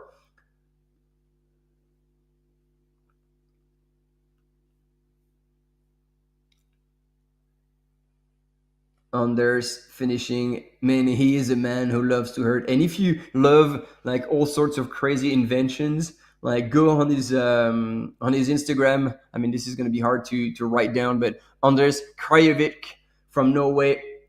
He's done his own hyperbaric chamber. He's done his own treadmill, which is like a mouse wheel but human size. Like the guy is an absolute legend, and he's a ball. So like check him out. You won't be disappointed. And there he comes down to the finishing chute with a smile on his face. 11th participant to cross the finish line. Congratulations. Repping VJ. You know, I've just never seen a more Norwegian-looking man. To be honest with you, he just looks like a Norwegian right now, which is true to form. And so I think Art by trade, he was a software developer, and he created a software that like somehow was very successful, sold it, and now he's just spending his life running and experimenting with all sorts of things. And whenever he feels like moving a little bit faster than on his own foot, he's a helicopter pilot. So he just moves around in a chopper. So he's definitely a man that lives life to the fullest, and somebody who is full gas. I believe if the images behind the men's classification is live, this is our lead woman. 3 hours 46 minutes elapsed. You can see she is still in the canyon, so there's still a few Ks left for Jenny Lichter to make it to the line.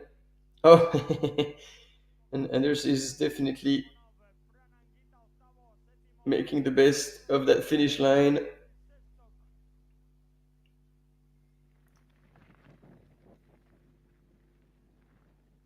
Ooh, getting off the ground is a solid effort.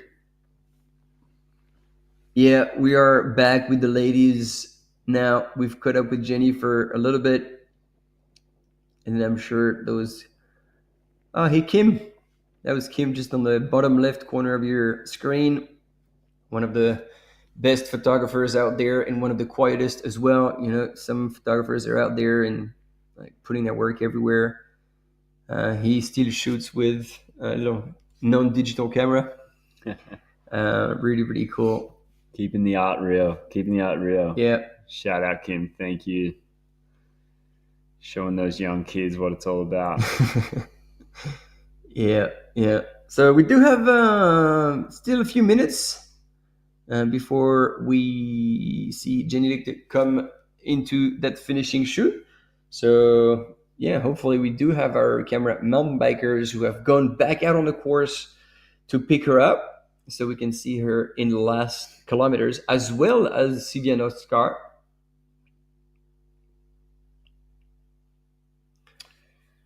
Yeah, the live trial timing here has an estimate of Jen about 7 minutes off, but we reckon that it's going to be possibly just a little bit more than that. We can see her here, and we know from this footage that we've seen before, she's definitely probably a little bit over that 7 minutes to go, but she is still moving and Far moving well, out. which is great to see. I mean, unless Sylvia has been like really shifting a gear, like that gap at the finish line when they'll be at Parque Sur de los Palomas might even be greater than 5 minutes. And she might even have increased her lead over Silvia Noskar, because the way she's running right now, man, this is impressive. Yeah, awesome to see Jen be able to maintain a stride that we've seen her have basically this whole day. So she's still looking strong, and I reckon she's not going to be backing off anytime soon if she can handle it. And it's good to see the joy and the satisfaction and the relief of these runners crossing the line, thanking the crowds as well as an acknowledgement, because a finish line without a crowd wouldn't be the same. So they're grateful that there's people to bring them home. And on the right hand side is the one and only Miguel Arsenio, who's now maybe a couple of minutes from the finish line, go under the bridge in the right hand turn. And in the meantime, Jennifer Lichter is in the last couple of Ks. Let's put it that way. So another 8 minutes. Who was saying 7 minutes? Flo. Flo was saying 7 minutes roughly until she crosses the line. Oh, and look who's in the house. Aid Station Fireball. Liam, welcome to the live. Thanks for tuning in. What is up, Liam? Show us what you got, man. Show us what you got. We can see here, folks, left-hand side of the screen, Jen Lichter, our female leader at the moment, still got a cadence, still got a rhythm, and making the most of this flat finish. No stranger to the gravel today. She has been absolutely owning this race in an absolute masterclass. She was the champion of 2024, and she is looking to back that up again here at the 2025 the North Face Transgrancanaria. So she is looking to kick off her 2025 in absolute style, as she has every right to do so. And then Danny, you were asking like, what happened to Miguel? I don't think anything happened to him. Like, to my knowledge, like he's more so a 100-mile runner, and so that 47K course is probably a bit fast for him. I don't know why he chose to step down in distance in this early season. Maybe after winning the World Trail Major long distance in 2024, he's wanting to have a crack at the short circuit, short course. Hard to tell at that point. But he's still finishing strong. Doesn't look like he's injured or anything.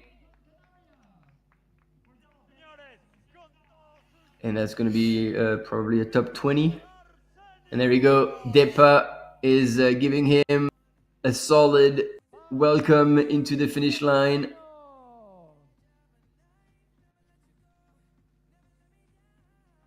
And there you go. Crossing the line. Big day with the Speedster. Once again, Miguel Antonio, who was the 2024 World Trail Major champion.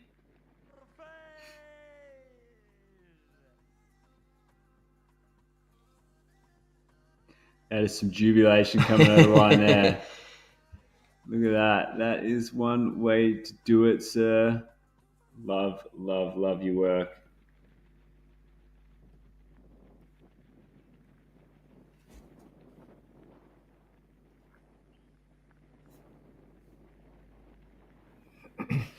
All right, folks. So here we are sitting with first woman, Jen Lichter from the USA team, the North Face. She is carrying the bib for 001 because last year she definitely made herself be known as the champion of this race, and she's backing it up here. Look at her go and finishing this off like everyone should be finishing a marathon. That is absolutely Holland.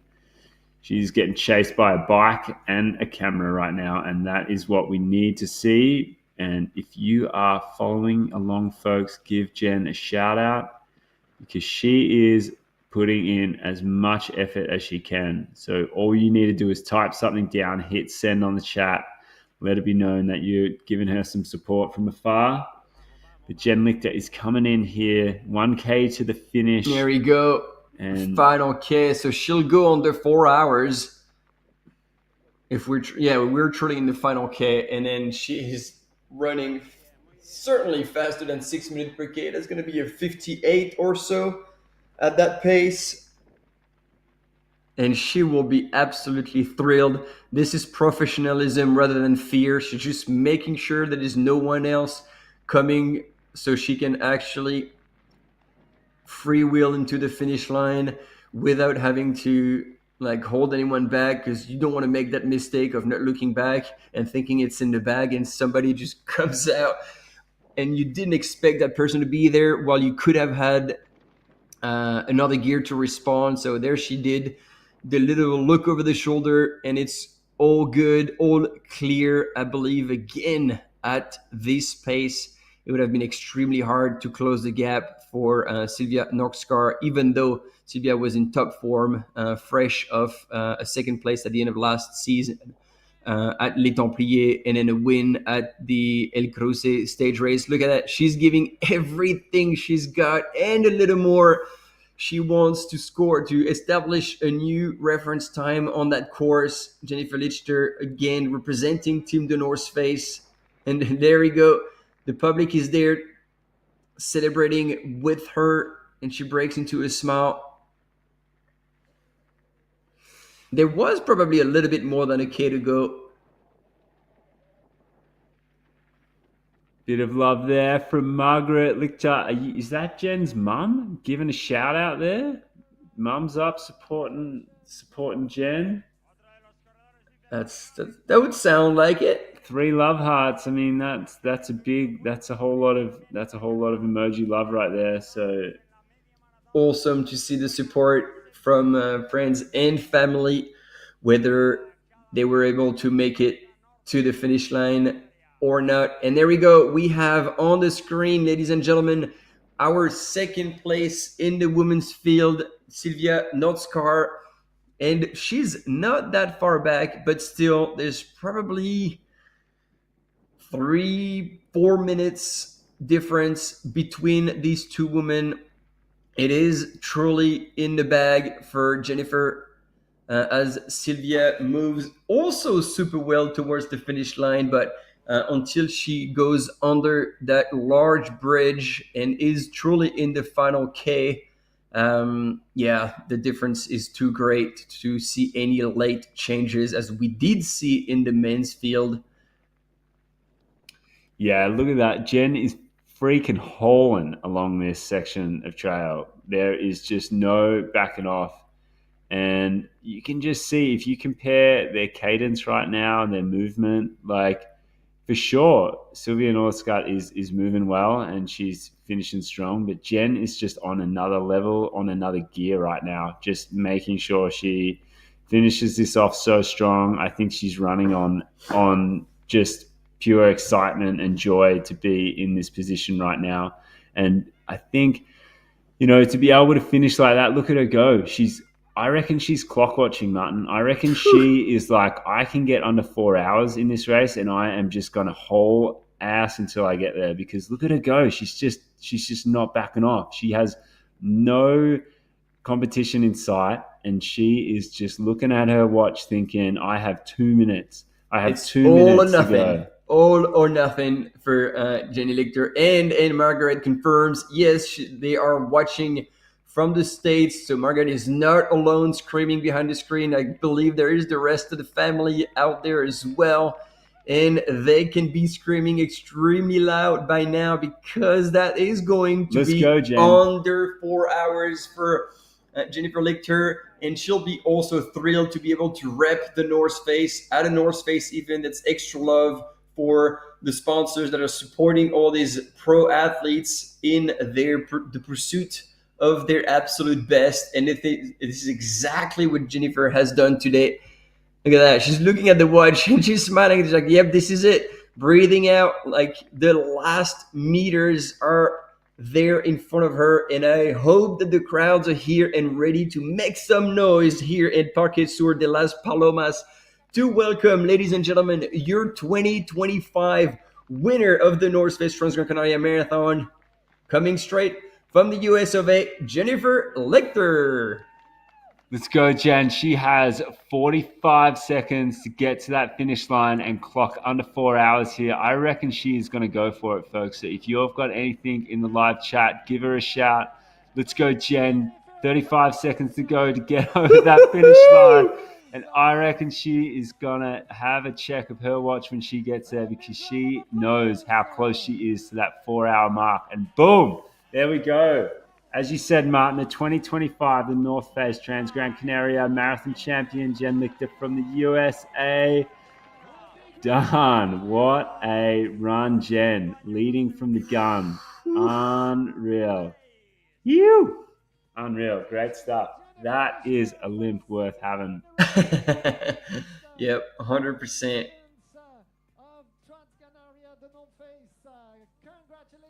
Holding it high and proud. She's done it. Look at that smile.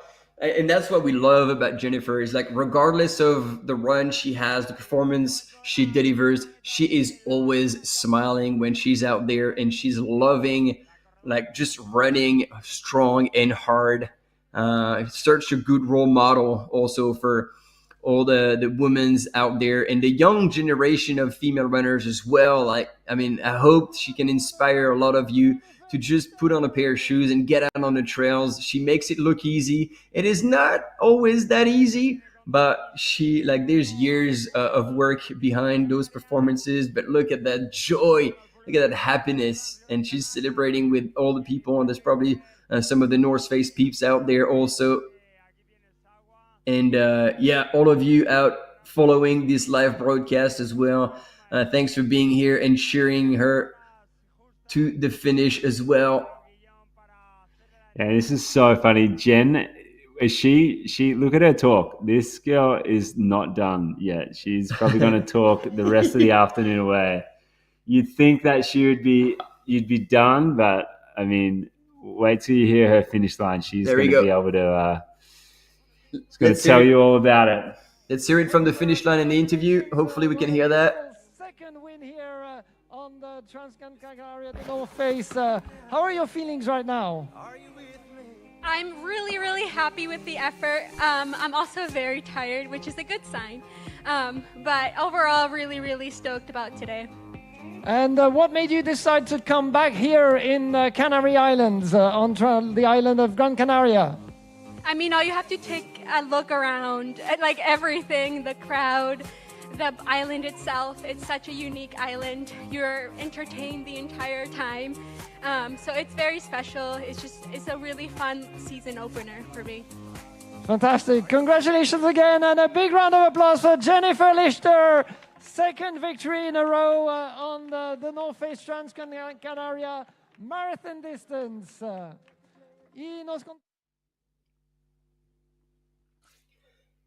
And there you go. Transition back to Silvia Notskar in second position. And here you can see she's going under the bridge. She's getting close to that 1 kilometer mark away from the finish. She can also smell the barn, and she's going to try to hold on to that male runner or even possibly pass him. She wouldn't have had a very, very good race as well, but it just wasn't enough for the win today. I think she'll be pretty stoked about that. Somebody brought up in the chat that she did indeed run in El Hierro 3 weeks ago at the Marathon del Meridiano. So that's been already a pretty busy season, because she was also at the stage race at El Cruce, Silvia Notskar. So yeah. She's already had a few Ks of racing in the legs, and yeah, today she will score a magnificent second place here at this North Face Transgrancanaria Marathon.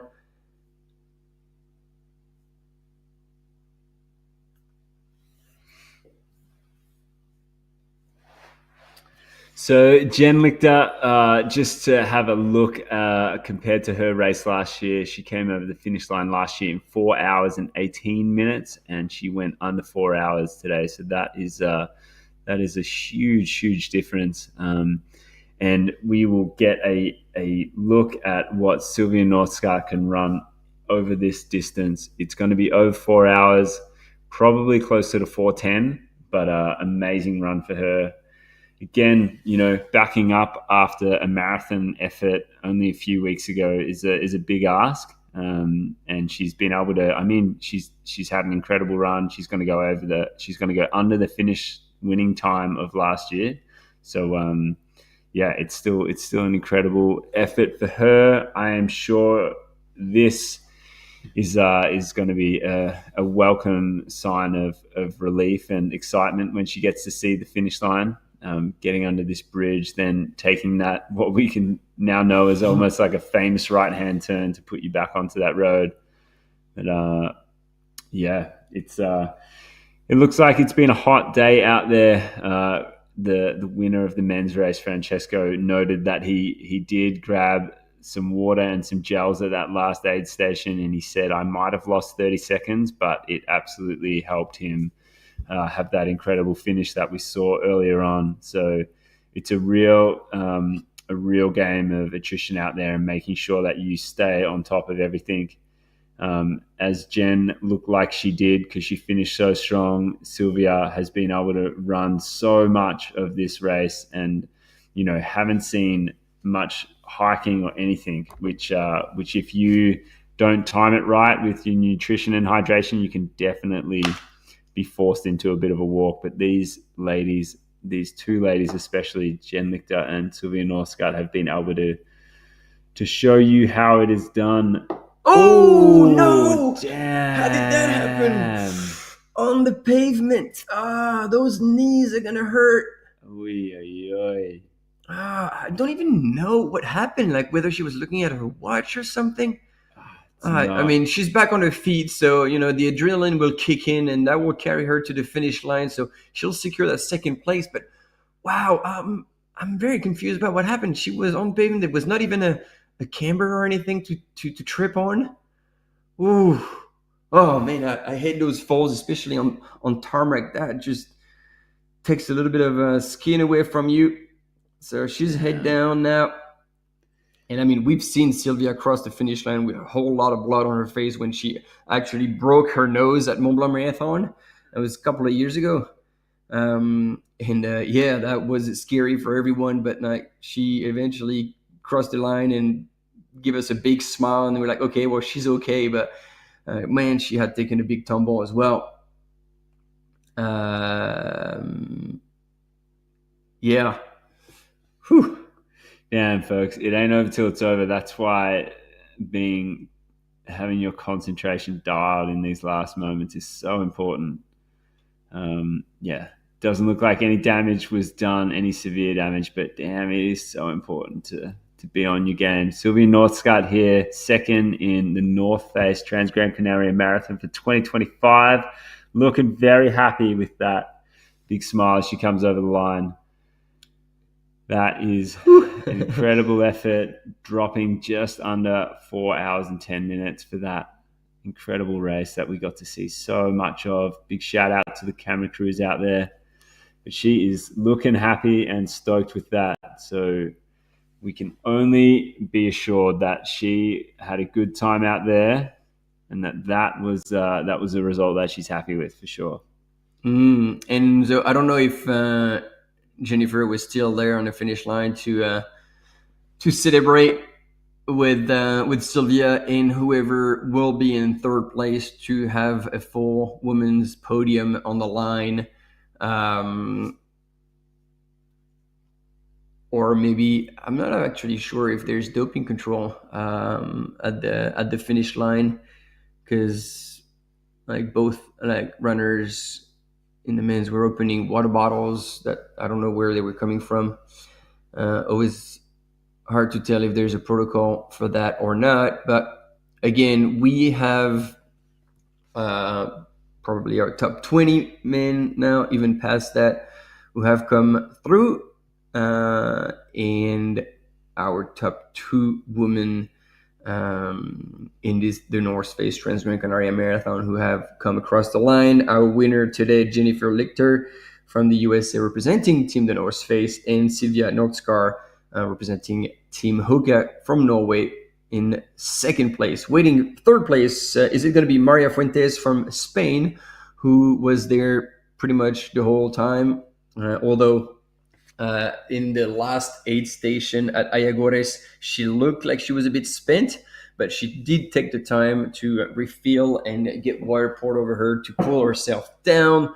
So is that going to play out in her favor? And is she going to be able to secure and hold on to that third place? Or we had Daniela Omus from Team Nike from Germany, who was creeping up, but she was still a solid 8 minutes back. So that would be a whole lot of time to make up in that last section. So time will tell in the women's category who will come and claim that third spot in the marathon. as we have now runners coming through and having a bit of a debrief of the race with their friends and family coming to support on the finish line in that beautiful finish line of El Parque Sur de las Palomas in this beautiful island of Gran Canaria. 4 hours 10 elapsed, ladies and gentlemen.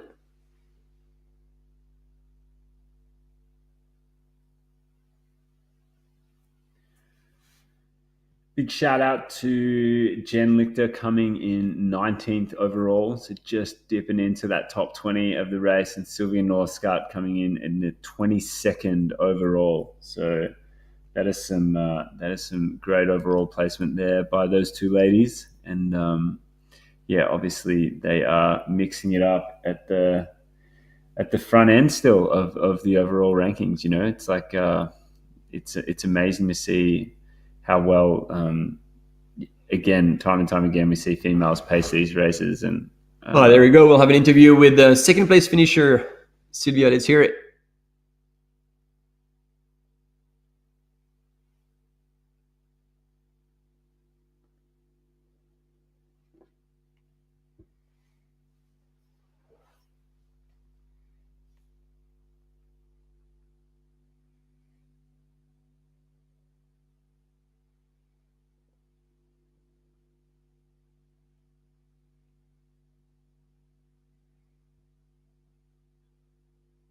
Apparently, we're hearing from the studio that they do not have the audio.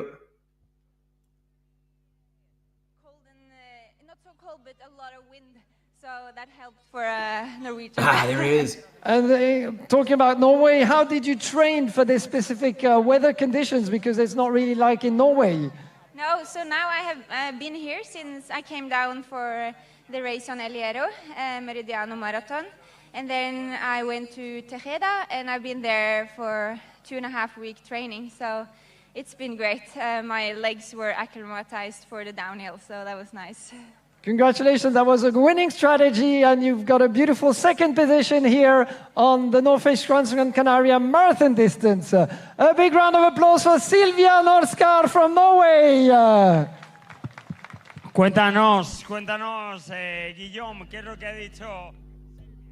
All right, so we did lose a little bit of the beginning of that interview, but it was good to hear that Sylvia had prepared accordingly, and after running in El Hierro, which is the island which is the furthest west in the Canary Island, then she came over to Gran Canaria and stayed in Tejeda, the city that we saw earlier. We saw a lot of aerial shots. This is where the marathon was starting, and she's been here for 2.5 weeks. So yeah, that makes sense. Not only you get used to the heat, but if she was starting her runs from there, she was definitely going up and above 1,100, 1,200 meters, and that will help also with a bit of altitude training.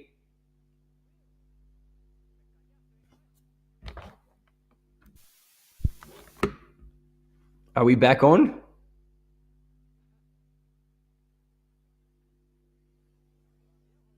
We're talking now, but like just checking if we're back on, because Lisa seems to telling us that there's no sound of volume. Oh yeah, no, we get a confirmation from the studio. We are back on. Yo.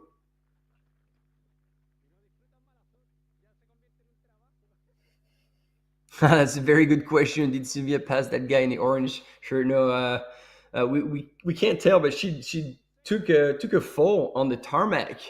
Hard to tell what happened, but there was no consequences, and she still managed to score a pretty solid second place and offer us a finish line interview. All smiles.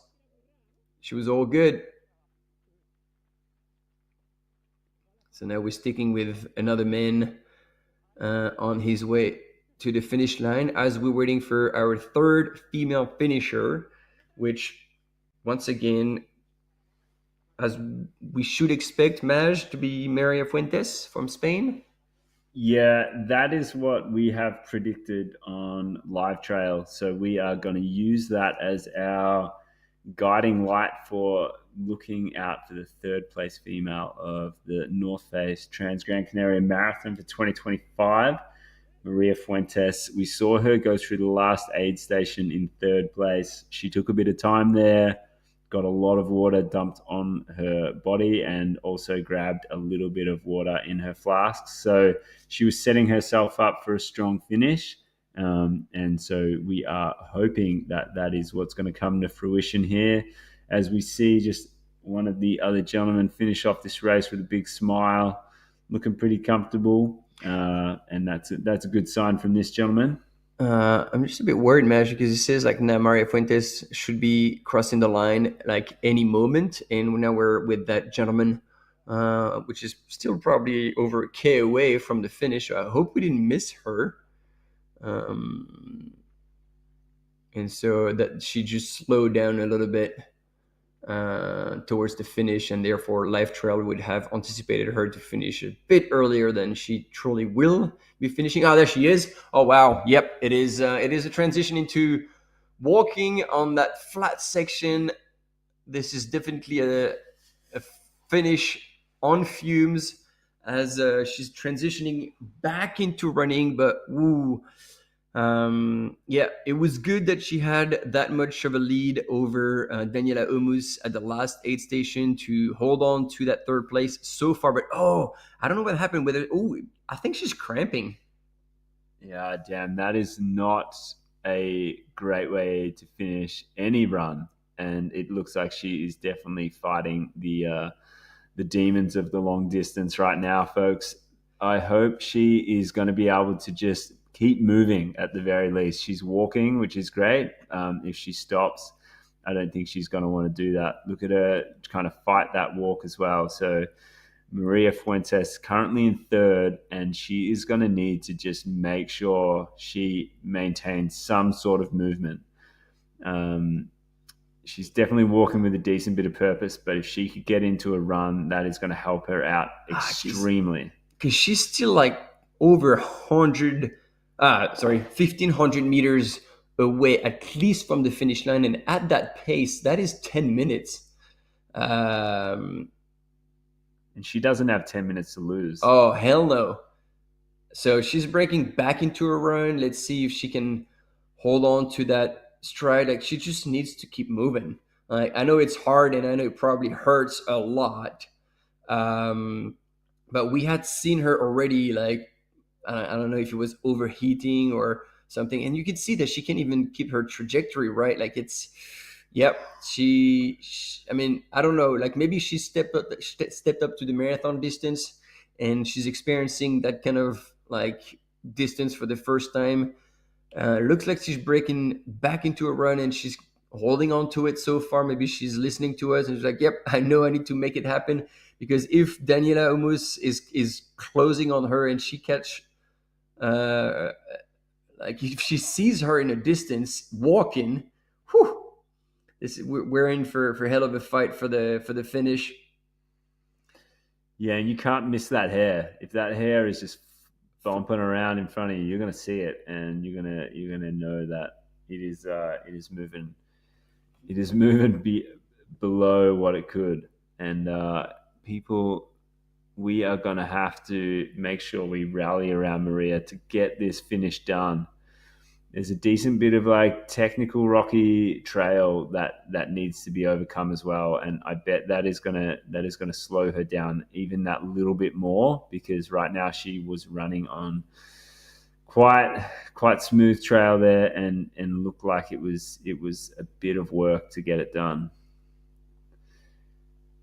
I wonder if this is just one of the cameraman's mates, and I'm struggling to understand why we're like, I mean, no offense to that male runner, but we really need to see the women's race right now. Yeah, if he is, he might be a bit of a local legend, and the cameraman is just pedaling after his buddy and giving him some support. But we are gonna hopefully switch back to Maria Fuentes. And here we go. We have some footage here. There we go. Of Cecilia Oh. Bolsas.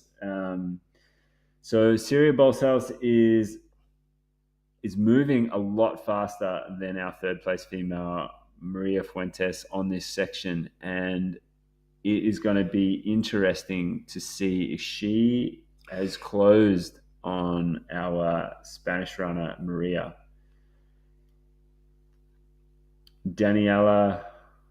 So it means like, yeah, Daniela has lost one spot in that last section, and Celia Basels is now fighting in fourth, but possibly will actually get back in, could possibly claim the third spot on the podium if she keeps running like this, and then Maria Fuentes ends up walking again. Man, there's a lot of things happening. She is back into walking, and here's the bridge. That bridge is the big bridge, meaning like there is still over a K to go. And again, at that pace, a K is going to be 6-7 minutes. Damn, man, she is swaying. There's the other. No, that's just there we go. So, she is still quite far back. Celia Basels, like from that image, we can see the bridge, but it's really far away. It's gonna be tight. It's gonna be extremely tight. Look, folks, this is gonna be a battle for third place. There's no doubt about it. There is absolutely every chance in the world that Celia Bolsas is going to be able to chase down Maria Fuentes, because Maria Fuentes is walking, and she is not walking with a whole lot of, look at her, she's got a bit of a sway on. She's not really even holding her line with walking on such smooth trail, and there is going to be a moment where she's going to have to dip into the riverbed, and it's going to get a little bit more technical, and I just don't know if she's going to be able to run that section. Hopefully so, but she's not moving great on that. Look at her. This guy is telling her to cool her jets and almost slow down a little bit, which hopefully he doesn't interfere too much. Yeah, but it's a tough call at that point, and man, we're going to have a fight until the end. He's probably telling her what's going on behind, and he's going to be seeing very soon Celia Basels, who will be in sight as soon as she goes under that bridge, which is a matter of probably a minute, if that. Wow, there's going to be something. However, that guy in the blue T-shirt cannot even touch Maria Fuentes. This is pretty clear rules. He can have it. Technically, he's not even supposed to stay for that long with her. So I hope he knows that, and he doesn't risk to disqualify her, because, those are the rules. You cannot have a pacer outside of that, and especially someone who can communicate all sorts of information. But in the meantime, on the right-hand side of your screen, currently in fourth position, Celia Basels from Spain is moving at a really good pace. And there she goes. Like, she stops entirely. Maria Fuentes looks like she's very, very cooked. There is no other way to put it. Look at that. She's almost going backwards. I don't know if she's getting sick or anything, if it's a heat stroke. It looks like everything is falling apart. Oh, that is not what you want to be doing so close. She's not. That's it. That's it, ladies and gentlemen. This is the third place there that is escaping Maria Fuentes, and hopefully she's going to be able to make it to the finish line. Iru, I believe, with the white T-shirt is here, and hopefully he'll have the right words of encouragement. But now she's sitting down. Holy moly, that is a tough thing to watch, ladies and gentlemen. And as we were saying, again, this is a proof that nothing done until it's done. There you go. Iru is going to go back out, and he's going to be telling Celia Basels that, that is it right now. That's it. This is gonna be the pass. And Iru, I think he was more going back to the road to try and look for, medical assistance. And this is happening. There you go. She is passing, a bit of a sign, but not slowing down. It's business time, ladies and gentlemen. Celia Basels moves into third place with less than a K to go. And this is a disheartening sight that we're having on the left-hand side of your screen. Maria Fuentes, who so far had held on to third place, is now sitting down and having a conversation with people on the side of the trail. I don't know what's going on. I don't know what she says. I don't know what she will choose to do. But in the meantime, yes, that is a pass. And representing Team Mariel, coming from Spain, Celia Basels is now in third place, and she will be absolutely thrilled because I don't think she would have expected that. Yeah, that, Martin, right there, that is, I think, if I had any guess, Maria Fuentes has cooked herself. That is a sign of overheating. And if you go back and check out what she was like at that last aid station, she had so much water poured over her. She was definitely in a state of I guess, heat stress to some degree. It looked like she was really needing some cooling down and some water. And I believe she's probably just continued on to raise her body temperature. And right now, that is what you would be doing if you cooked yourself with too much heat. That is the body overheating, and that is what will happen if you don't take care of yourself. But like you said, Celia Balsals has obviously managed herself just that little bit more, that little better in this race. Coming into the last kilometer, last kind of 700 meters is Spanish runner Celia Balsals. She'll be the first Spanish runner and third female in this race, which she will be getting a huge reception from the local crowd and everyone at the finish line. Closing out the female podium here for the 2025, the North Face Transgrancanaria marathon distance.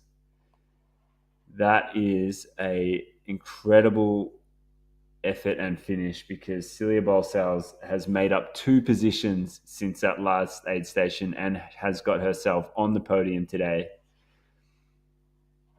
Yeah, like she managed her race extremely well, like finishing strong, and like she will be absolutely stoked about that. You know, she's keeping her game face on, like she's making her way to the finish as hard as she can. But ladies and gentlemen, you can be sure that at some point she will break into a smile, into a relief, and she will be absolutely ecstatic about such a performance today. Yes, folks, this is a marathon in many ways, and that is why it is so important to have things like mandatory kit on you. You know, mandatory kit includes having the ability to carry a certain amount of water, and that is because you need to get that stuff in you. This is an incredible effort here. Celia Balsals coming over the line, the first Spanish female representing at this incredible race, the North Face Transgrancanaria. When is she going to crack a smile, Martin? Because she is going to be feeling a whole lot of relief right now, looking as she comes under these arches. Final turn. Big round of applause here. Yeah. Here we go. That is grit coming over the line. Small celebration here. And there you go. This is it, in the bags, nothing left. She gave everything she had and a little more. She can be stoked. Third place here is world class. Absolutely no doubt about it. And then Sabi, yeah, you're asking if other runners are allowed to give her water or something. No, you cannot receive any external support. Either from like spectators, crowds, or even runners, because otherwise, if you allowed that, you could have another male runner running with a female athlete and just giving them anything they want at any point. So you gotta make it a hard rule for everyone. As Maj was saying, you know, there's on one hand the monetary equipment, but on the other hand is also like your judgment, and you know how long you're going to be spending in between its stations. And we know that elite athletes are like on thin ice. It's a fine line, um, and sometimes they end up overcooking themselves because they just didn't take the time to drink enough water early on. And once you're dehydrated, this is very, very hard to come back. Now, you guys were asking in the chat, where is Daniela Omus? I don't know what happened, but yeah, she's still not in sight. And so here we have another female runner coming in. It's most likely Veronica Kalina. And that might even also pass Maria Fuentes, depending on where Maria has managed to walk herself, and if she was getting any closer to the finish or not. But by the look at here, looks like she might be sitting on the trail again, and she might just need external assistance and just pull the pin on the race. I mean, that would be extremely hard to do, but sometimes that is the right thing to do, like to look after yourself. So yeah, definitely we just got a glimpse of Maria Fuentes still sitting on the side of the trail there on the right-hand side, moved to the other side there, had some people around her. So she's definitely in the right company if she does need any medical assistance. So a big shout out of thank you to the supporters that are out there and making sure that she is getting the attention she needs if she is needing something external to the race support, which might be the case, Martin. As you say, it's just not worth it sometimes, especially if you're playing Russian roulette with your core body temperature, and when that spikes, it's a whole system shutdown, and we've just seen it happen right in front of our eyes. And yeah, it's really scary stuff, and it's really, really important for people to listen to those kind of signs that your body is giving out.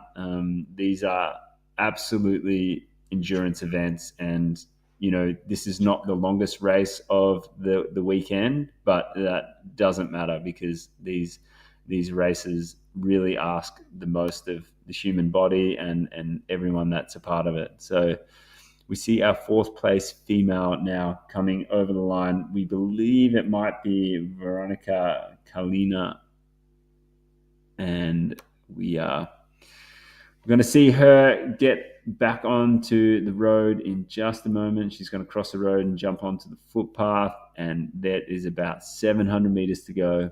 Yeah, at this point, she will be hearing the line. And yeah, we got a question about Marcin Yachukko. We don't know either where he is, what happened to him, but it looks like, just like Daniela Omus, he's faded maybe a little bit. I don't know if due to the heat or anything else, but those were runners that we saw early on in the top spots and fallen back a little bit at this point. And yeah, here Veronica is still moving at a very honorable pace, and will be finished just short of one spot of the podium, but I'm sure she'll be very stoked. With that, 4:33 elapsed for 47K. That's still an honest time.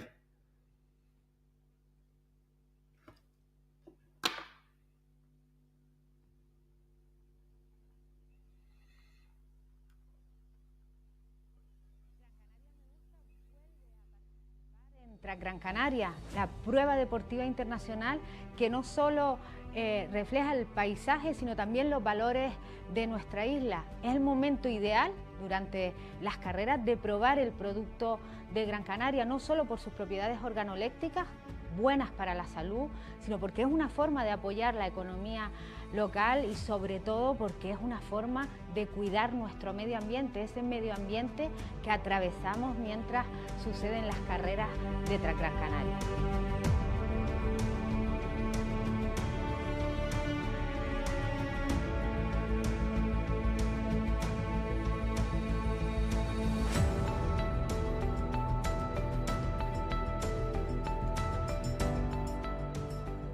Somos un microcontinente, con distintos climas en una misma isla, distintos paisajes que hacen que nuestro producto sea singular.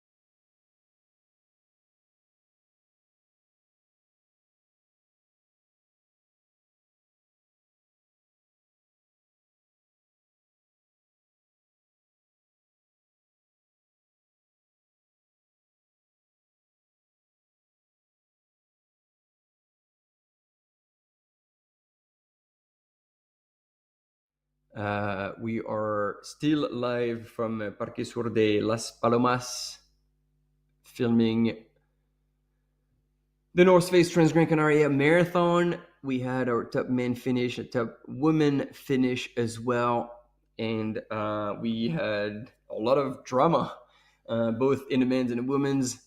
And again, in the men's, once again, Francesco Pupi managed to steal the win away from Robert Penboy, who had been leading since the very first meters. And Thiago Vera was ecstatic, crossing the line in third place for Team Joma, putting 2 runners on the podium of this North Face Transgrancanaria Marathon. And in the women's, again, leading wire to wire and scoring her second win here, Jennifer Lichter from the US representing Team the North Face. And then in second place, Sylvia Nordskar from Norway, Team Hoka. And this is another female runner from Team Juna who crossed the line in 5th position then. Beatriz Perron. There you go, Beatriz Perron Alvarez from Spain. And so drama on the women's side was truly with Maria Fuentes, that with just less than a kilometer to go, completely collapsed, most likely due to some kind of heat stroke at the last aid station at Egares, right after the dam. She ended up also stopping and needing to put a lot of water over her. She was probably already in the red zone and collapsed again with less than 1K to go, which was heartbreaking to watch. But this is the sport, and I guess this is lesson learned as well when it comes to looking after yourself and managing your hydration and nutrition, so you don't experience this kind of failure. And on the left-hand side of your screen, this is a recap of the race. We'll let you have a look at it.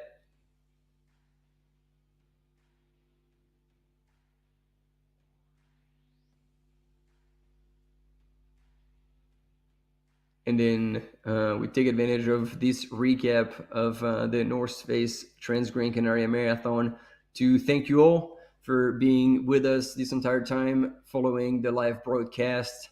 It's been super fun covering this with you all, sharing information and going back and forth. The more collaborative it is, the better it is. There's no doubt about it. And we appreciate you being there. Here's the pass of Francesco Pupi to take the win ahead of Robert Penboy.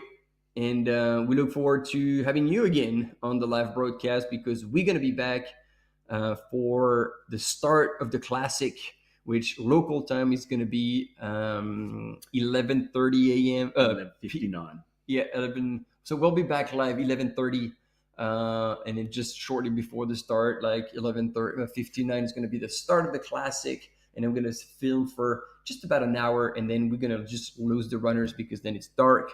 But then we'll be back the next day for the coverage of the Classic through that finish line once again in Parque Sur de Las Palomas, where we'll see everyone. So yeah, that's it. We're tuning out for it.